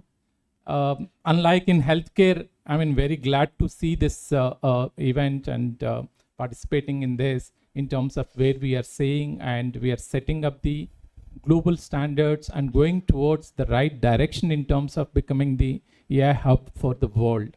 Exactly. But yeah, it's I think we hope the pharma companies also would look at leveraging these technologies to the extent that it can be leveraged, and probably India can also start looking towards discovering new drugs. Exactly. I hope that time will come. We'll open up for questions. Any comments here? Okay, thank you. Hi, Arijit. Good talk. Myself, Suraj Bansali. I am partner with Silver Needle Venture Capital. But previously, 20 years, I've been in pharma R&D and work for companies like Novartis, Eli Lilly in core drug discovery and development. So you shared a good example about hit identification, but most of the information was for small molecules. Any thoughts on AI being used for designing biologics, monoclonal antibodies? Yeah, so I intentionally did not show them because that's one of my colleague is working on them. But in my team, I'm more working on the delivery thing. How to design ionizable lipid. So that's one of the work we have started, or very recently. Okay. But otherwise, one of my colleague is working, and as I mentioned earlier, that she's collaborating with one of the biotech company in Pune-based biotech company, and as well as TMC Kolkata also we are doing something towards that. Okay. So there are some work, but there is certain challenge with biologics and small molecule. Because what I feel that's for small molecule, there is a huge amount of data, at least some data, but for biologics, that data is not there. So I think we need to be more cautious. We heard it from every client that what are you doing for biologics? But to be honest, there is a very limited data for biologics, but people are trying to approach problem in different way. For example, they are trying to use some sort of molecular modeling to understand the antigen-antibody interactions. So that may be their constraint while they design biologics. Sure. Or those type of things. I just gave it as an example. Sure, thank you. Also in oncology, monotherapy is the days are gone. So everything is mostly combination therapy.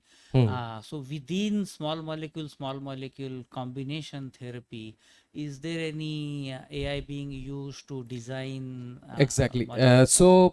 Again, I'm not working on that particular field, but one of my colleague that is a collaborative work with Tata Memorial Hospital at Kolkata.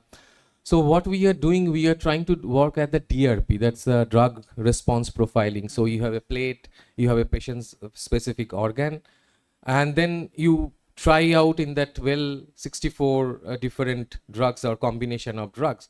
So those type of works we are doing Sure. at TCS level. Thanks, Eric. If I could just add to your point of the combination of drugs in oncology, the challenges are that the oncology cells are heterogeneous. So you have to find the pathways which are affected in different cells at the same time and then try to target both while not adding toxicity.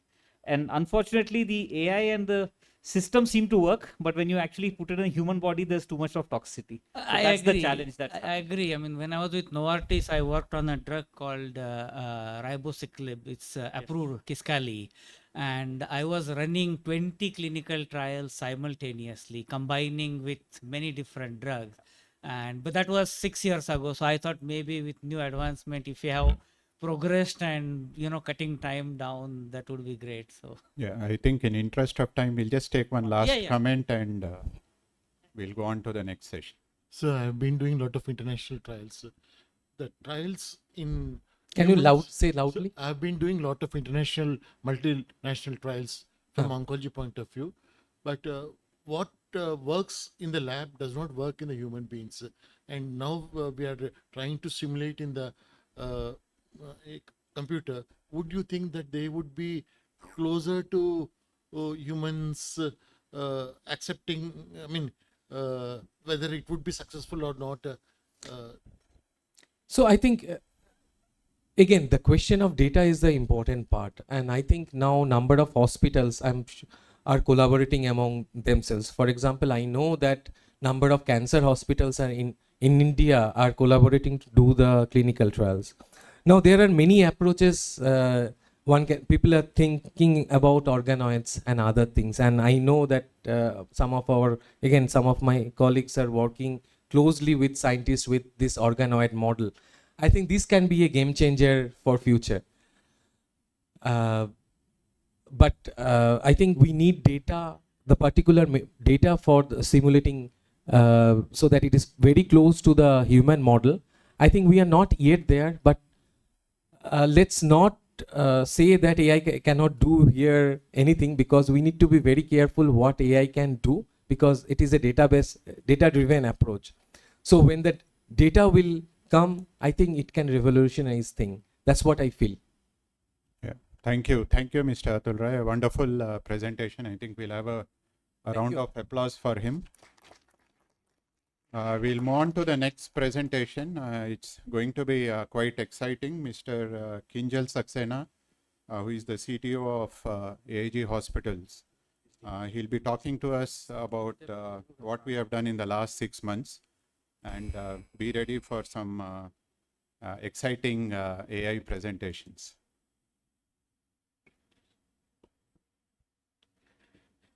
Thank you, sir. Thank you very much. Can I have the presentation, please? Thank you.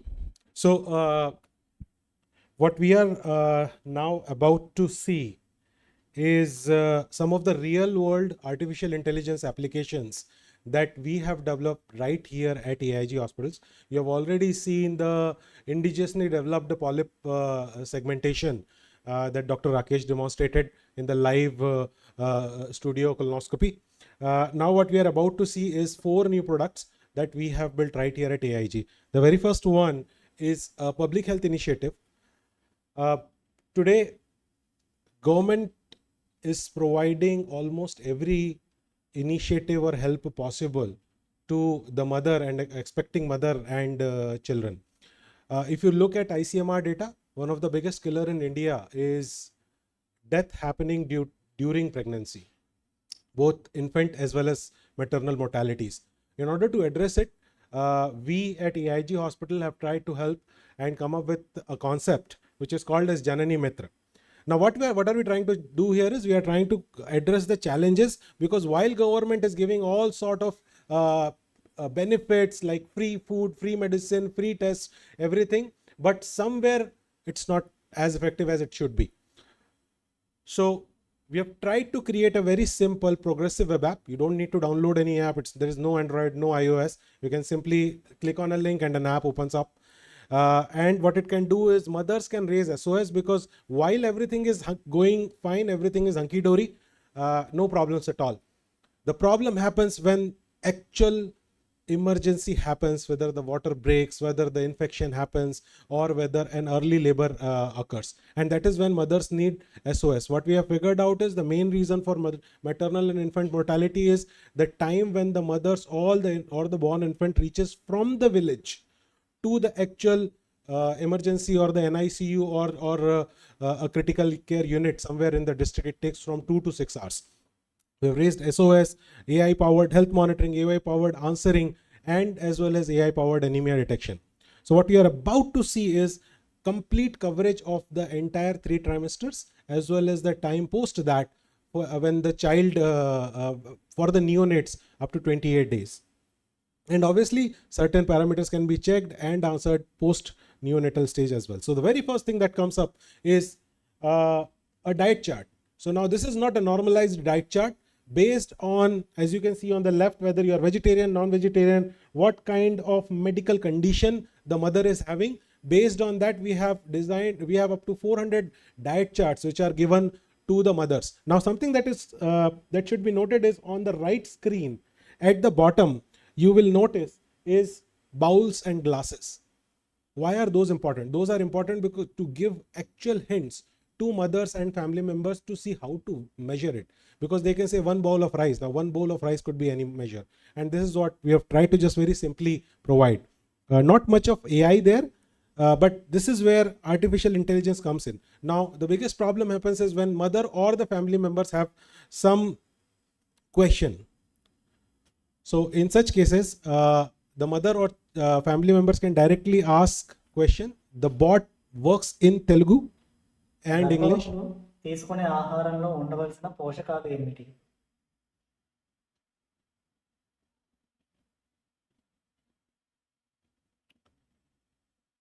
And the bot also responds in Telugu. Now, moving to the next one is how do we measure? Because mothers are getting diets, but most of the app, even today, the most advanced app actually expect you to enter diets. I ate 2 rotis, I ate 1 bowl of dal, etc., etc. That is very tedious process for the mother. So what we have developed for mothers is just by taking the picture of their thali, they can actually figure out how many calories it has.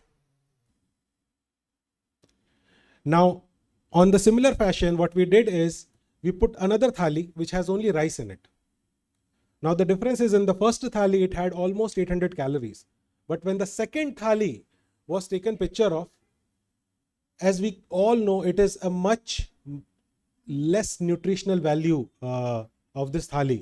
So when the mother takes picture, it not only gives her the value that it only has 221 calories, it also raises a high risk alert. So as if the mother is actually eating this same diet for next 3 days, we will actually be able to raise an alert to the ASHA workers and ANMs that the mother mapped to you is not actually eating enough food, and then they should then you should go and contact them and encourage them to eat better food.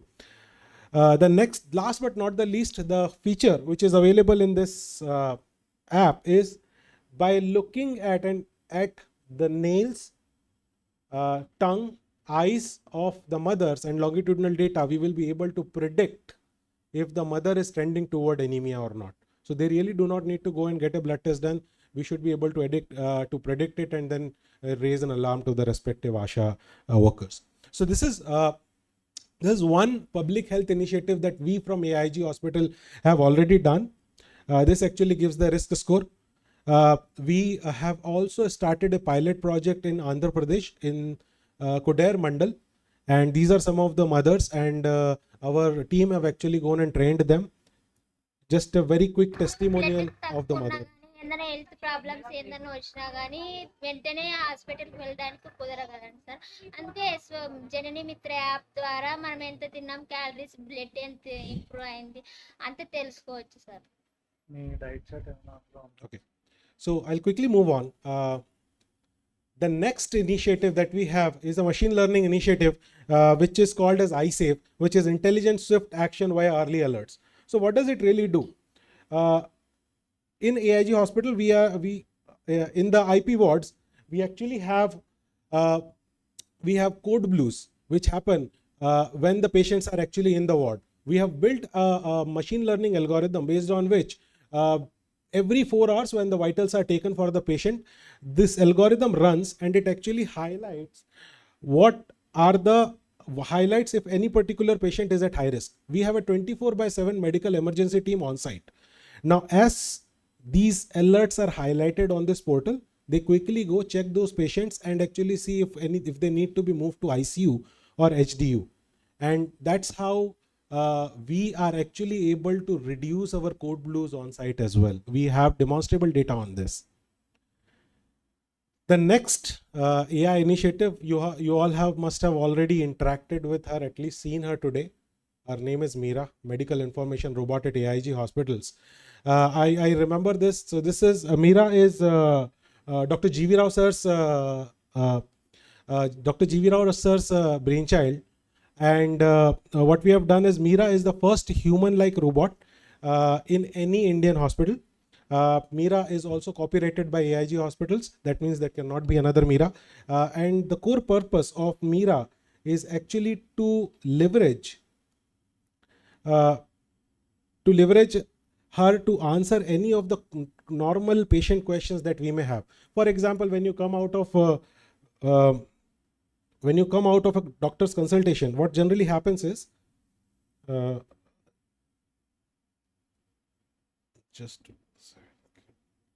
when we generally come out of the hospital, of the doctor consultation, we have so many questions. Okay, what is ERCP? Okay, what is this new test that the doctor has written?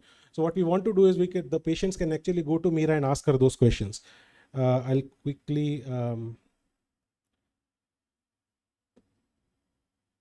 So while you have seen Mira so far, we would love for you to interact with her live. So Mira is right there in the auditorium outside as well. So I think they had the kiosk outside. They can have an experience in the networking time. Right. So Mira, I have a headache and fever for 4 days and also cough. What should I do?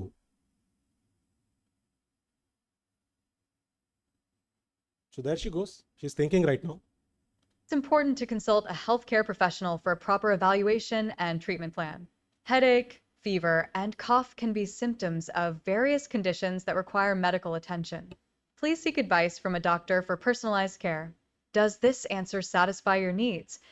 Or is there anything else I can assist you with today? So I'll just ask one last one so that you don't feel that it's recorded. So one of the most popular procedure that we have at AIG is ERCP, or if you can make me anything, I can ask that as well. Mira, what is ERCP?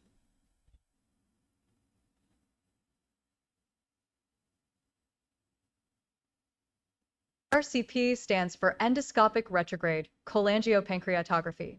It is a procedure used to examine and treat conditions of the bile ducts, liver, and pancreas.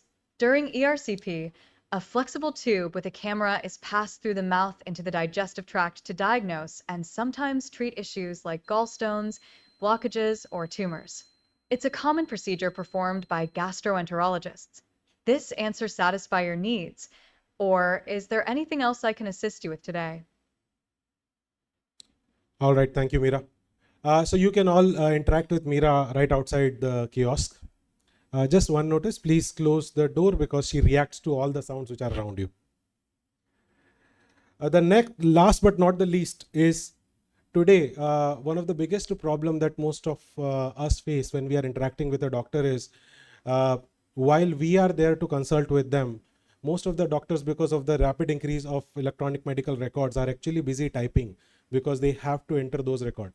Now, don't take me wrong, it is equally annoying for the doctors themselves as well, because one, it is not something that they are trained for, plus it is an additional work, and most importantly, it is tiring for them.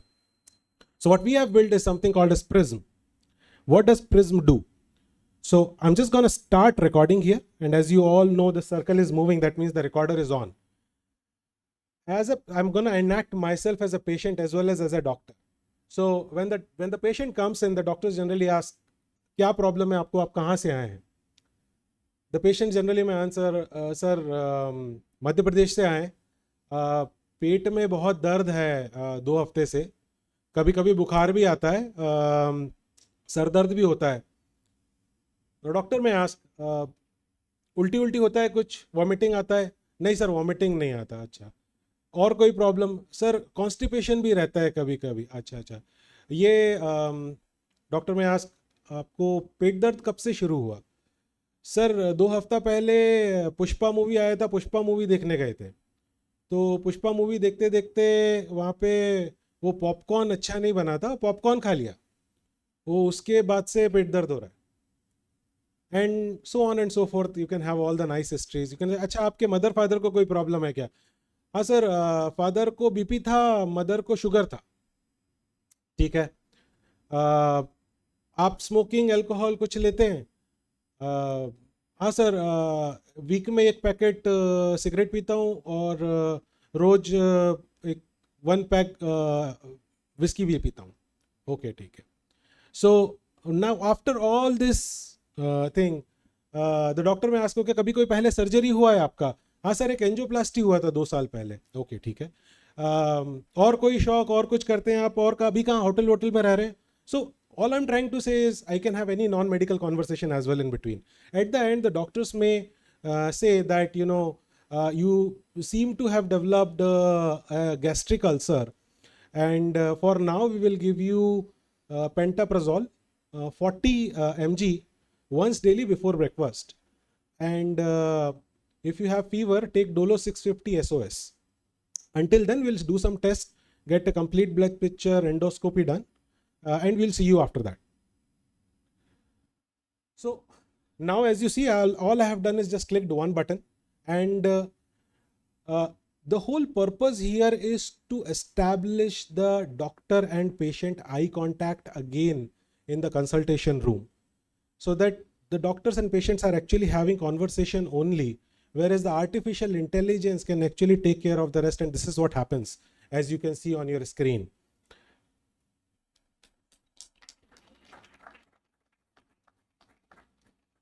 So this whole note actually started presenting complaint. It says surgical history, angioplasty 2 years back. It also says 1 pack of cigarette every week. Father had BP, mother had diabetes. So actually all I said was mummy ko, mother ko sugar hai. The AI was automatically able to predict and correlate it with a disease as well. And at the end, the diagnosis and the other records can also be pitched in as we continue with the record. So this is some of the artificial intelligence record that we have built right here at AIG. With that, thank you so much. Thank you, Kinjal. Thank you, Kinjal. Actually, see, what we started at AIG was started taking simple problems and trying to create solutions for it. So we asked the doctors in the hospital what their problems are, and simple problems, and trying to create solutions. And beautiful work, Kinjal. Congratulations to you and your entire team for the excellent work that you've done. Thank you, sir. Kinjal, I'm sure Allu Arjun will be very happy because he didn't take Pushpa into that. So. Yes. Thank you. I think with that we'll close the session for today and hand over to the moderators for the next session. Thank you, moderators. We'll move on to the next session. I request Mira to introduce the next session, please.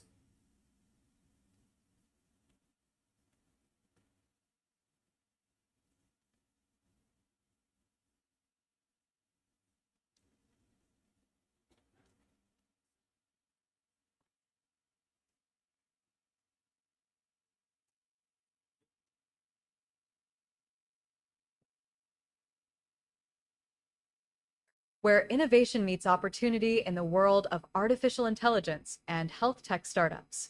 Welcome to this exciting session on the startup AI industry, where we'll explore how to turn groundbreaking ideas into successful ventures in the dynamic healthcare ecosystem.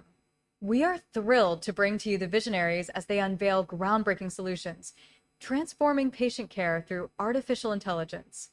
Let's discover cutting-edge technologies that enhance diagnostics, streamline operations, and personalize treatments. Our panel of distinguished leaders from academia and industry will demystify how we can redefine healthcare's future, fostering collaboration and igniting possibilities for a healthier tomorrow. With such an outstanding roster of speakers, panelists, and entrepreneurs, this session is sure to inspire and inform all of us.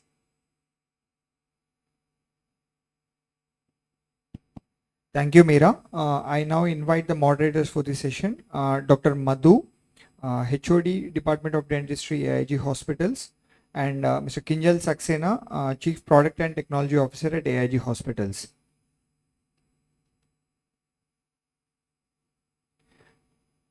I invite the speaker for this session, Mr. Nikhil Agarwal. Dr. Nikhil Agarwal is India's foremost expert on startups, innovation, and policy. He is currently serving as a Managing Director, FITT of IIT Delhi. Over to you, sir.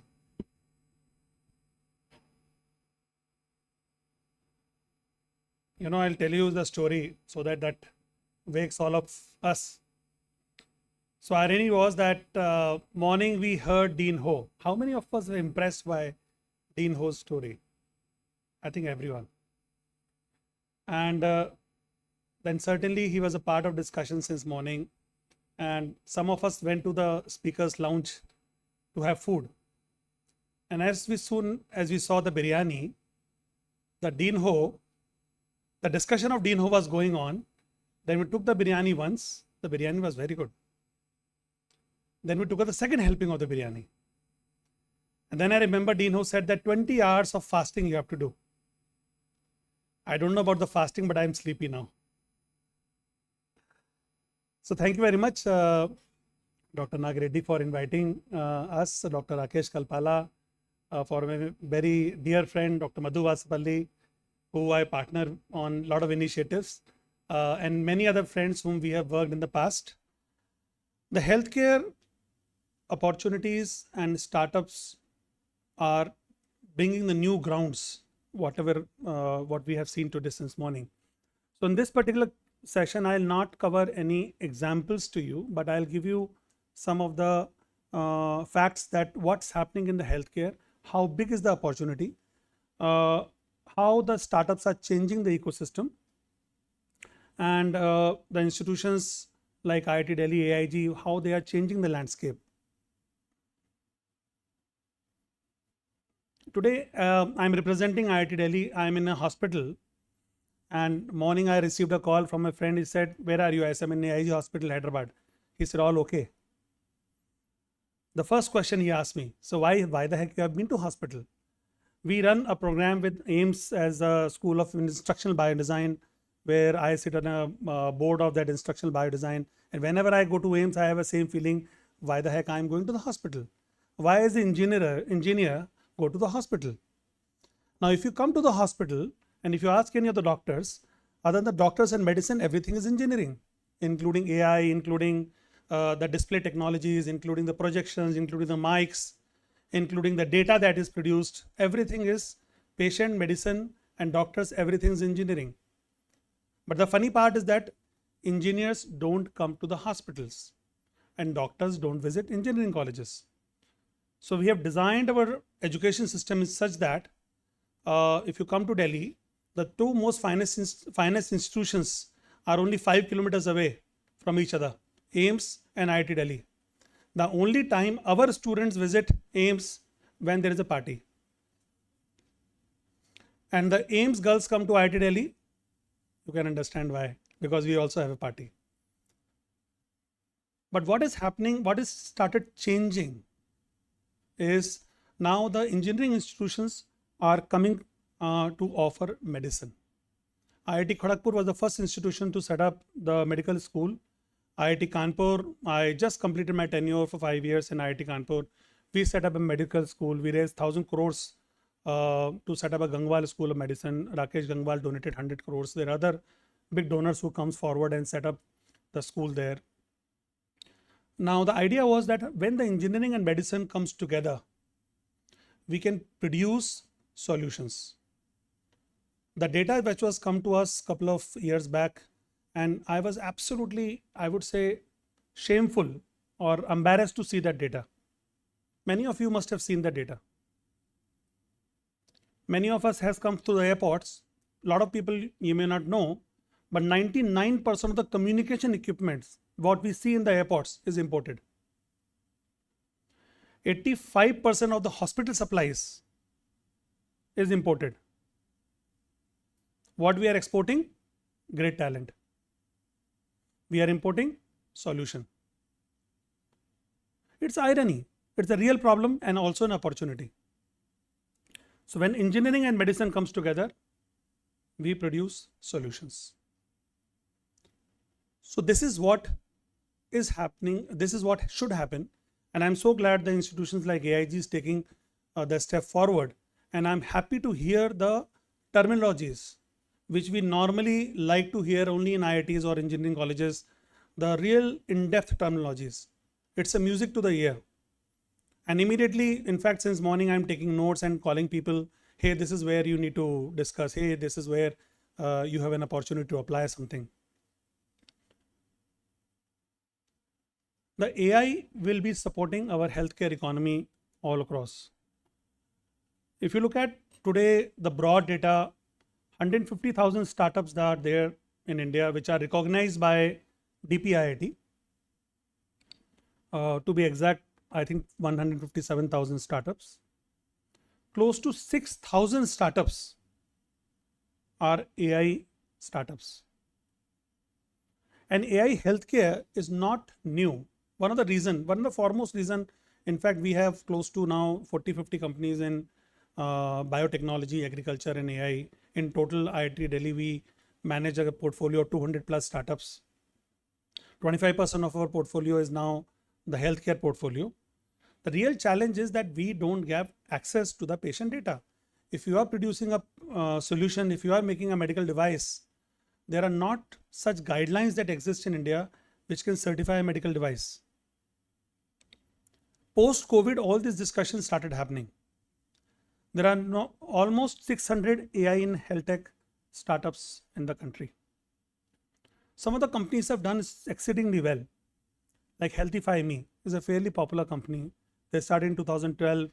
They started collecting the data, what Kinjal was talking about, that you have to input the data. So they were the first one to input the data. You can input your records and then they'll give you a solution. But now they have come with a new AI solution. The Healthify.me is one of the most visible and known company in the country we have. Then we have Nirmai. Nirmai is a 2016 startups, and they have a patented portable device called Thermalytics, which employs AI to accurately detect the early stage breast cancer. The certain things which since morning the speakers have spoke about, the large scale data versus the specific patient specific data. So currently most of the companies in India are based on the traditional way of doing the data analysis, which is large scale data. They run the test in 100,000 patients, and then this patient you collect the data and then you train your model, which is fairly accurate, I would say, because most of the doctors are also trained in such a way. The Triog is another company which provide virtual cardiology services. They have raised 10 million, almost $11 million. The Cure AI, in fact, one of the companies to watch for, is doing exceedingly well. It's a AI-based decision support tools for diagnostic image. Total funding they have received, they're Bombay-based company. I recently met the founder.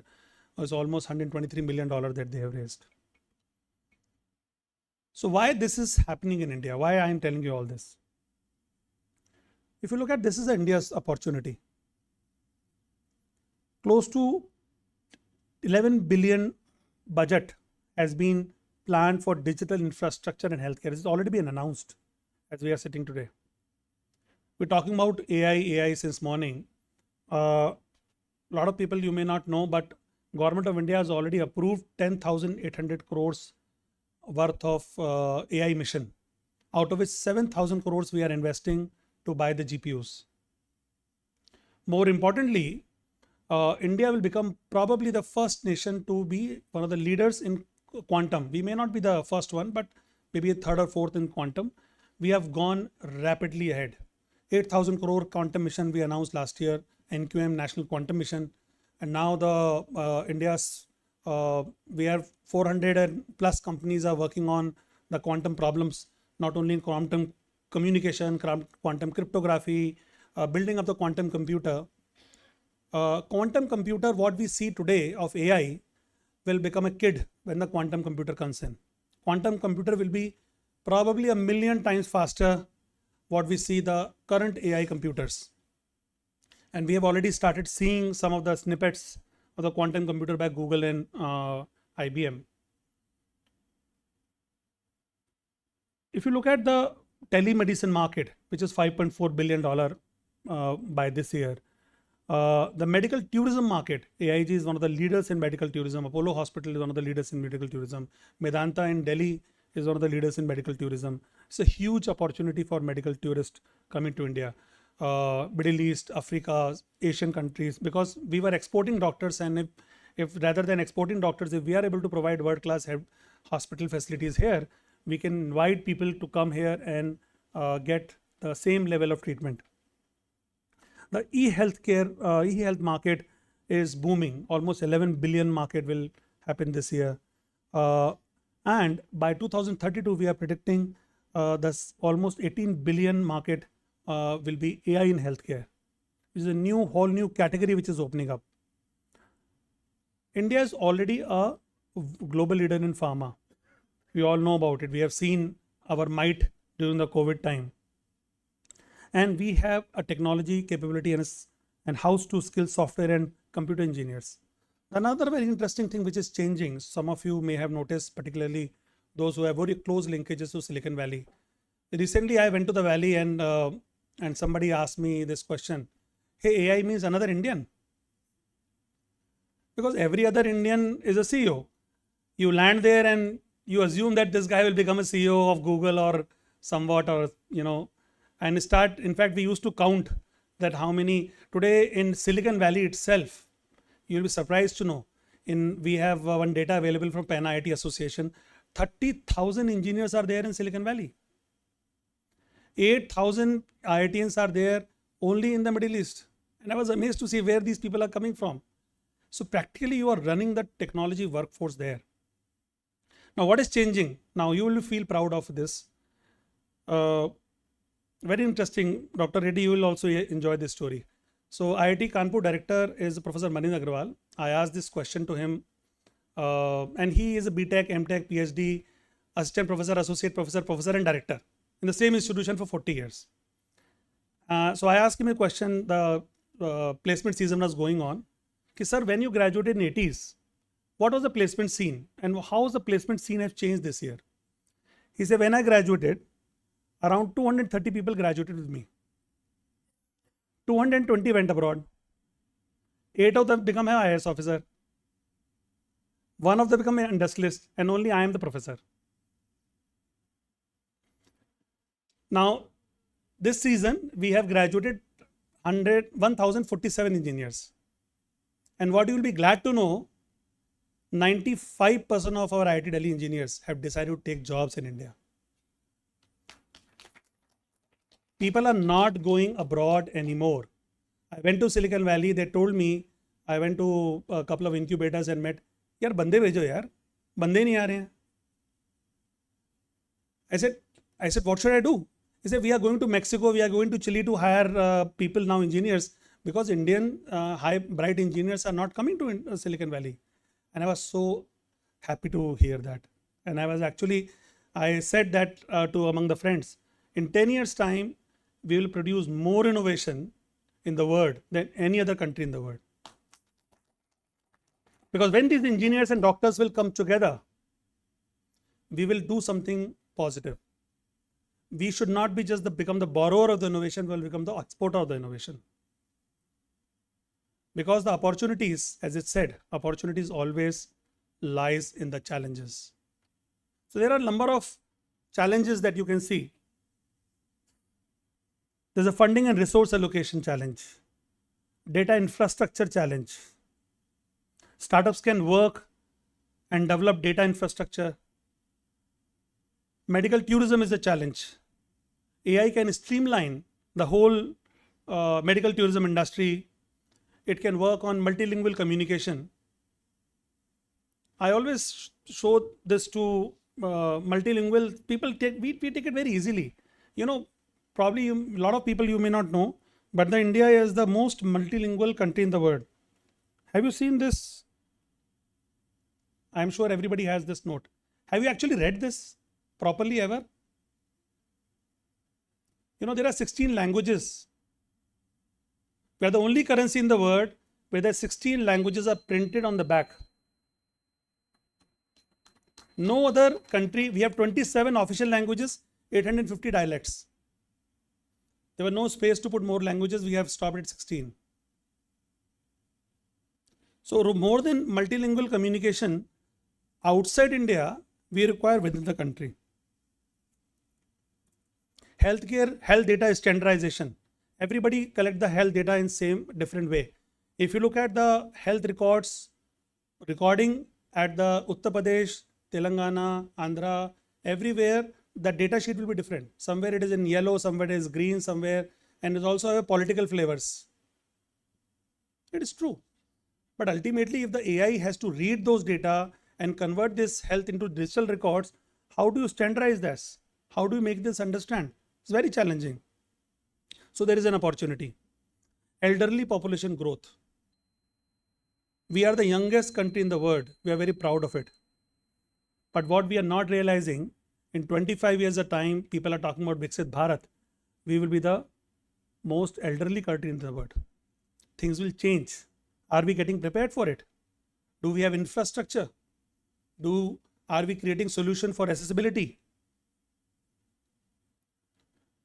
Awareness in medical education is another big challenge. There's an opportunity there. So how we are tackling this how we are handling this great challenge. So if you look at the whole pathway, so we have academia, we have incubators, government, industry, startups, regulatory bodies. So something where we come in the flashpoint or center point is the incubators. So incubators is nothing but the merging of all the other entities, what you look at. So we have regional spreads. There are some outstanding work happening at the regional level. There are good incubators. Here in Hyderabad, we have CCMB, we have IIT Hyderabad, we have T-Hub, we have same way everywhere. They are good quality incubators. So incubators, we are providing public-private partnership, startup ecosystem, industry, academic collaboration. Number of such activities we are doing. In fact, the large institutions also started approaching us. Recently, another Hyderabad-based hospital, Apollo, approached us and they asked us to create a hackathon, which we name it Solvathon 2.0. And they said that, can you come up with some ideas where we can find solutions for health-related problems? So 6 problem statements were given: real-time translation, digital patient info, record digitization, elderly care, multilingual AI bots, and wearable optimization. So these are the solutions provided by AI. And in fact, next month we will be hosting a session in IIT Delhi. All of you are welcome to join the session. In fact, this kind of activity we would like to come forward and offer. We want to work with AIG Hospital. Probably, sir, we should collaborate and see if there is something similar we can announce. And I'm so glad to hear in the morning, Dr. Rakesh told me 5 companies are selected and they will be presenting today out of the 90 odd. And I'll be very delighted to hear that there are companies, there are people who are willing to invest in these companies, even after looking at these companies as a PPT, which is phenomenal. So this kind of encouragement is there. So we want people to come forward and look for problem statements, and give solutions. These are the few companies which are supported by FITT. We give away, we are the custodian of the government grants. We run close to 65 grants from the different agencies, give away almost 100-150 crores a year as grants. Anyone who is looking to collaborate, we would be working with AIG Hospital. We work with other hospitals for a clinical trial and validation. But engineering side, certainly we'll be very happy to support it. If you require any kind of help, we'll be happy to incubate you. We'll happy to provide you lab access. We'll happy to give you smaller amount of money. We will happy to connect you with the investor groups. And also now the IIT Delhi has a campus in Abu Dhabi. It's a very nice building, I must say. I try to go there all the time. So we have just opened up a campus in Abu Dhabi, and we are starting 2 BTechs, 2 MTechs and 1 PhD program.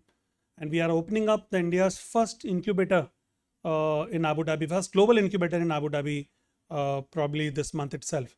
So the India is, so I think we should, one thing we should commit today. That at least whoever is listening, whether it's doctors, engineers or investors, at least in the next 3 years, we will solve one problem which will have a tangible solution. One problem, anything. It could be translation, it could be AI, it could be anything. It could be garbage, it could be healthcare, anything. If we are able to solve one problem, we are a country of 1 billion people, we are a country of 1 million problems.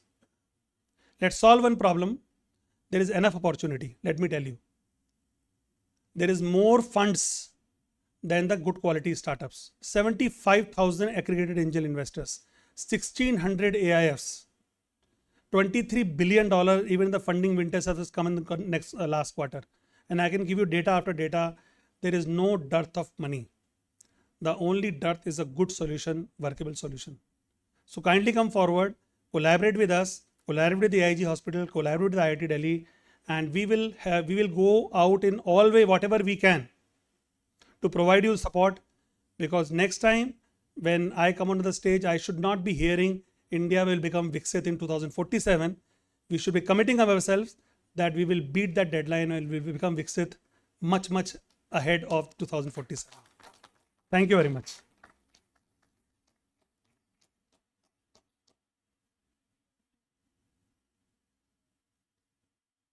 Well, I hope, all of us have surely been aware. I think there's more number of people you would have really inspired to become more entrepreneurs right now.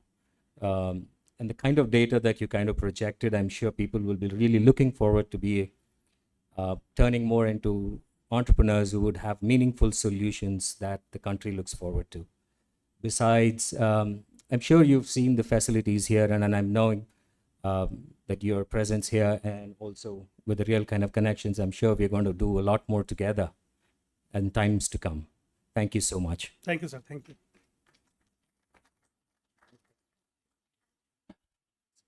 I think we'll be moving on to the next session.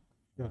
So the next session today is a panel discussion on how to build a successful healthcare startup. The session will be moderated by Dr. Rakesh Kalapala, and our esteemed panelists are Professor P.J. Narayanan, Director of the International Institute of Information Technology, Hyderabad, Professor Sarang Deo, Deputy Dean and Faculty, as well as Executive Director at Max Institute of Healthcare at ISB, Hyderabad. We have Dr. Kshitij Jadhav.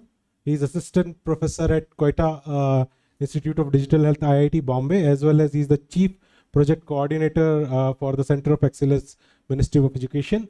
Also joining will be Mr. Ramesh Kakunia. He is the Director and Chief Site for LVPI.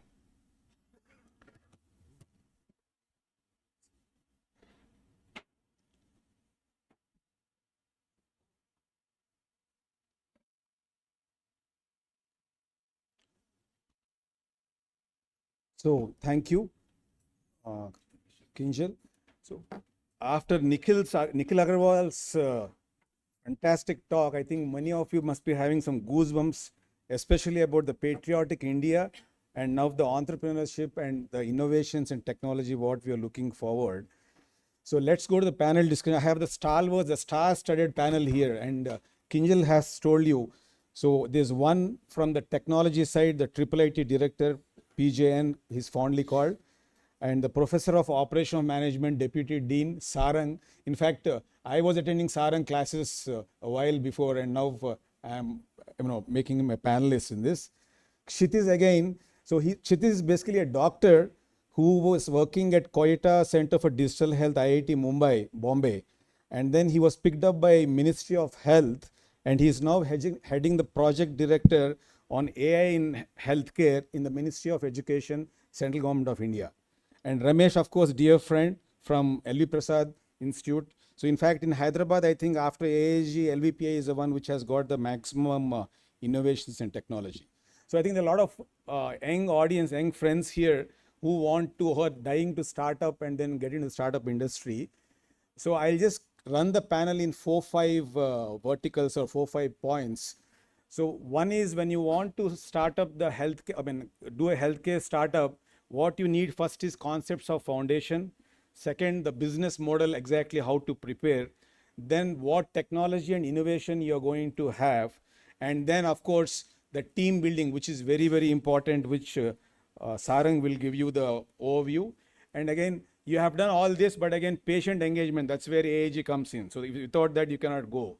And after that, the 4-5 booths standing outside. So you have a problem, you have a solution, but what next? How to grow it and scale it to the next level.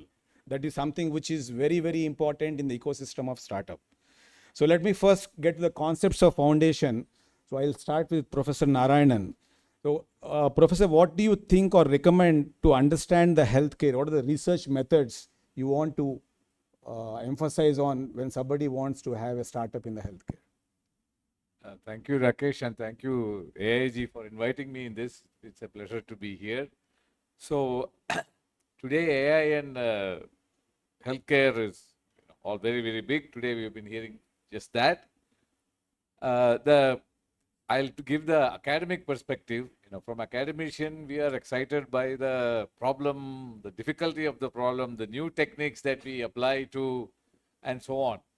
And most of the time, the solution that is required, or the particular solution may not require very high-end things, but we are always, academicians usually are enamored of the solution's color, the beauty and the shininess, rather than the impact. And that's the single most change in orientation that someone who wants to do a startup. This is true whether it's a startup in e-commerce or whatever, but healthcare especially, there are so many problems. We have been talking to IIIT and AIG have been in conversation for the last several months on working together for some solutions. There are so many seemingly small and uninteresting academic problems which has a lot of impact on the field. And the problems that may be seeming easy to the doctors may be very hard for us to solve. Correct, yeah. So I think dialogue between them to understand what is academic difficulty or technical difficulty, as well as what is the impact, what is the domain difficulty. That's the single most important thing. And this is very hard to do in a so-called elite institution like IIIT, where everybody is focused on the latest and greatest that's happening in the world, which is fine. But I think a focus, a reorientation in terms of application, its impact, and what is required to solve the problem. I mean, the actual technical aspect in the eyes of the so-called top students may be very simple, but they should understand that is 1% of the entire solution, probably 0.5% of the solution. So I think the essence is like both the engineers and the doctors have to work together. Have to come onto the same platform. Exactly. See, I have an idea, you have an idea, but it won't match. Yes. So it should be where you and me sit on a stage and then discuss what exactly is this, and then come to a maybe question. even walk around the hospital and see. For the engineer should walk around the hospital and vice versa, so that they get a broader feel. Correct. So I'll move on to Kshitiz. So Kshitiz, what are the strategies? Because you work in the Koita and now you have been here in the past decade. So what are the strategies you tell to the audience to, when you want to start a healthcare, what are the strategies you have? See, this is what I asked PGN is about what is the problem you have to do, but how to strategy that when you have a problem to question. Yeah, so thank you for having me. So one of the most simplest things to do when you want to start a startup in healthcare is to talk to the end user, right? Yes. And which means if suppose we are talking about developing a startup in healthcare, you talk to the doctors. If you're talking on the clinical side or the screening side, or if you're talking to trying to operationalize certain solutions, you talk to the operations team. I'll just tag along with what Professor PJN said, that as academicians, right, we are enamored by the state of the art, which many times are not necessary to solve existing problems, right? You just have to put the right solutions one after the other, which are mostly open source, so that you can solve a particular problem. So first is talk to the people, and I'll give you a quick example, right? I work with Max Healthcare a lot from Delhi. And when we were just interacting with them, they were saying that for osteoarthritic surgery, they need to do this hip knee ankle measurement. And there's a huge inter-individual variability. So how do you do this, right? There's no gold standard also, because every doctor measures it differently. And where we use very simple image processing algorithms, used YOLO and use segment anything models and just solve them. Yeah. So the idea is that the solutions need not be fancy, but unless you talk to the end user whose life is not going to become easier, if you don't provide that, it's not going to be of any utility. Exactly. So or else you have something, but that's not scalable at the ground level. Yeah, which is, like Professor Pijan said, as academicians, we are very good at doing that. Yeah, we solve a exactly. problem and then look for solutions. Yeah. Like, we So look on for that, problems. yeah. On that note, I move on to Dr. Ramesh. So Ramesh, what's your, you do a lot of R&D in LV Prasad. So what is your take on the patients and the providers? What exactly or the value proposition you look forward when you take up a certain startup or a device you want to develop? So the patient and the provider should match, isn't it? Absolutely. Thank you very much for having me here. LV Prasad and AIG is always very friendly, and we have a lot of friends in both the institutes. One of the things, we have this technology center for the last more than 10 years now. One of the things in the last 10 years, what we have learned is it's very important to have engineers and doctors together. That's the first step we did 10 years ago. Have engineers in the hospital where they are at the first floor. If there are any problems are there, the doctors can meet them and the engineers can meet them. If they come up with a prototype, even for the bioness incubators, we have the similar thing. You are asking about how do you take the patients and the providers. In LV Prasad or even in India, why do we do innovation? Innovation to make the patient's life better and the doctor's life better. Both ways we need to work. It's not only one side. And the third component I will see is most of the medical instruments, especially in ophthalmology, is all international brands. Can we bring this technology here and can we make it affordable? These are the 3-4 questions we asked before. And why patient's perspective is important. For example, simple AI tool we wanted to do for glaucoma. You know, LV Prasad is a pyramidal system where we have hospital in the cities, second-tier cities, and maybe villages. When we have that AI, when we have that VR headset, if it doesn't work in the village because of the net issues, it's of no use. So what we did is we went to the remotest village and checked that whether it's working or not. Then we have 2 solutions. We have an offline solution and we also have an online solution. That way we differentiate, taking the patient's perspective into it. Sometimes we have started this home care. Elderly patients cannot come to the hospital. We try to go there. What do we take? How do you take the patient's perspective? When the elderly patient comes to our hospital, we have a separate room. It's like a house-like. With these portable instruments, we check that and then see. So it's kind of an ecosystem what you have to create. What we have to create, and sometimes it may not be there. For healthcare providers, you just do a market survey before innovating. Like there could be 100 gastroenterology surgeons across India, right? with one WhatsApp mail, maybe 5 or 6 survey questions. What is the instrument, what you need most, and what is the cost you are going to give? So these preparations has to be made before we go on a large scale. Yeah. What we do. Yeah. I think the third P, what we shouldn't forget is the payers. Absolutely. Patients, payers, and the public-private partnership model. The same thing stands for this PPP. Okay, so I move on to Sarang next. So Sarang, actually, when I was discussing Sarang told why you want to discuss about the business model, successful business model, because I have a lot of successful businessmen here, all the top-notch entrepreneurs here. So you don't have to talk about the successful business model, but I would ask Sarang a straight question, which many of the youngsters have. What are the funding options you suggest? If I knew, I wouldn't be in academia, no? Yeah, right. That's true. So, I mean, it's just, I thought you will bang on tell 2 or 3 because you have the Max Institute, like the 2-3 names you drop in. And say, I think people who are in the room and who are really keen on starting up know all the names of the VCs. I think the question is, how do you convince them to loosen their purse strings? Exactly. And I think some of this discussion may be helpful there. Yeah. Yeah, sure. So we've known about the concepts of foundation, then the business model. Of course, it's not something which you have to discuss in an open forum, but technology and innovation and adoption, that's very important. So Professor PJN, what is your take on the barriers you encounter, especially when you have decided you have a problem to solve, but to match the technology and solutions, what are the barriers you usually confront? So you run a huge institute with around 28 departments. I think 29th is AI and digital care, which you have now. So which we are obviously working with you. So what are the barriers you usually encounter? Or people, because you are on the top seat, there will be n number of panchayats coming to you on your table. So how do you solve them? Yeah, so in terms of creating solutions, the major problems, at least in healthcare related things, would be access to data and access to expertise. Because today's AI-based solutions require a lot of data, and morning session was so exciting. First we are talking about we need big data to solve problems. And now Dean Ho says you have to do even individual data.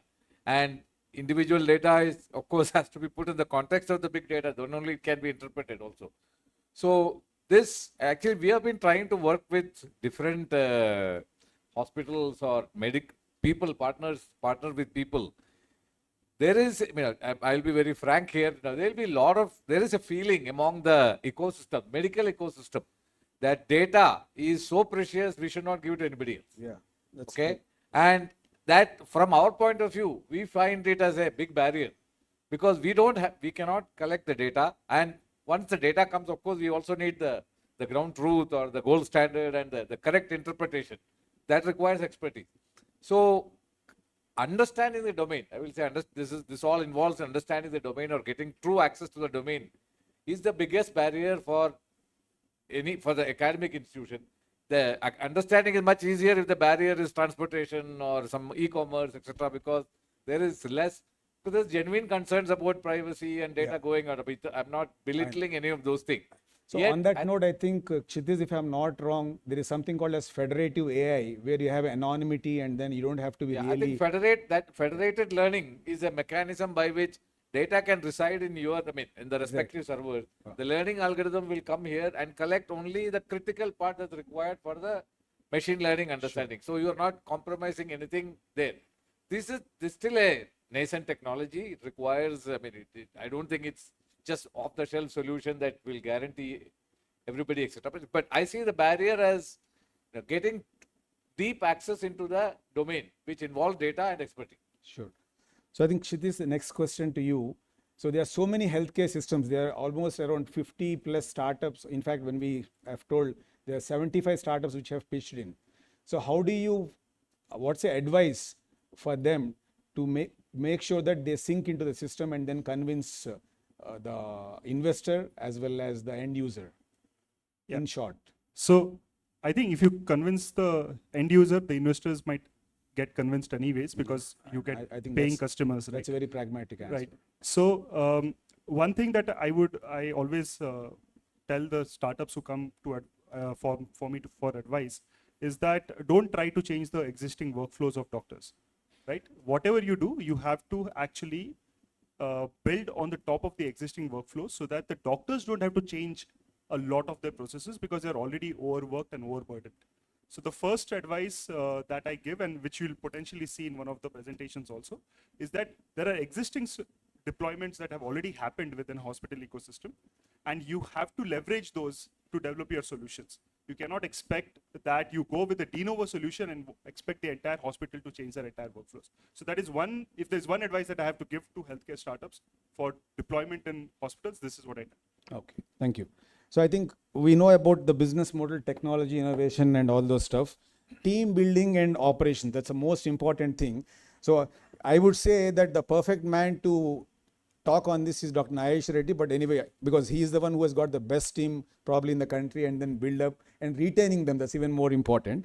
But I will ask the master of operations, Sarang, how to recruit the talent, build the talent, and then retain them. 3 very important practical questions. Yeah, so I think part of the answer was already mentioned, so let me repeat it. You can't have a healthcare tech startup today only with engineers, right? So you clearly need clinical domain expertise. There's a wide variety of domain expertise available, from practicing physicians to people who were trained as doctors, have practiced for some time, or trained as doctors who have never practiced. I do think you need someone who is a practicing physician because they are in touch with patients, they are in touch with clinical problems. Now the challenge, of course, is do they have time to work with you? If they are seeing patients, when will they find time to work with an engineer or a tech person? My experience sitting in August company here is good doctors, productive doctors find time to do all kinds of things, right? So you need to identify those individuals. Coming from a business school, I think it's imperative for me to say that you need some business person. I've seen a lot of startups which have great technology, but they don't really have a plan of how they're going to make money out of it. And I think that's where I do believe that the startup folks have to understand Indian health system a bit more. Who pays for care? What is the out-of-pocket expenditure? What are the kinds of ailments for which insurance coverage is available? What is the trend here? Are we also moving in the direction of more and more care moving out of hospitals? So those things are important for you to, you asked the question earlier and I waved it off on business models. You have to understand what will yield money for you, because identifying customers is one thing, but customers are often not payers, right? Yeah. So I think that part of team is important. How to retain talent? I think talent is best retained, and again, this institution will say, is if you give interesting and challenging problems to talented individuals, right? You don't want talented individuals to get bored. One. Second, you got to show to these talented people that the solutions are yielding results, are yielding tangible results, correct? I mean, you can't hire very, very talented doctors and throw very, very complicated medical cases at them, and then none of those patients survive. I don't think that's going to be a very good retention strategy for star doctors, right? Yeah. So, which means you need to have other systems in place that support this talent that you've recruited.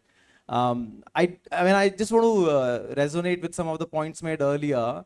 Hospitals have to be welcoming of engineers and management people. Yeah. And it may not just be a tour of the hospital. It may be a long-term fellowship program, a long-term residency program, which a lot of tech companies do. For example, Amazon will do this. They will ask academics to come and spend a year on a sabbatical. Yeah. Those will then result in longer term relationships. The last thing I will say on team building, and maybe this is something I should have talked about earlier, is you need someone who can identify top 3 problems to solve for in an organization. So I don't know, AIG would have, but many other hospitals don't. One, which is the top problem to solve for? And if I solve that problem, what will change? Will it change my profitability by X%? Will it reduce, the discharge time by Y%? So on and so forth. I think that's usually the missing piece. Yeah, that's right. So that's very aptly said. So the next one, as you've told before, how to inculcate this innovation and technology culture into a sector. It can be an institution or it can be a hospital. So I think Kshitiz and Ramesh, because Kshitiz, you has got institution background. So just shortly in 2 lines. Yeah. Hospital from Ramesh and Yeah. technology institution from Kshitiz. Hospital-wise, what currently we do at Teleprasad, I can tell you, but maybe one sentence what we need to do it for the future in India. Number one, what we do in institute is, somebody said, where is the time for doctors? At Teleprasad, we give 25% time for any doctors to get into research or innovation or administration or community health. The time is given, a project is given. I will go into the bigger picture for the India, how engineers and doctors should work. During residency or even earlier, there has to be some marriage happening between the engineers and doctors, visiting there. Because even now in many engineering colleges, I was talking earlier, there are many patents lying, just as patent, granted, but licensing has not happened. Why? Because there is no takers to take it beyond that. So you will hear 600, 700, 1000 patented items are there, but it is not licensed into any industry. This has to improve. Thank you. So I agree, because you have the ecosystem, you're doing it easily. But Kshitiz, when you have, is it easy for you, for the engineers in your institute, to push them and then say you go and hang on in a hospital, try to get the solutions? Yeah. So the most difficult thing is to speak each other's language, right? And it's an absolute struggle, I can tell you that, right? So I run this course called Machine Learning in Healthcare for engineers, and they're very happy when they listen to mathematical problems. But as soon as I start talking about medicine, they look totally lost, and then I have to really go into these minor details to tell them that it is a simple thing that we're talking about. So first is really wanting to learn each other's language so that the vocabulary with which you can communicate with each other is the same. And this requires an effort from both sides, right? This requires an effort from the engineers to understand at least that specific domain sufficiently well so that they can have that conversation with the consultant.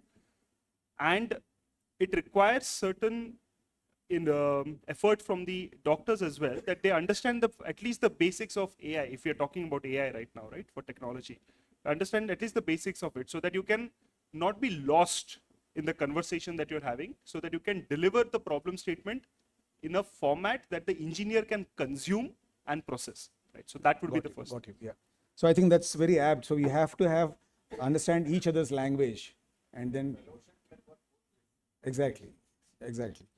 So now we know about how to start how the foundation steps, then the team building and all.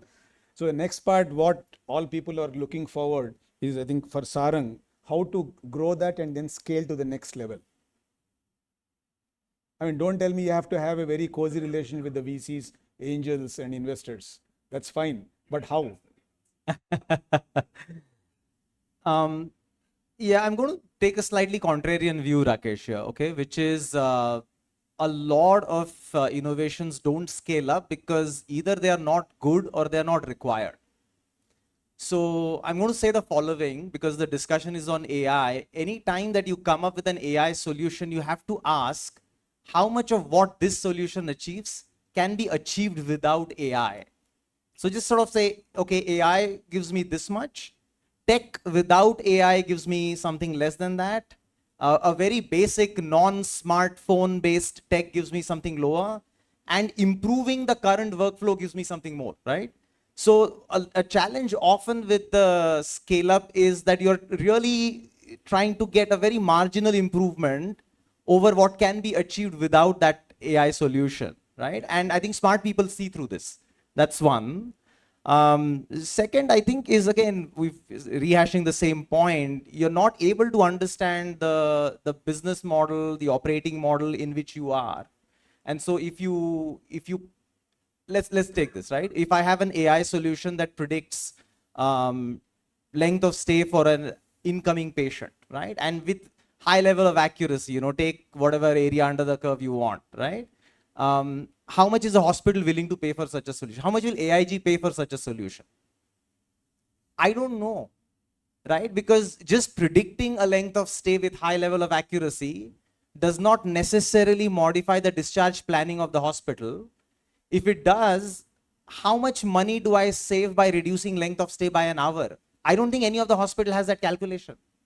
So that I think is fundamentally required for a startup to scale, because they have to go to the VC and say, I am going to create this much value for my client, of which a fraction I can keep with me. And therefore, this is, what I'm bringing to you on table, invest in me. So I think the value chain stops right there, because I don't know how much value I'm creating in monetary terms. True.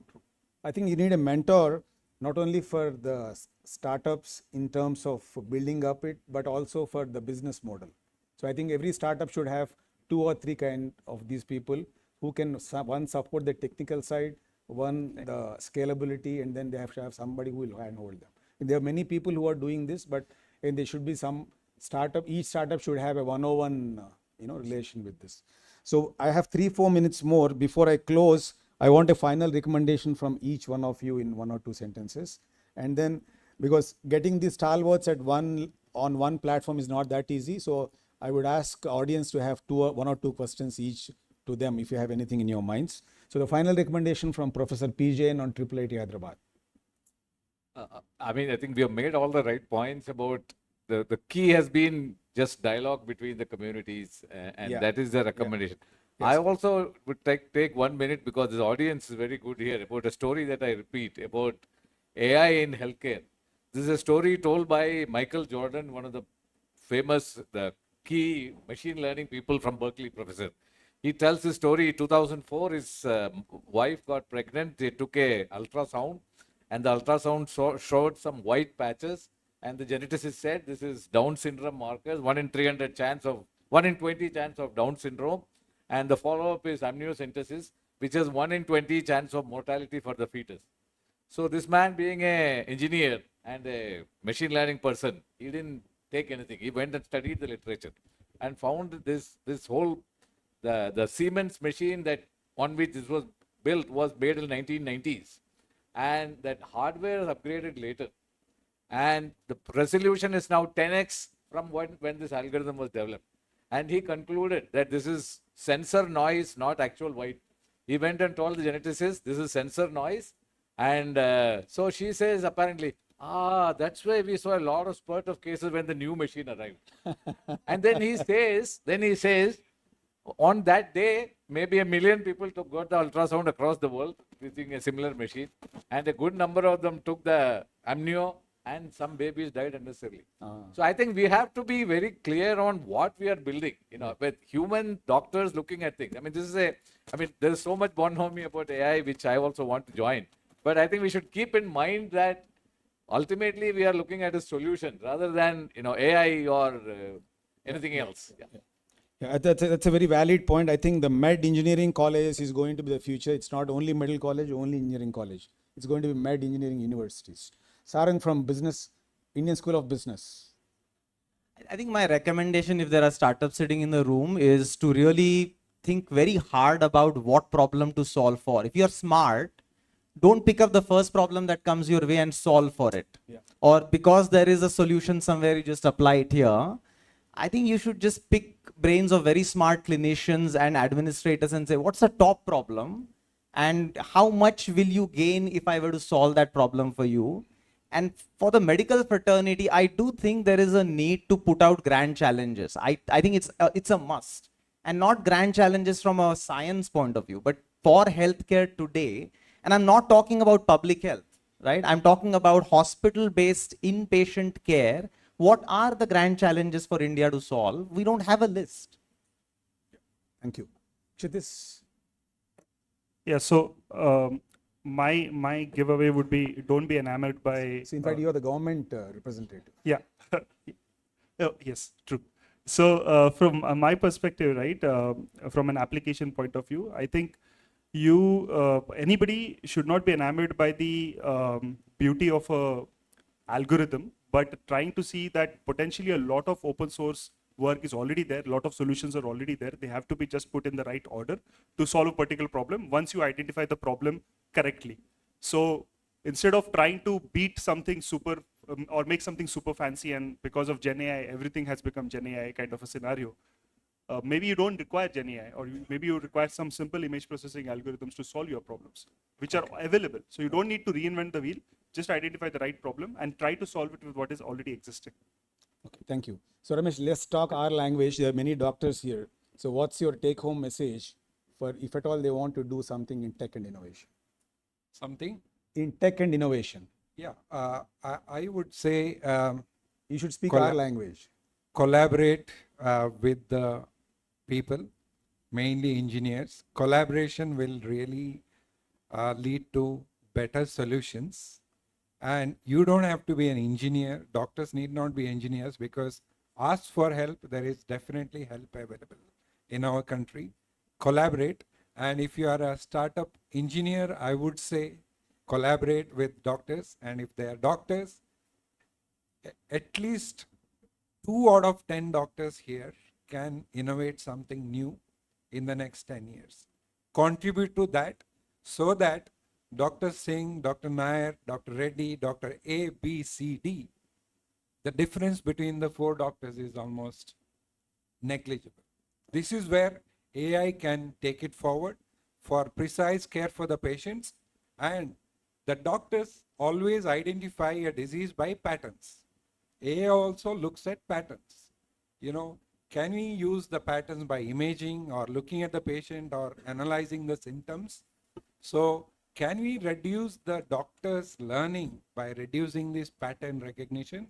I would say just invent something which can be useful to our society. Thank you. Okay, so I think the AIGians be ready, doctors. Okay, so before closing, any questions from the audience to the panel? Can you give the mic to the doctor? Anybody else? You can come on to the mic, please. Please. We have 2 minutes more. I think there is a lot of scope in preventive health care. Healthcare industry and major hospitals like AIG can encourage medical startups to come up with such products and services that change the habits of the people, forming good health related habits and getting rid of the health related bad habits which they have already inculcated. How to get rid of it? So I think that is what is preventive medicine. Preventive medicine, And that's going to be the buzz for the next decade, and people are working on it. People are working not at the expected measure. No, the AI is going to be the major field in that personalized medicine and preventive medicine. That's there. So yeah, you have one here. Please introduce yourself. My name is Vinay. I'm an engineer. So my question is, if an AI makes a faulty recommendation, lending to adverse recommendations, who takes the responsibility in case of a mistake? Is it the healthcare provider who used the advice of the AI and made the decision? Is it the or AI vendor or the developer, or is it the organization?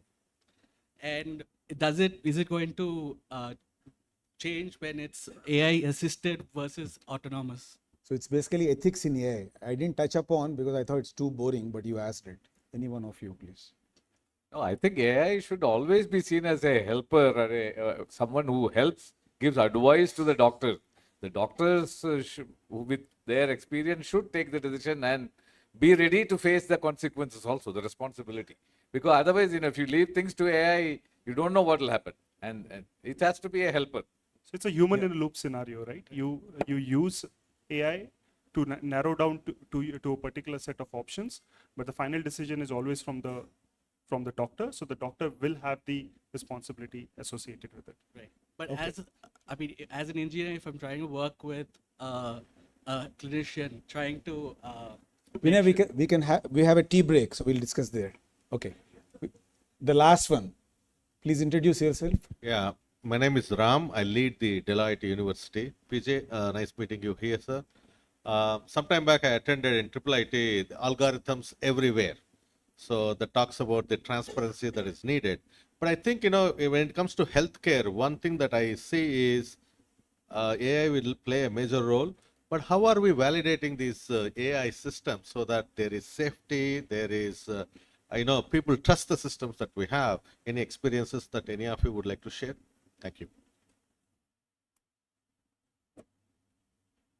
I mean, it's a very broad question and it changes from algorithm to algorithm. I think it's sometimes the reverse, which is there is a lot of research done on the technical accuracy of a certain algorithm classification. I don't think that's the same as validation, because for validation you need on the ground experience, what is happening at the operational level, what's the risk that the patients are facing. That is often missing. User acceptance, for example. We had run a study in 2 states where we looked at the image reading algorithms, right? These image recognition algorithms for X-ray. And we found 2 things. Radiologists that were already very, they thought they were very good at reading X-rays were less likely to, right? I mean, that's what you would expect, but it was the reverse. Those who thought they were already very good would say, yeah, I will also use AI, no problem. And those who were not very good were very reluctant to adopt AI. Now, the kicker here is that their own assessment of whether they are good or not and the objective assessment of their skills was very different. So everyone is confident that they're above average, right? So those kinds of validation when it comes to the user acceptance is missing in my view. Okay, I think the points are well taken. So we'll close the session. I thank all the esteemed panelists for taking out your valuable time and giving a fantastic address to all the audience. So we'll close the session here, and then we have a quick 10-minute break and then a super exciting AIG AI accelerator. So it's a platform to pitch up your breakthrough concepts. And I think this is the first time a hospital-based stage is doing this, and you all should come back and then listen to what these youngsters are doing in the startup industry. And we have a stalwarts of jury members who are going to judge them. Thank you. It's a 10-minute break only. Okay. While you go for a break, please don't miss the next amazing and very thrilling session. By then, we will quickly like to acknowledge our sponsors. I would like to invite Mr. Shanmukh Sundaram and Mr. Kishore Koka from Digital Track. Digital Track is also our AI devices partner.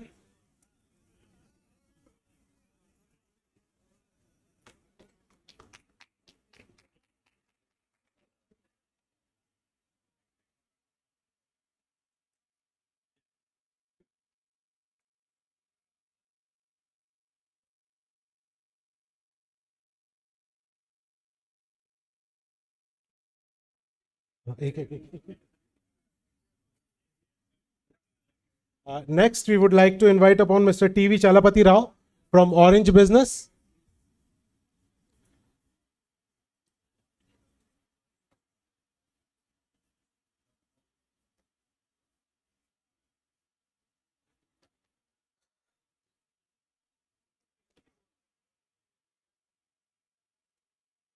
Last but not the least, we would like to invite Mr. Rajesh Raju, Mr. Jyotish Vegasena, and Mr. Giridhar from Achala, who is not just our sponsors today, but also our partners in building a lot of advanced technology solutions.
that the success of young entrepreneurs in India will be the key to transformation of India in the next millennium.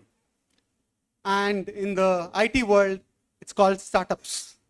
So what we have lined up is we've screened 90 plus startups from across India, and we've chosen 6 startups who will come here and pitch to 6 exciting investors. The good news is that these guys are not just investors. They are seasoned professionals and above all, great mentors. So it's a unique opportunity for the startups to not only get the money, but also get the mentorship as an add-on. And I think that would help them take a long way forward. So without wasting much time, I think we'll start the program. Are we all ready? Are we excited? Lovely. So let me first call upon the key patrons for this program. Our chairman, Dr. D. Nageshwar Reddy. Sir, can you join us here, please? And our vice chairman, Mr. PVS Raju. Thank you, sirs. Without this program wouldn't have happened. Thank you very much. I'll also settle myself as I invite the jury here. I'll just settle behind and we'll take this program forward. So, the first jury member is somebody we've all known and very close to us, Dr. G.V. Rao. He's the Chief of Surgery at AIG Hospitals and Director of AIG Hospitals. Up next is a prolific personality, Mr. Srini Raju. Mr. Srini Raju is the founder of iLabs, Capital, Sri City, Triple IT, ISB, and endless things. I think he's a very successful professional entrepreneur, investor, and philanthropist. Next is Mr. J.A. Chaudhary. Mr. J.A. Chaudhary also is known to everyone here. He's the founder, director of software technology parks in India, in Bangalore, Hyderabad, and Chennai. Been one of the key architects for setting up the IT ecosystem in Hyderabad and Cyberabad. Welcome, sir. Next up is Mr. M. Srinivas Rao, MSR as he's known. MSR is an ecosystem builder, the ex-CEO of T-Hub.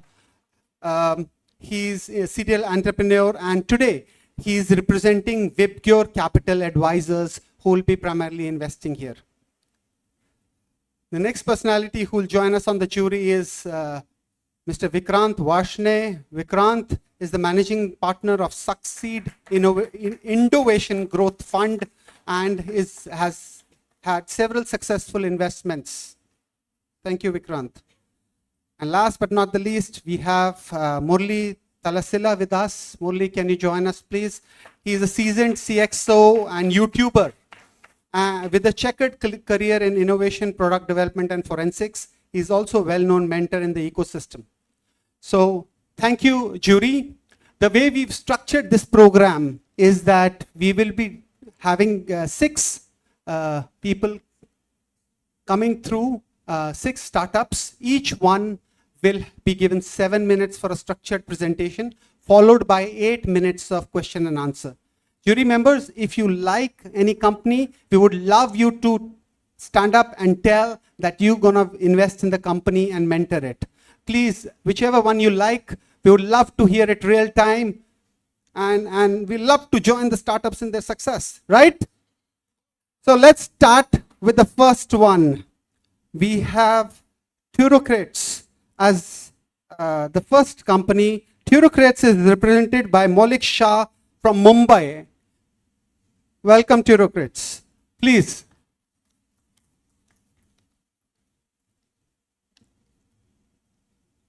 Hey everyone, so I'm Maulik. I'm from Team Turocrates. Today I'm going to talk about our exciting new startup which is trying to redefine clinical workflows powered by AI. First, let's go over my team. We have Swapnil Bhatt, who is a researcher at Miko, ex-ISRO. Then there's me.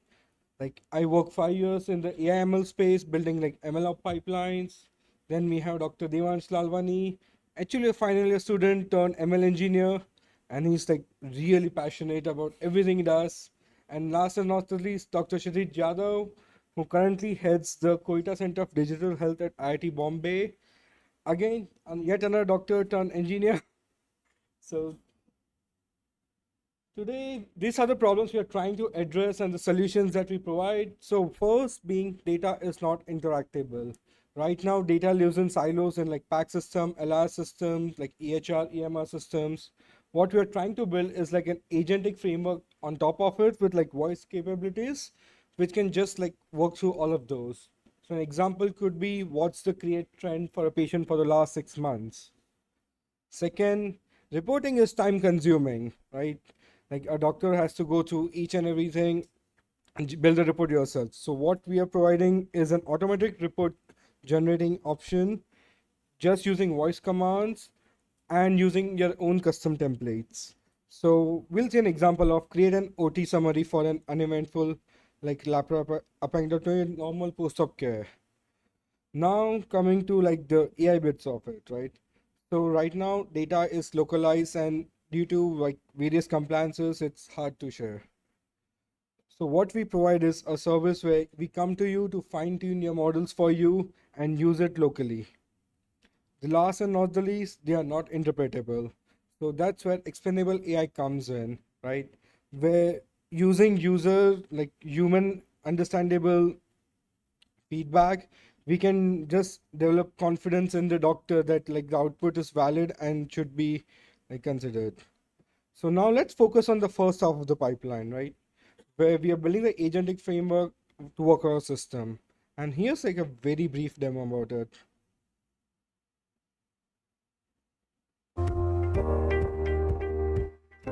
Case of a 30-year-old male with acute appendicitis who underwent a standard laparoscopic 3-port appendectomy.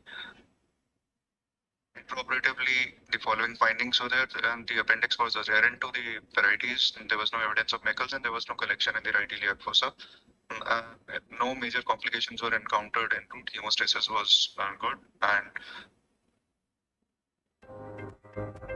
standard post-op instructions to be followed. So here a surgeon, while in OT, recorded his notes on the go, created a summary which is now editable by the surgeon and need to be verified. And now it creates a report based on whatever template was originally provided to the system for the hospital, and it plugs it back into the EHR system. And need to be like looked up later when in post-op care. So now we have this report with what is the WBC count and CRP levels of Mr. Mohan Shah post-appendectomy?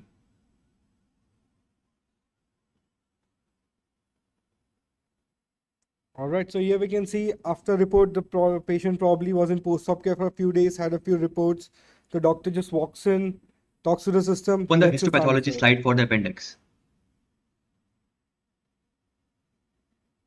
And we also support imaging. So we have started with histopathology. We are moving to radiology soon. Right.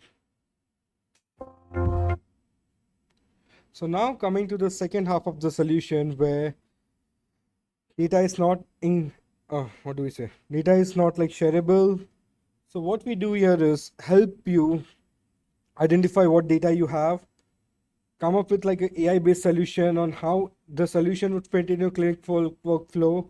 We saw the interface for it. So whenever we fine tune the model, it's straight away ready to deploy and ready to use. So here's a brief example on, this is a simple one where we are taking a lymph node section and running like nuclei detection on it. So run.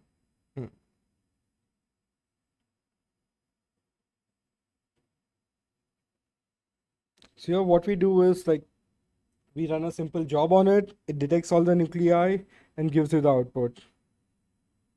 Let me forward this a bit. Yep.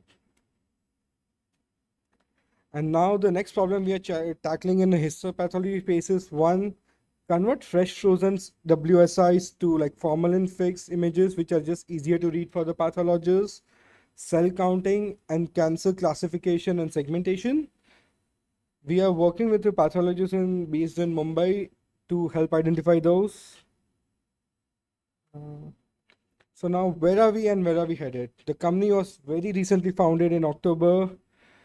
In November, the radiology demo that we saw is actually like ready and deployed at Tata Memorial Hospital in Mumbai. It's more of a research deployment, but initial trials show like a 30% reduction in time. Now we are working on the image platform that we saw, which would then plug into the original UI. The key here being it's going to be format agnostic. We are going to support up to like 12 or 13 formats for WSIs, and then we are going to start working on radiology images. You can have the models trained and fine-tuned on your local environments, and it would also be served locally. So your data never leaves your own system. And in Feb, we are going to look at like partner and strategic hospitals to have our custom test beds. So coming to our business model, this is expected to be a 600 billion market by 2034. Our key customer segments are going to be large chain hospitals with like more mature EHR, EMR and other systems in place. Pharma companies to help with their like clinical trials and supports, and government health programs, mainly once we go through our whole compliance phase. So revenue, it's going to be service based, where we help you identify how we can help you like optimize your workflows and help you train the models accordingly given the data at hand. The competitive advantage that we have a team actually led by doctors who also understand AI like deeply. We have customizable inference modules, so which helps us democratize this whole AI in healthcare space for you to train your own data, like your own models on your own data and use it yourself. And we are automating complete workflows instead of just individual functions. Maulik, we'll love you to wrap up in a minute, please. Okay, yeah, last slide. So ask is, one, we need some funds to buy some compute capacity and like front end, back end, like expand our team. The key thing we're looking for is like strategic partners to deploy our tools and build the tools with them based on their requirements. Mentorship and support from like subject matter experts, and funds so that we can get started on the regulatory compliance piece of it. So ABA, ABDM, FHR, HIPAA. And yeah, so that's me from Team Curtis. Yeah, let's give him a big applause. Maulik, lovely. We'll love the judges to start with the questions first. Who are your competition in this space? So in this space, competitors would be someone like Kapil, but they are more of a marketplace. We are like an end-to-end solution, and it's more of a custom offering compared to their off-the-shelf offerings. Because these solutions, everybody is talking. What is your USP? Our USP is we fine-tune your models on your own data only for you to use. That is the only USP? Yes, and also the agentic framework that we are building, which works across systems and work across like everything. So an example could be, for example, my dad had ILD, right? So this is something I've seen myself happen, and it's very much possible where a doctor could just go interact with the system, like show me disease progression across the last 6 months. It pulls the 2 CT scans like 6 months apart, runs the model on both of them, and then runs another model to compare the delta. And that's like the whole pipeline that's going to be a USP. Okay. Congratulations. Thank you. Basically, it looks like as if the doctors dictated the notes after the entire procedure is over. Correct, sir. Yeah, there is a lot of difference between dictating the notes real time as you're doing the procedure, because there is a lot of knot between the cup and the lip actually. Yep. And the entire data seems to be a pre-drafted statement on which the notes is edited. Is that right? Actually, it looks like some sort of a radiology report that we have as on today, wherein your format and which your notes is getting edited. That leads to a lot of complications actually, especially what we see in current day clinical practices. It is not individualized or personalized to that patient.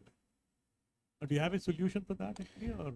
Yes, sir. So this was for demo purposes where like one of us was just talking. And so my uncle, he's a surgeon himself, like we work with him. He tried it out, and the idea is like the thing would keep on recording. He would keep talking like during his surgery. It was like a 45-minute surgery or something which he did. At the end of it, it heard everything that was going on in the OT, right? So the idea is to just summarize whatever was relevant to the surgery. And we are working on it, like it's just not there yet. And that would eventually come up in the report.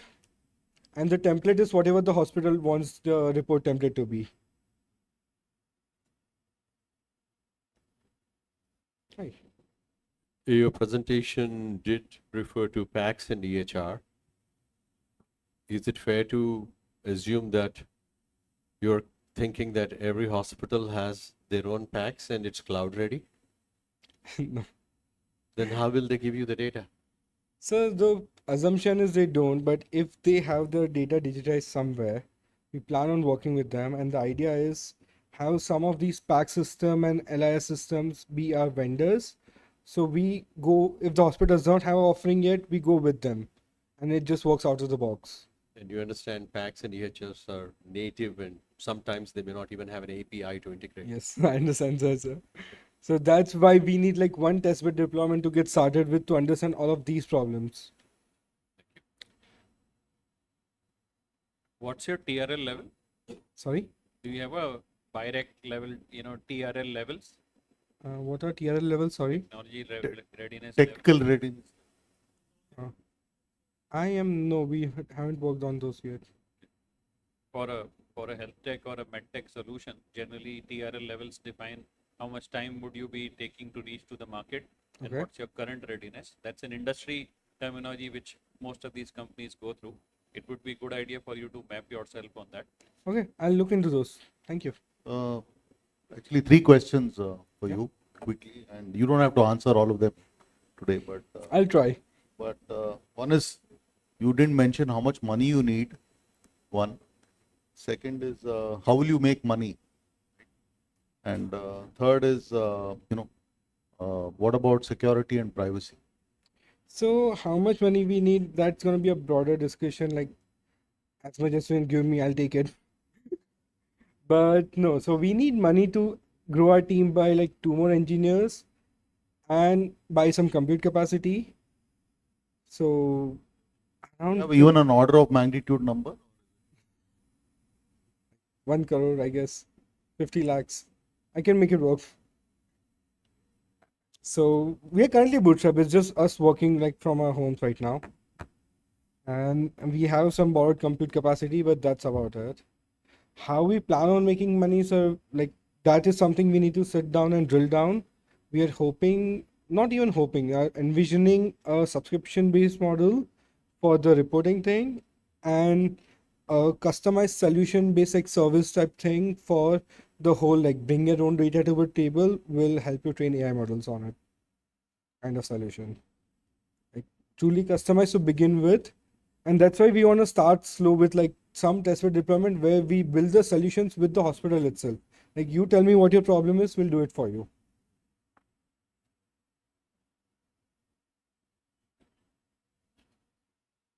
Okay, I think thank you very much, Mohisha. Thank the judges for this. And I think being a person who's a clinician and a person who's running the hospital, I very appreciate what you're trying to build, because this is something that all of us need to more efficiently run the place and also, of course, look after patients. Thank you very much. Thank you, sir. Thank you, Maulik. Thank you. So do we have an investor here? Do we have somebody who's going to pick up this investment? Yes? Somebody who's willing to put their hand up? Is there anybody here? Not yet? Thank you, Maulik. We wish you all the best. Thank you so much. Thank you. So next up, I'd like to invite Centella AI Therapeutics. We have Dr. Riaz Saeed and Dr. Purna Chandra Yedla from Hyderabad.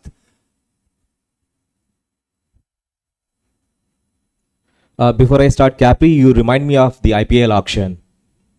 Is there anyone up for this player?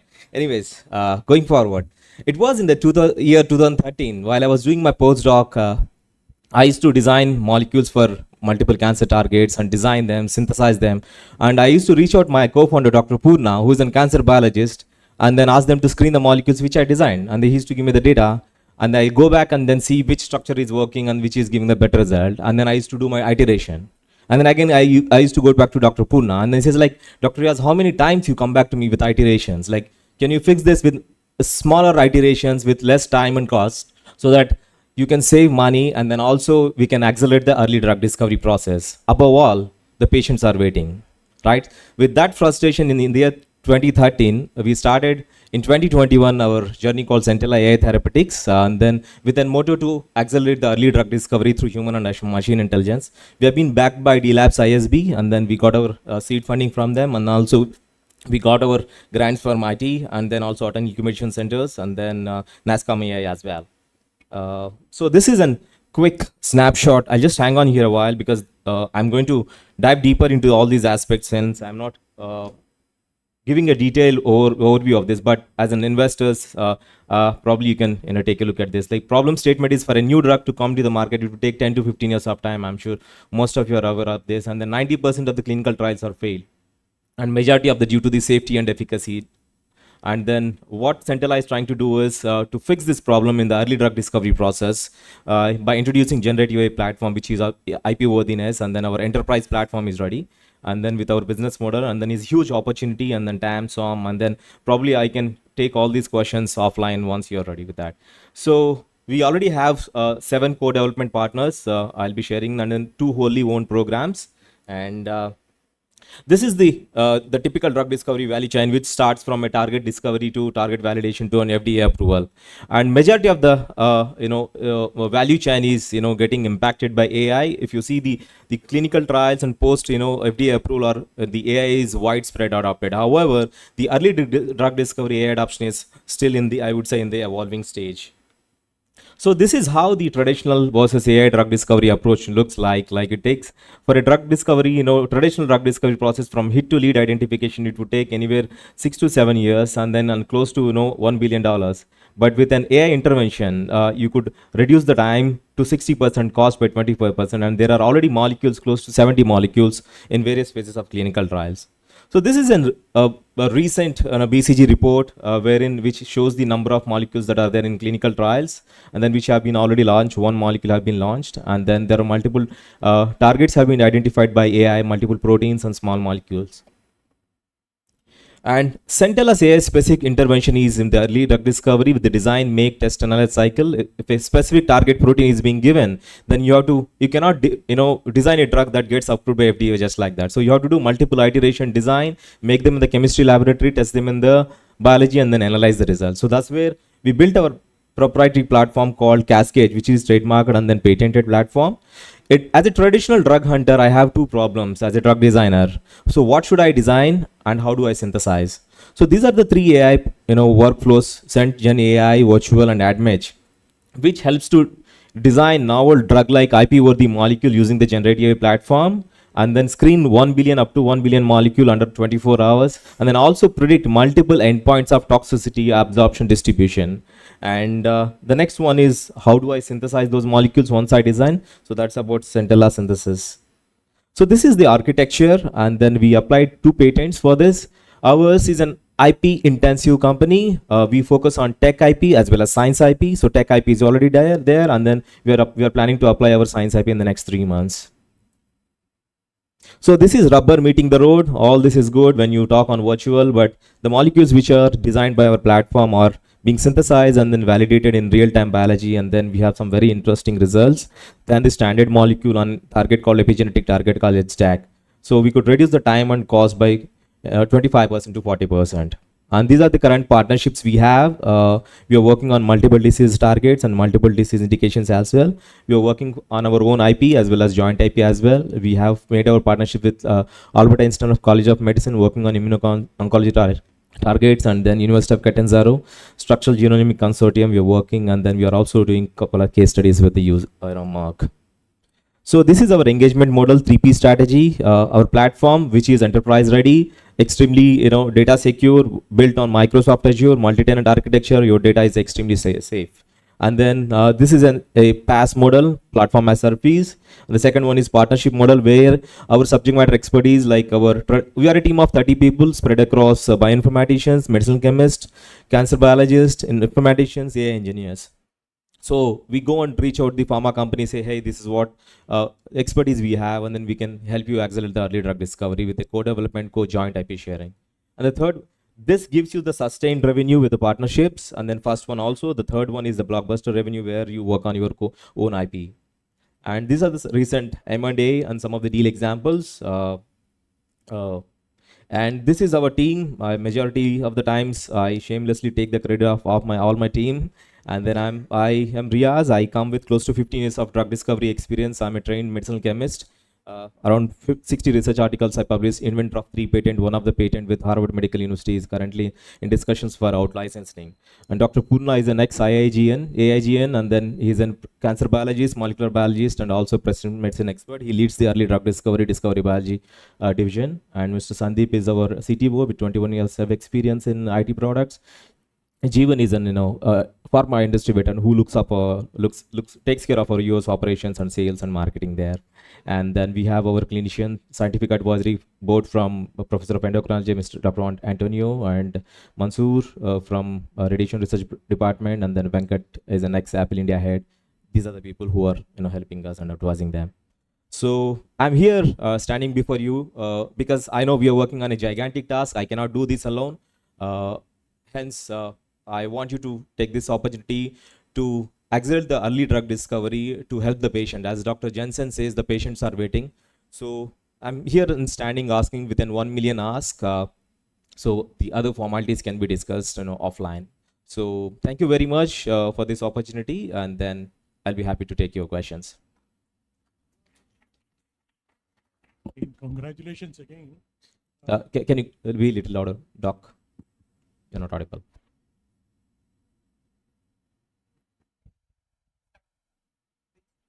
Congratulations again. Actually, the Thank you, drug Doc. discovery in India seems to be in a very nascent stage. I mean, we hardly know about any firm that is starting or working on this drug discovery. But your portfolio is huge. You think you'll be able to match up with this thing? Actually, as a startup, actually, you understand, the portfolio is so huge. Absolutely, Doc. That's a pretty relevant question. So we raised our seed fund from an angel investors around a year back, and our target market segment is MNC Pharma, CROs, and small mid biotechs, which is mostly North America. Having said that, given the predictability of the drug discovery, gone back were those days, the early drug discovery was like a big no-no for a bigger pharma companies. But given the predictability of this, early drug discovery, there are companies who are investing in this. So namely like, Sun Pharma you take, Natco you take, and then Zydus Cardiology you take. So they are, allotting a separate, bunch of money as an investment to do this R&D task. And also, the majority of our target segment is in US and North America. That's where we would like to capture our market. And then, hence, is the reason why we came up with the 3P strategy, so that we could continue to sustain this domain down the line 5 to 7 years.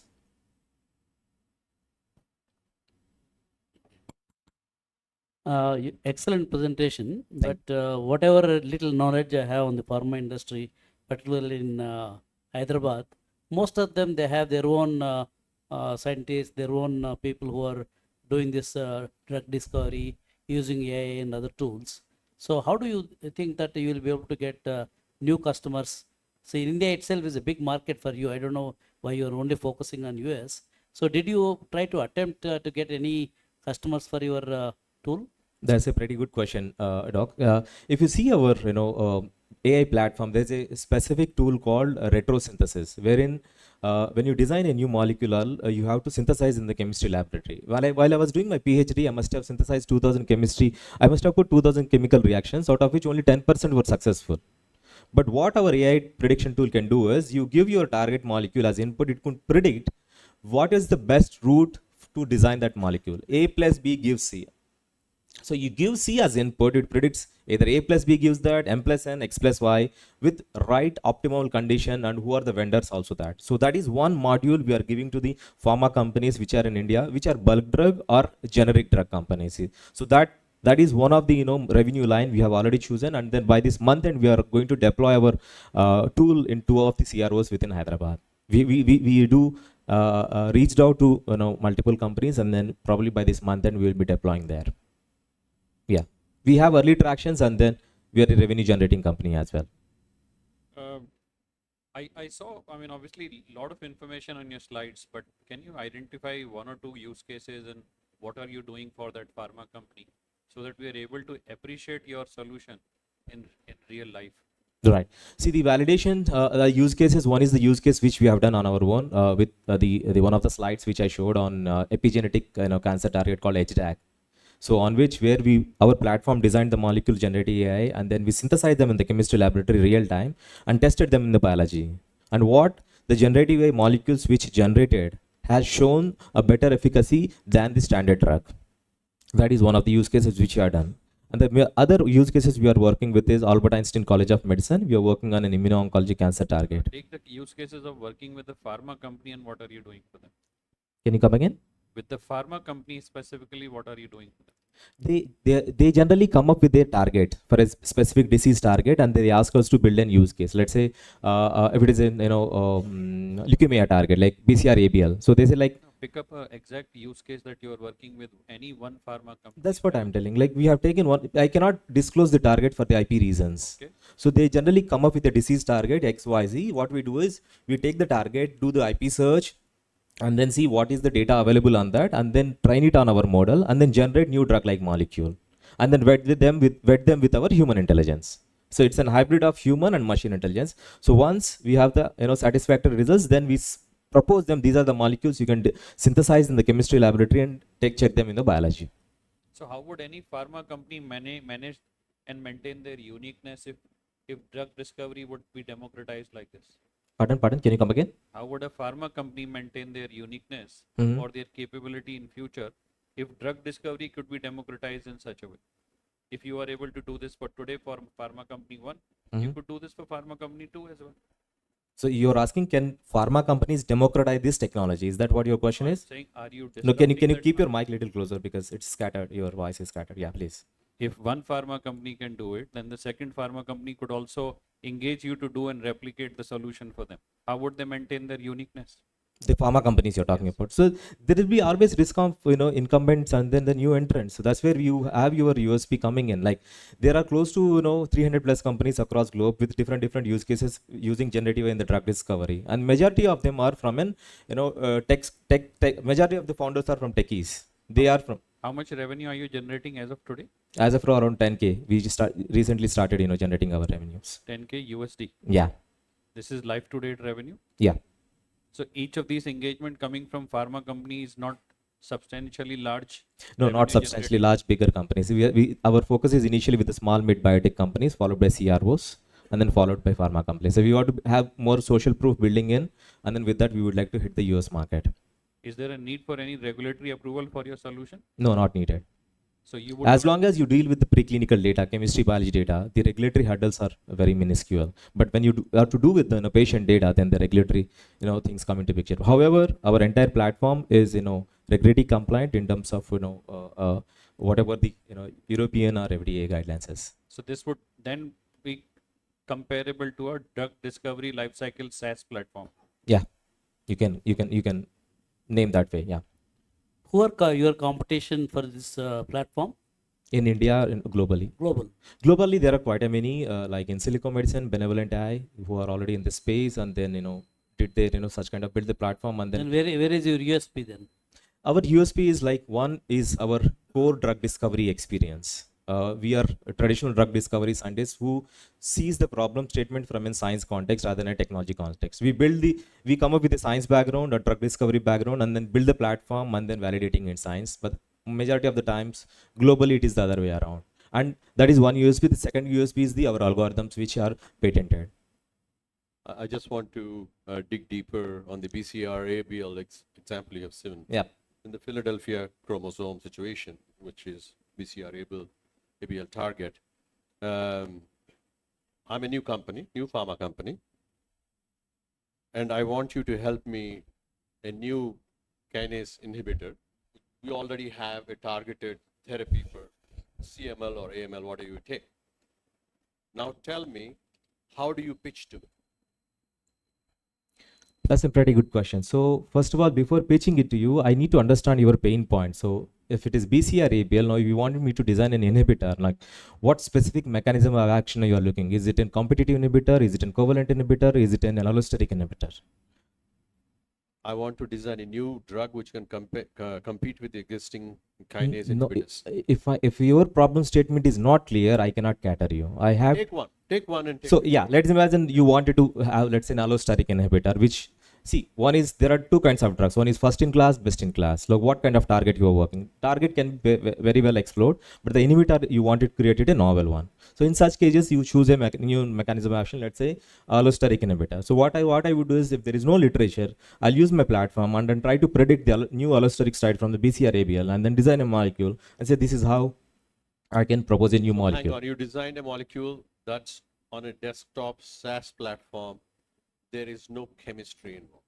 No, we design and then propose you these molecules are worthy for synthesis. It is not only I design and give. These are the molecules which are synthetically feasible in the chemistry laboratory. That's what our one of the platform does. Perfect. What I'm trying to get out of you is which part is in the platform, which part is in the chemistry lab. Can you break it down and explain? Very good. I think I did it in the cascades. Like one is the design part is in the platform. This chemistry part is in the chemistry laboratory. The biology in the laboratory. A virtual is the design.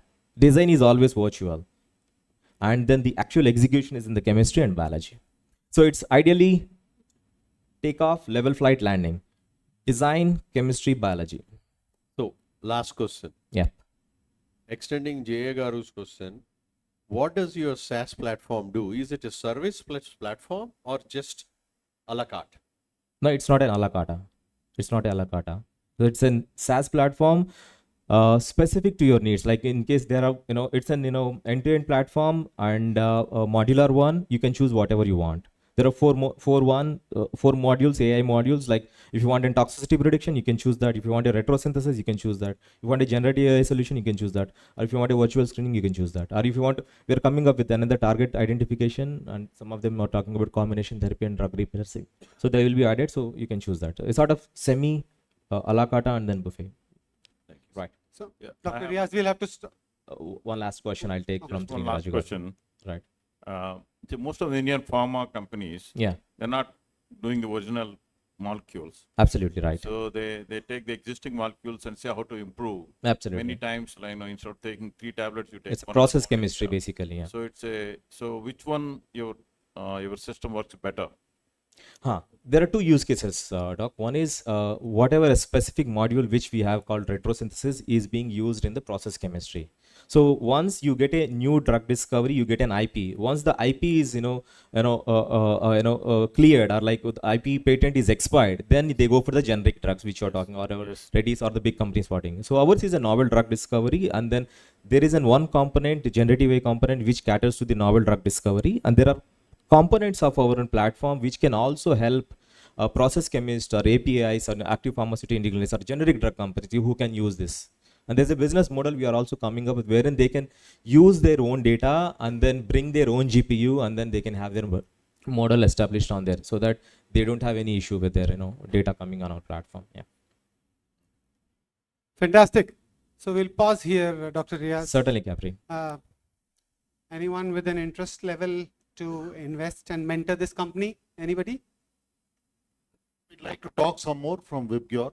Oh, lovely. Congratulations, Dr. Riaz. Thanks, Capri. You Thank have very somebody much. who would love to mentor you. Oh, wow. What we didn't say at the start is that you'll have to do a happy dance. You want me to do happy Yes. dance? Sorry, I think everyone will go out if I dance. But congratulations. I'm good at science, but not at arts. Yeah, congratulations. Thank you. Thank you. Thanks, Capri. Thank you very much for the jury and the Lovely. esteemed audience. Right. Thank you. Have a good Thank day. you. So we move to the next one. The next one is a company from Hyderabad again. We have Reality Rift Innovations from Hyderabad, and we have Sai Tarun and Surya Teja here. I think before you start, Sai Tarun, I have to tell you, Dr. Riaz, from henceforth, I'm going to stop saying this is not rocket science. I'll say this is not drug discovery.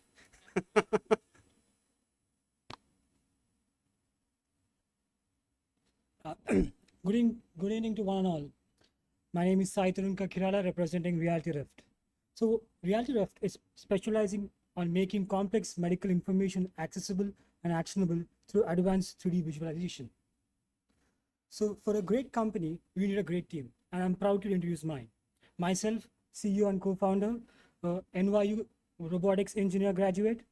My brother, co-founder, Surya Teja Kakirala, a finance expert, charter holder, and MSc Finance graduate from IE Business School. And lastly, Sai Kiran, a senior software engineer with 3 years of experience in developing AI solutions, and IIT Bhopal graduate. So here's the agenda for today: the problem, the solution, opportunity, and ending with ethical concerns and partnership. The problem. Healthcare practitioners and educators struggle to communicate medical imaging informations, leading to critical issues impacting patient care. As healthcare is going more and more towards image-guided therapies, communicating medical information is more crucial than ever. So, but there are barriers to communicating medical information, such as technical limitations, time constraints, ineffective surgical planning tools, complex 2D imaging, and limited spatial awareness. So, Reality Rift has developed an AI-powered 3D healthcare transformation solution. Meet MedX 3D, an AI-powered cloud-based platform that transforms 2D CT scans into immersive, interactive 3D models. Designed for surgeons, enabling surgery planning, real-time collaboration, and streamlined care. So coming to the interesting part, demos and insights. I'm going to demonstrate 2 key aspects of MedX 3D. First, web-based interaction. Second, desktop and VR collaboration platform. Welcome to this pancreatic tumor visualization. We start with an overview of the pancreas, showing its position in the abdomen. Zooming into the suspected tumor area, the contours reveal its clear distinction from surrounding tissue. An overlay highlights nearby blood vessels, emphasizing their proximity. A rotating 360-degree view defines the tumor's position, while segmentation lines outline its boundaries and volume. Color-coded density maps and texture variations suggest inflammation or abnormal growth. The highlighted core indicates aggressive growth, and size markers provide precise dimensions. Welcome to our cutting-edge demonstration of seamless integration between desktop and virtual reality environments, designed for advanced medical visualization. On the smaller screen, you see the desktop interface where a doctor is actively manipulating a detailed 3D lung model. Using intuitive controls, the desktop setup offers precision and ease in exploring anatomical structures. The larger screen represents the VR view, showcasing the immersive experience provided by virtual reality. As the doctor makes adjustments to the lung model on the desktop, the changes are instantaneously reflected in VR, allowing for a synchronized and real-time visualization. This innovative system bridges the gap between traditional desktop interaction and virtual immersion. Medical professionals can collaborate and explore intricate details in VR while maintaining control and precision from their desktop. This is the future of medical training, diagnostics, and collaborative care, enhancing understanding and improving outcomes through the power of technology. At Reality Rift, we believe that the future of healthcare is already here. These are the core features that MedX 3D will be integrating. We'll be using automated AI segmented 3D models, which reduce the time from 40 minutes to 10 minutes for creating those 3D models. This MedX 3D can be easily integrated into existing PACS and HIS. And as you can see previously, you can collaborate with cross-platform, example, website, desktop, and VR. And this is all cloud natives to be more scalable and easily to be integrated. So capitalizing on the opportunity, medical 3D visualizing software market is expected to grow from 1.34 billion in 2023 to 2.63 billion by 2030 at 10.4 CAGR. So medical visualizing market is actually very vast, from surgical planning to 3D printing, but major players are only focusing on certain components of 3D visualization. Companies like Fujifilm, Fovi AI are AI and cloud native digital signal processing companies, but they lack collaborative tools for surgical planning. On the other hand, companies like Insight Surgery, EcoPixel, and BrainLab are focused on surgical planning but lack AI integrated into them. So we work in B2B business partnership with hospitals and clinics. We work in a subscription model, and we also tailor custom service for surgical planning. So dealing with AI comes with ethical concerns. So lastly, ethical concerns and partnerships. So we are using our AI network based on Mono AI framework. Mono AI stands for Medical Open Network for AI. So we are leveraging NVIDIA's partnership, which is using their Vista 3D model built on Mono AI, trained on diverse data sets to reduce bias, validating the outputs with accuracy and reliability. So we are also in the process of obtaining CDSO Class B clearance to clinically validate our accuracy of our 3D models. And we also adhere to ISO standards like ISO 13485 for medical device quality and ISO 27001 for data security. Our ask for today is to seek strategical partnership with AIG and healthcare mentors to drive innovation in 3D patient care solutions. Thank you. You can scan the QR on the screen to interact with the 3D model shown on the presentation. Lovely. So, any questions from the jury? That is asking from AIG's support. He's asking only support for developing the model, not financial. Actually, there are already several existing models that are available in clinical practice as of today. Yes. The second thing is actually the newer, the imaging modalities, whatever, CT, MR, whatever is coming, they're already integrated with these sort of softwares right now. Yeah. You think, why will anybody be interested in getting an additional software installed? So what we are providing is not just the 3D models, we are providing the 3D models that can be collaborated and being used in various platforms. Just imagine a doctor using the 3D models in their desktop or on a website in their room, so that they can explain or interact with the patient and collaborate with other doctors for the surgical planning. No, agreed. What I'm saying, they are already available in the market right now. Plenty of them are available in the market. They cannot be collaborated with other platforms, so like virtual reality. So Saitarun, I think the question is, what are you trying to solve here? Are you bringing the cost down? What are you trying to? Trying to save the time from 40 minutes to 10 minutes. Okay. Using AI.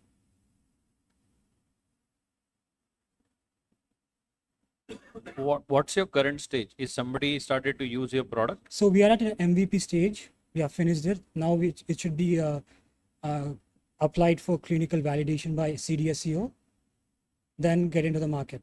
So clinical validation is not yet secured. Yeah, we have just applied for the test license, then for the manufacturing license under CDSCO. Yeah, I think the question which asked was more important because there are 3D visualization products available in the market. Yes. There are few startups which have also been, very advanced. So at the end of the day, what's the value that you're offering additionally needs to come out clearly. So So you had a very good demo. Yeah. But your slides were not necessarily going further. Mm-hmm. Right? After the demo, if you see in your slide, you were not necessarily highlighting how would you move forward in the market, what all things you would do, what would you be, bringing, as a unique product. Why would hospitals or healthcare, institutions start to use you? So I guess some of that also needs to be incorporated. Sure, I'll take into consideration. That's it. Lovely. Thank you for your time. Thank you. Sai Tarun. Thank you so much. Next up, we have another exciting startup. It's called R&T Health Imaging, and it's come from Chandigarh. Tanmaya Gulati and Ria Khorana, please. Oh, they're third-year medical students, I believe. Lovely. Let's put a round of applause for them. Good evening, everyone. Thank you for the wonderful introduction. I'm Ria and this is Tanmay. We're the co-founders of R&T Health Insights, where we're primarily developing software to improve the early detection of upper gastrointestinal cancers. Unfortunately, gastrointestinal cancers contribute to 1/3 of all cancer-related deaths worldwide. Upper gastrointestinal cancers, which include cancers of the esophagus and the stomach, are particularly notorious and hard to catch, hard to detect because of the non-obvious states or forms, depressed or flat lesions, which are often very difficult to miss which are often very difficult to detect during endoscopic procedures. Gastric or stomach cancer is responsible for an addition of nearly 1.1 million new cases every year and causes the loss of hundreds of thousands of lives every single year. The current gold standard method to detect any of these lesions is via endoscopy, which are prone to operational level difficulties, intra and inter-observation variabilities. Currently, statistics suggest that 25% of all early gastric cancers are missed out during endoscopic procedures. Something that Tanmay and I found particularly shocking was a research paper that found 10% of all esophageal cancer-related mortalities had previously undergone a negative endoscopy. We thought, is it possible for every endoscopic procedure to somehow become a screening tool? Is it possible to use artificial intelligence to detect these subtle lesions which are so often missed out during procedures? Is it possible to improve the prognosis of gastric and esophageal cancers from 20% to 90%? So our breakthrough technologies are capable of detecting lesions that are suspicious of gastric cancers at their earliest stages, wherein they have not infiltrated beyond the submucosal layers. So our algorithms can work in real time during endoscopic procedures, and they serve as a second set of eyes for the doctor performing the procedure. These are some demonstrations of our working prototype models. So as you can see, these are multiple gastric polyps. This is a relatively flatter lesion, which would have been otherwise very difficult to catch during a routine endoscopic screening procedure. We estimate an approximately 25% increase in the detection rate of gastric cancer at the earliest stage using our technology, which facilitates the timely intervention using ESD or EMR procedures and preventing the progression into malignancy. Our technology has been granted the US FDA Breakthrough Device designation, which grants us significant regulatory as well as go-to-market advantages for the US market entry, which include the expedited regulatory review, reduced pre-market data requirements, and significant reimbursement advantages for the first 4 years of commercialization in the US. We've already received the CDSO test license, and within the next 5 to 6 months, we intend to get the CDSO manufacturing license and start commercializing our software in India. We currently have 6 hospital partnerships through which we have done the testing of our softwares. And we intend to do this in a very phased manner to ensure that it is scientific and that we're able to collect enough evidence supporting the usage of this software before mass scale expansion. The first phase would be a pilot phase encompassing about 15 to 20 hospitals, which are not only institutes of national importance and primary nodal centers of multi-chain hospitals, but also research institutions like PGIM or Chandigarh. We then intend to slowly phase this out and expand it in 2 ways. We are also currently in discussions with a leading endoscope manufacturer for licensing of our software in the US markets, which will happen post the FDA approvals. Some of the benefits for hospitals for using such a technology isn't just the obvious increase in detection of gastric cancer, but also an increase in the removal of it. There are very sophisticated procedures like ESD and EMR procedures, which can easily and more or less non-invasively remove early stage cancers if they are spotted out during the endoscopic procedure itself. So it not just helps patients, but for private hospitals, it might incentivize them by adding to their revenue per procedure. Also, we are working on an automated reporting system, which will also help in reduction of time per procedure. We're also really proud to announce at this prestigious conference that our second software, which is capable of detecting early esophageal cancer, specifically adenocarcinoma along a segment of Barrett's esophagus, has received the second FDA Breakthrough Device designation.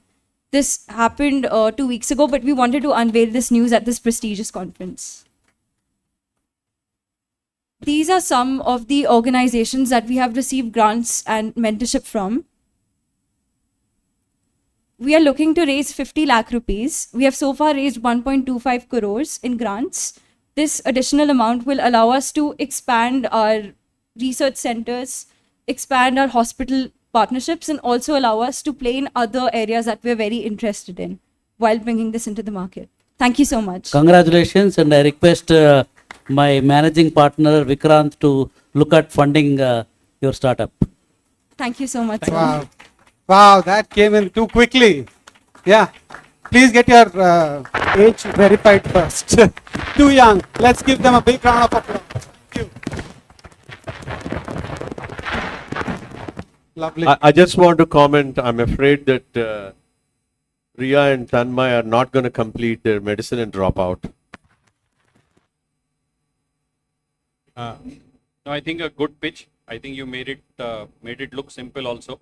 So while you were covering it, we were discussing it amongst ourselves. It's a complex subject. You handled it very well. Made it appear easy also for us to appreciate what you are building, and that's why you saw the initial excitement. We would be definitely keen to support. Thank you Thank you so much, sir. Priya, just a comment, Priya and Rohit. Fantastic presentation. A very complex subject. They made it very simple. But actually, I'm totally in this field, so probably some suggestions and help towards this. There are 3 companies already in the world who are actually into this for quite some time now. One is EndoAngel from China. We have worked with them. The main purpose of this system is to catch early gastric cancers, which an expert can normally catch, which a novice will miss. So your gold standard should be an expert against whom you are comparing your algorithm with a novice doing these procedures. So to validate this, you will have to have a situation which is not so simple as just putting the system and finding the lesion. You'll have to have a case done by an expert in this field who says, okay, this is early gastric cancer, done by an early beginner who misses it, and then you add this system and it picks it up. Only then you can validate, say that your system is good and can be put into the system. That is one. The second problem is, these, especially gastric cancers, are very complex. They don't have, for example, you are using a computer vision to capture this and then draw your algorithms. But this is a very complex area because gastric cancer, unlike esophageal cancer, has got a lot of variability. There is the erosive type, the nodular type, and so on. So you'll have to build a lot of systems you have to build, and you have to validate it before it's going to be accepted in general situations. So it's a lot of hard work.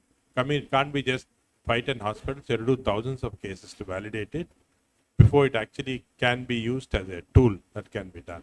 So these are important points to keep in mind before you try and get this out, because as I said, the 3 extremely large billion-dollar companies who have already worked on this, you're doing work. So you'll be fighting against them. And in fact, the Fusionon company has also got FDA approval. Olympus, EndoAngel is facing some problem because it's a Chinese company. But ultimately, they'll all get it and there'll be heavy competition. So kindly do a very careful validation of these algorithms in a standard way so that ultimately when you publish them, they'll be accepted for.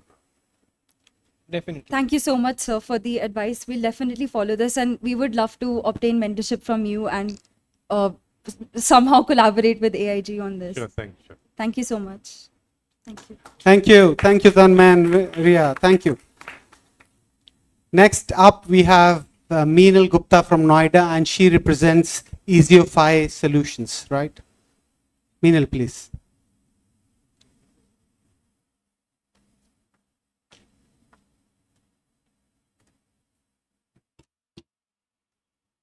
Yeah.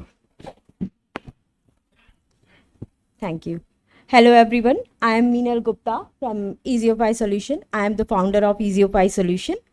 So here we have come up with a solution that is Imagix AI. We have created a platform that AI-based platform that is based on medical images. Medical images, when we talk about medical images, it is CT scan, PET scan, MRI, etc.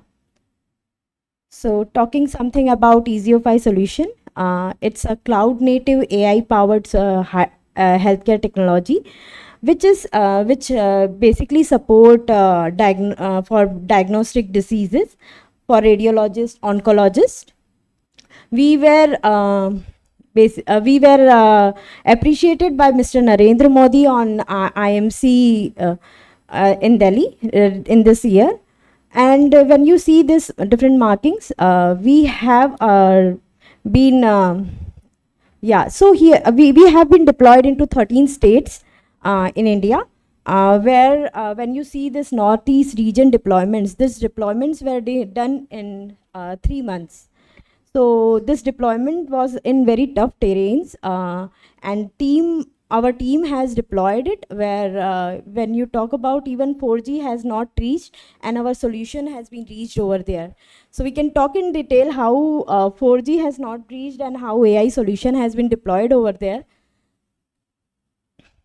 So the challenges that you are facing, blockages and delays that we are talking since morning, there are many challenges like diagnostic delays, misdiagnosis, time critical situations like where every second counts. Here the problems and the backlogs creates lots of mortality. When we talk about the ratio between radiologists and availability of radiologists, it's somewhere around 1:1 lakh. And the overwhelmed workflows, these are very time consuming jobs, and if we automate them, then it can actually solve our basically it can bring good patient outcome. Even the lack of precision. So here we come up with our solution, that is Imagix AI. It's a cloud-based solution. We have built a basic Imagix AI solution that is based on medical images. We have built our core platform based on medical images. It's a completely AI-based solution, and you can see multiple solutions over here. These solutions are based on the same platform. We have trained different data on that, and these solutions are device independent, advanced. We actually advance the images without losing the information, like the enhancement, because some machines are not are very old, and the images that has been printed, they are not of very good quality. So we have our proprietary algorithm where we actually improve the images, and the output has been developed. Then, so talking about AI solutions, we have different solutions where automatic cranial implant. We have got 3 patents for that. Then we have brain tumor segmentation. Also, we have come up with a solution that is triaging based on TBI and stroke. Then we have contouring on organ at risk, fracture detection, TB detection. Here, the last one, that is AI based on prosthesis and orthosis. This is the socket that we create for prosthesis AI, and this has basically reduced the complete process from 1 week to few minutes. Our solution has around 1,000 scans per day, and the AI that is being trained is on somewhere around 5 million data. Accuracy, when we talk about accuracy, it is somewhere around 92 to 99%. All the AIs has different accuracy. We are already deployed in 13 states right now. When we talk about the product roadmap, we started in 2022, where we created our core platform. After that, we have worked on Neuro AI, and whose patent we have already filed. We have granted 2 patents, and 1 is in pipeline. After that, we started working on TBI triaging. So when we talk about these products, these are not just the AI that we have built. We have got this problem statement from different big organizations. Like we have got this problem from AIMS. We have got it from Tata Memorial Guwahati. So we are working with AIMS and Tata Memorial Guwahati for building these solutions. So TBI triaging and oncology, for this we are working with Tata Memorial Guwahati, and for brain cranial neuro, we are working with AIMS Bhopal. So validation is being done over there. We are working along with neurologists and oncoradiologists for this solution. So if we talk about different use cases, first one is the PACS on cloud. Then the second is personalized 3D cranial implant. If we talk about 3D implant, that is our that is having our patented solution. It can again be initially we started with a neuro cranial implant. Currently we are working with mandible as well, because we just had to change the data, and algorithm and the patents that we have filed are the same. So talking about the TAM, it's 50 million around $50 million. That will be somewhere around 2037, and with a CAGR of 2038, 28.32. I'll just so business model that we have, we have different business models. We charge one time, as well as we charge depending upon the per upload or per AI use. So we have got initial traction with Apollo Indraprasth and Vidisha Hospital, and after that we have deployed into multiple regions of Northeast region. We have also integrated our platform with Wipro and even DigiHuman, that is of IIT Indore. Custom segments, that is, we have hospital, city, MRI, PET machines, standalone MRI centers, Nina, cancer another hospitals. 30 seconds to close, please. Yeah, so I'll just skip and I'll talk about my team. So we are all women founder team. I am Meenal Gupta. Along with me, we have Noor, Fatma and Sheetal Tarkas, who are having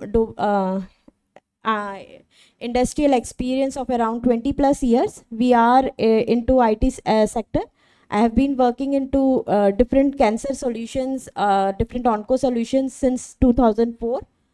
And we have a domain expert, Dr. Munira Ali. She is MRI specialist, like specialist radiologist, and she is in UAE. We have various advisors who keep on suggesting us and about the solutions, and we keep getting guidance from them. Our ask is 500K USD at CCD, and with along with the access to network and mentoring in business planning and growth.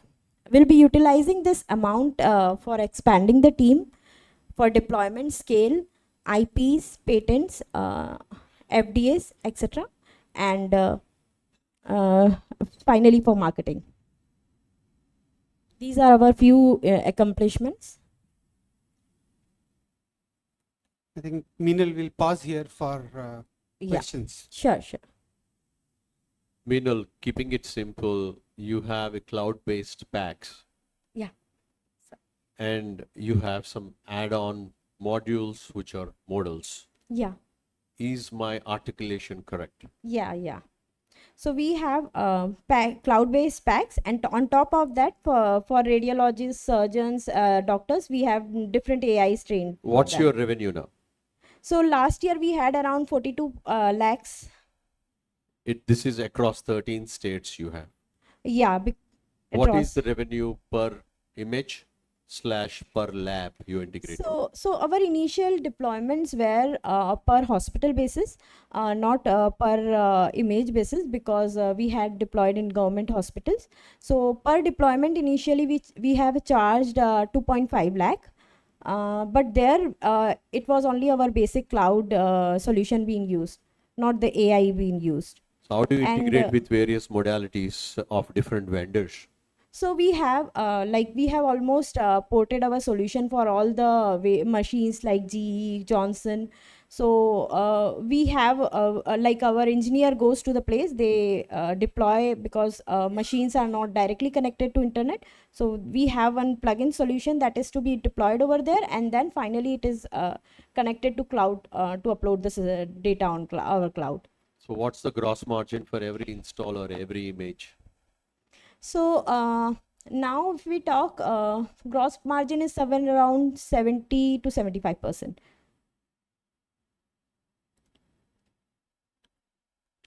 So cloud packs and solutions which are imaging linked are several now, and generative AI has been used quite regularly, including IIT Delhi, IIT Bombay, regularly producing startups which are coming in this space, right? How do you intend to maintain your differentiation?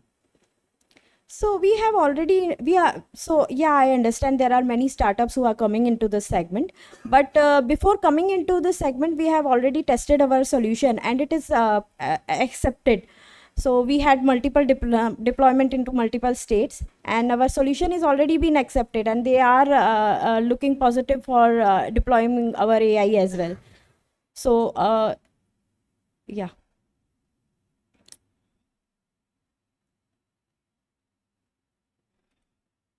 Anybody else has a question?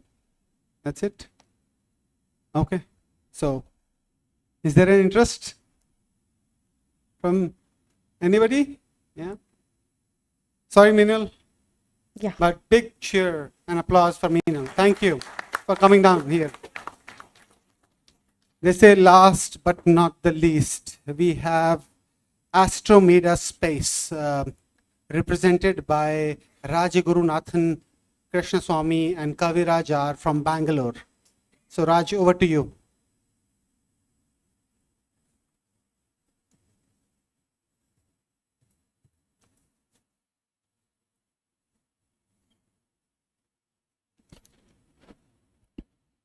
Hi, good evening. This is Guru from Astromeda. So now I'm going to explain something which will make your daily life smarter. So I'm co-founder of Astromeda. We develop smart textiles to measure remote health monitoring. So we all know that there is a growing awareness for health, and the health data is used for many other applications actually. So there is always a challenge to have a dynamic health data to measure data of athletes or the patients. I mean, we wanted to do a stress testing or a treadmill testing. This is how most of the time the stress testing has been done actually. So we all know that the wearables also growing very much in the market. The wearables like Fitbits, all of this Apple Watches and all based on PPG based data, which collects the data from our blood flow and it calculates all the other like medical parameters. So if your watches are smart, why not your textiles? So with that idea, we started and we innovated India's first e-fabric based health monitoring system, a textile which is capable of collecting health vitals. So this is a base with which like your innerwear can measure all your health vitals. The most of the time our body is covered with textiles, so we could able to collect more data. The technology which we are using in this is pretty simple. Like we are using a textile to behave as a dry electrodes. So the electrodes, the textile picks up the ECG and other related health data from the body. And we are miniaturizing the size of our ECG machines and other related hardwares so that it goes into your pocket. So with this system, we can able to collect all the health vitals with the comfort of being in home and with the comfort of wearing a textiles, with the comfort of wearing a t-shirt. So the technology what we are using here is like usually all the textiles are based out of cotton fabrics. So we are creating a nano powder coated fabrics or a metal matrix fabrics which is capable of collecting this data. So usually for ECG data we use copper metal fabrics, so which collects the data from our body.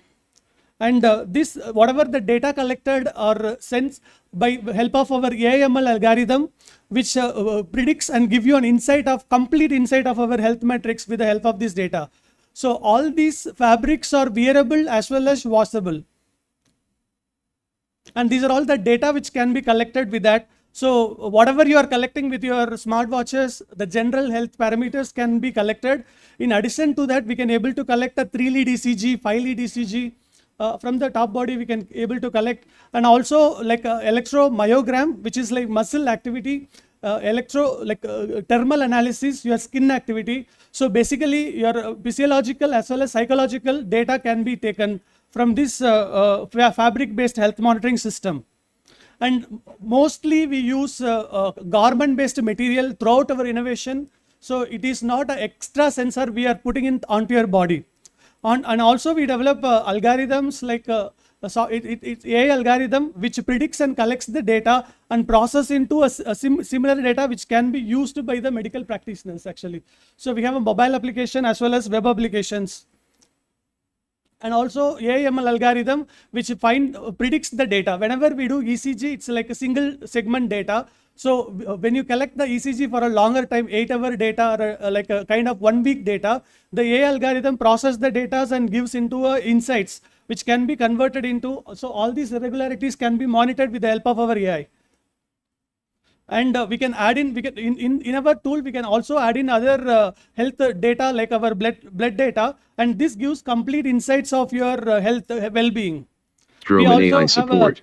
AI Astromon which gives you guidance. Voice chat. It is similar like our Mira, which gives you insights about the medical things.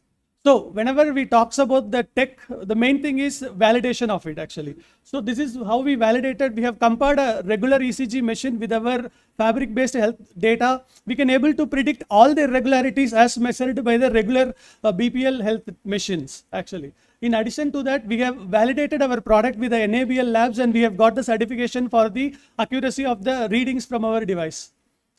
And this is the platform which we are developing, the health data, with our smart fabric based system. But with this technology we can use for many other applications like temperature changing, temperature regulating fabrics or safe memory fabrics. So there are a lot of innovation possible with the base technology which we are forming right now. So again, this is an innovation which we worked with one of the government agencies like automatic drug dispensing. So this goes in addition to us as a part of our health kiosk actually. So which is capable of dispensing the medicine remotely.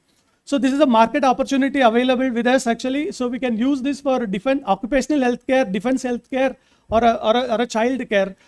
This is a textile-based health monitoring market is a growing market. The smart textiles are growing with a CAGR of 25.6%, and very few players are working in this area. Exoskin from US and like Health Watch from Israel are some of the companies who are already developing these technologies, and we are working on that area. So we have got our first achievement by having did an experiment, a microgravity health monitoring experiment in space, and we proposed the solutions to our Indian Air Force, and we have got an opportunity to work with our Indian Air Force. So at present there is no system to measure the health of the pilot. So with this fabric-based health monitoring data, you can able to measure the health of a pilot. So for this we have got a grant of 1.2 crore from our Indian Air Force, and this project is in milestone 4 right now. With this opportunity, like we have got an opportunity to work with telehealth department. We have got a grant from telehealth department as well. At present, we are working with the KLE Medical University for validation of our health data. These are all some of our partners with which we are working with them. So this is our traction so far. So we have got a 2 crore contract from the Indian Air Force, and we are catering our developments we have completed, and we are moving towards the occupational health market. We have existing PO value of 10 lakhs, and we have subsequent like 1,400 plus hours. Our products are tested and operated in field, and we are going strong towards commercialization of it. So we have got a solid team to realize our vision. This is my ask slide. I'll not take more than 30 seconds actually. So I'm looking for, we are in the process of raising 3 crore. So far we have raised around 3 crore through grants, various grants actually. In the last round we have raised around 1.2 CR from our last innovator. IIITH is one of our, we are incubating of IIITH actually. And also they are one of our CCD holder. So we have got a good team to realize our vision, and we are looking forward to support. More painful than the stress test. So this is how conventionally athlete health monitoring is done. Remove your hair, put on all the leads, stress testing. This is a new way of doing it.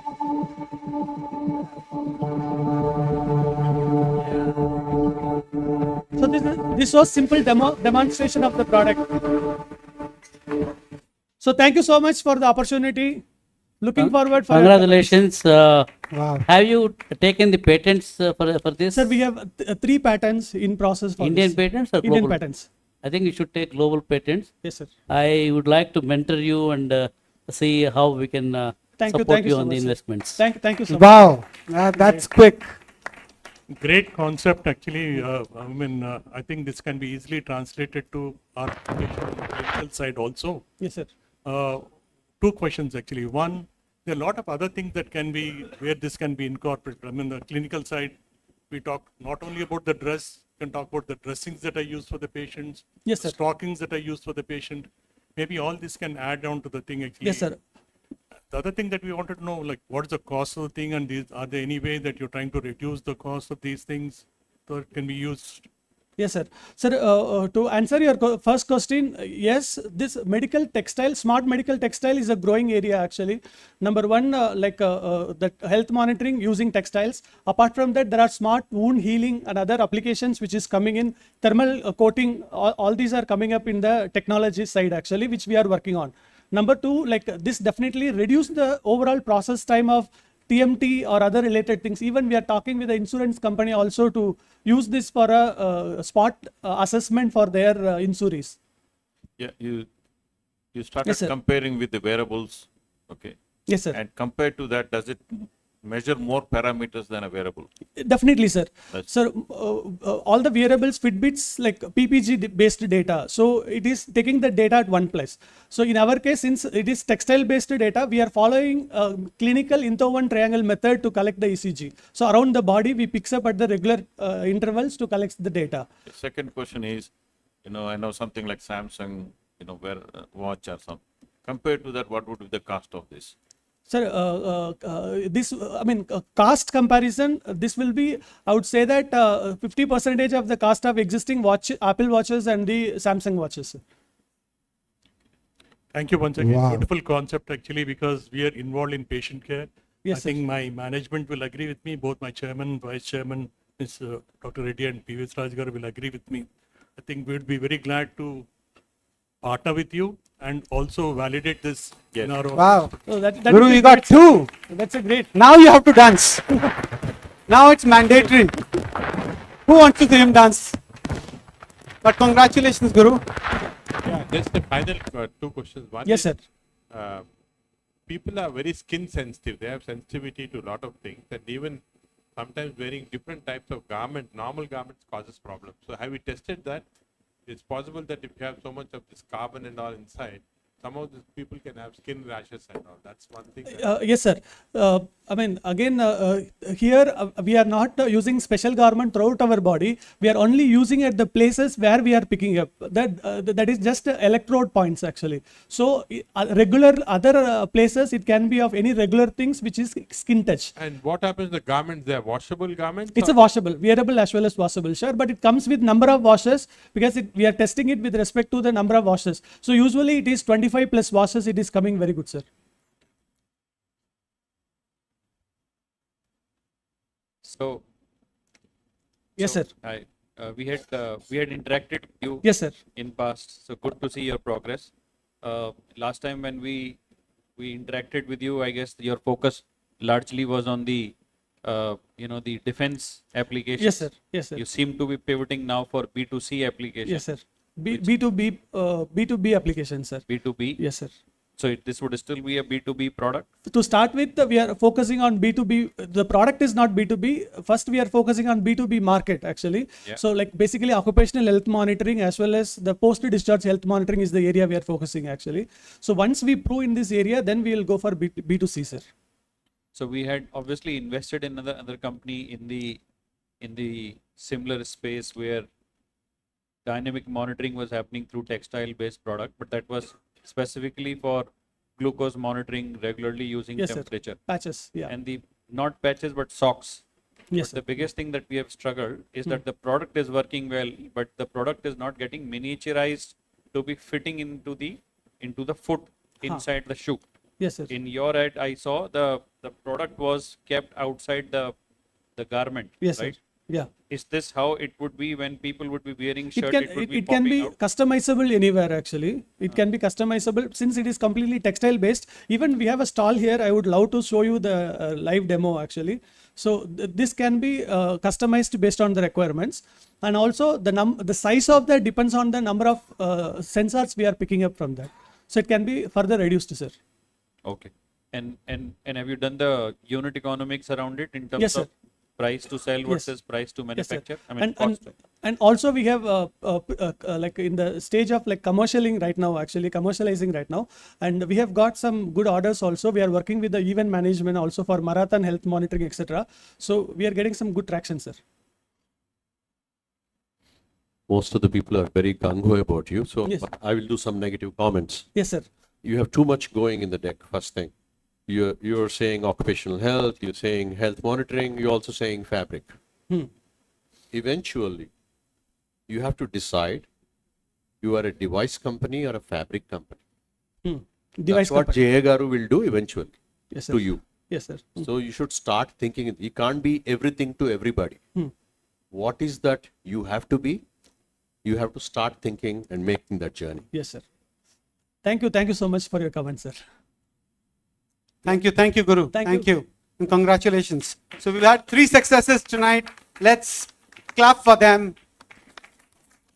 And we wish luck to the remaining 3. I'm sure you have a great future ahead. Thank you, jury, for being here. I would request our chairman, Dr. Nageshwar Reddy, to have the concluding remarks. Yeah, as we come to the conclusion of this one-day session on artificial intelligence and health, I'd like to thank all our speakers, the panelists, for the fantastic discussion. And I think I can see that even now the hall is full, so which is an indication of how much interest is created. 6 months back, when Rakesh and Kinjal came to me and said, let us have this.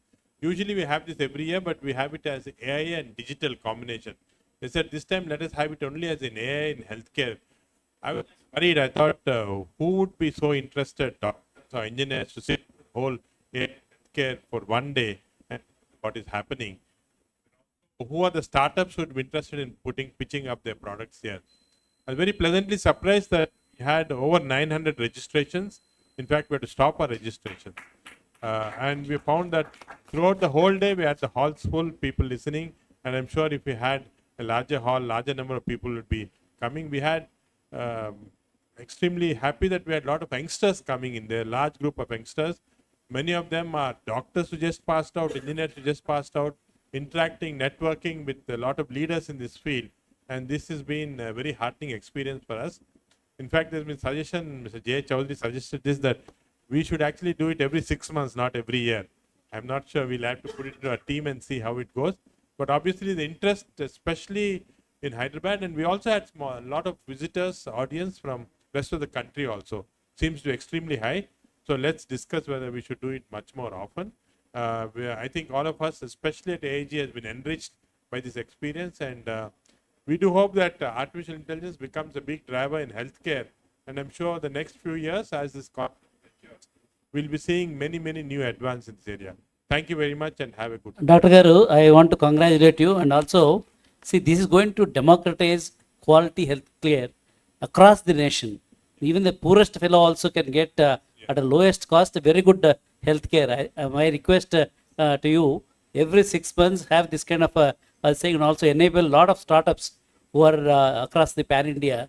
They may be able to come here and with your guidance, with investors' guidance, definitely they will come out with innovative solutions for providing the quality health care at affordable costs. Thank you very much, sir. I think that's an excellent suggestion. Thank you very much. Good night to all.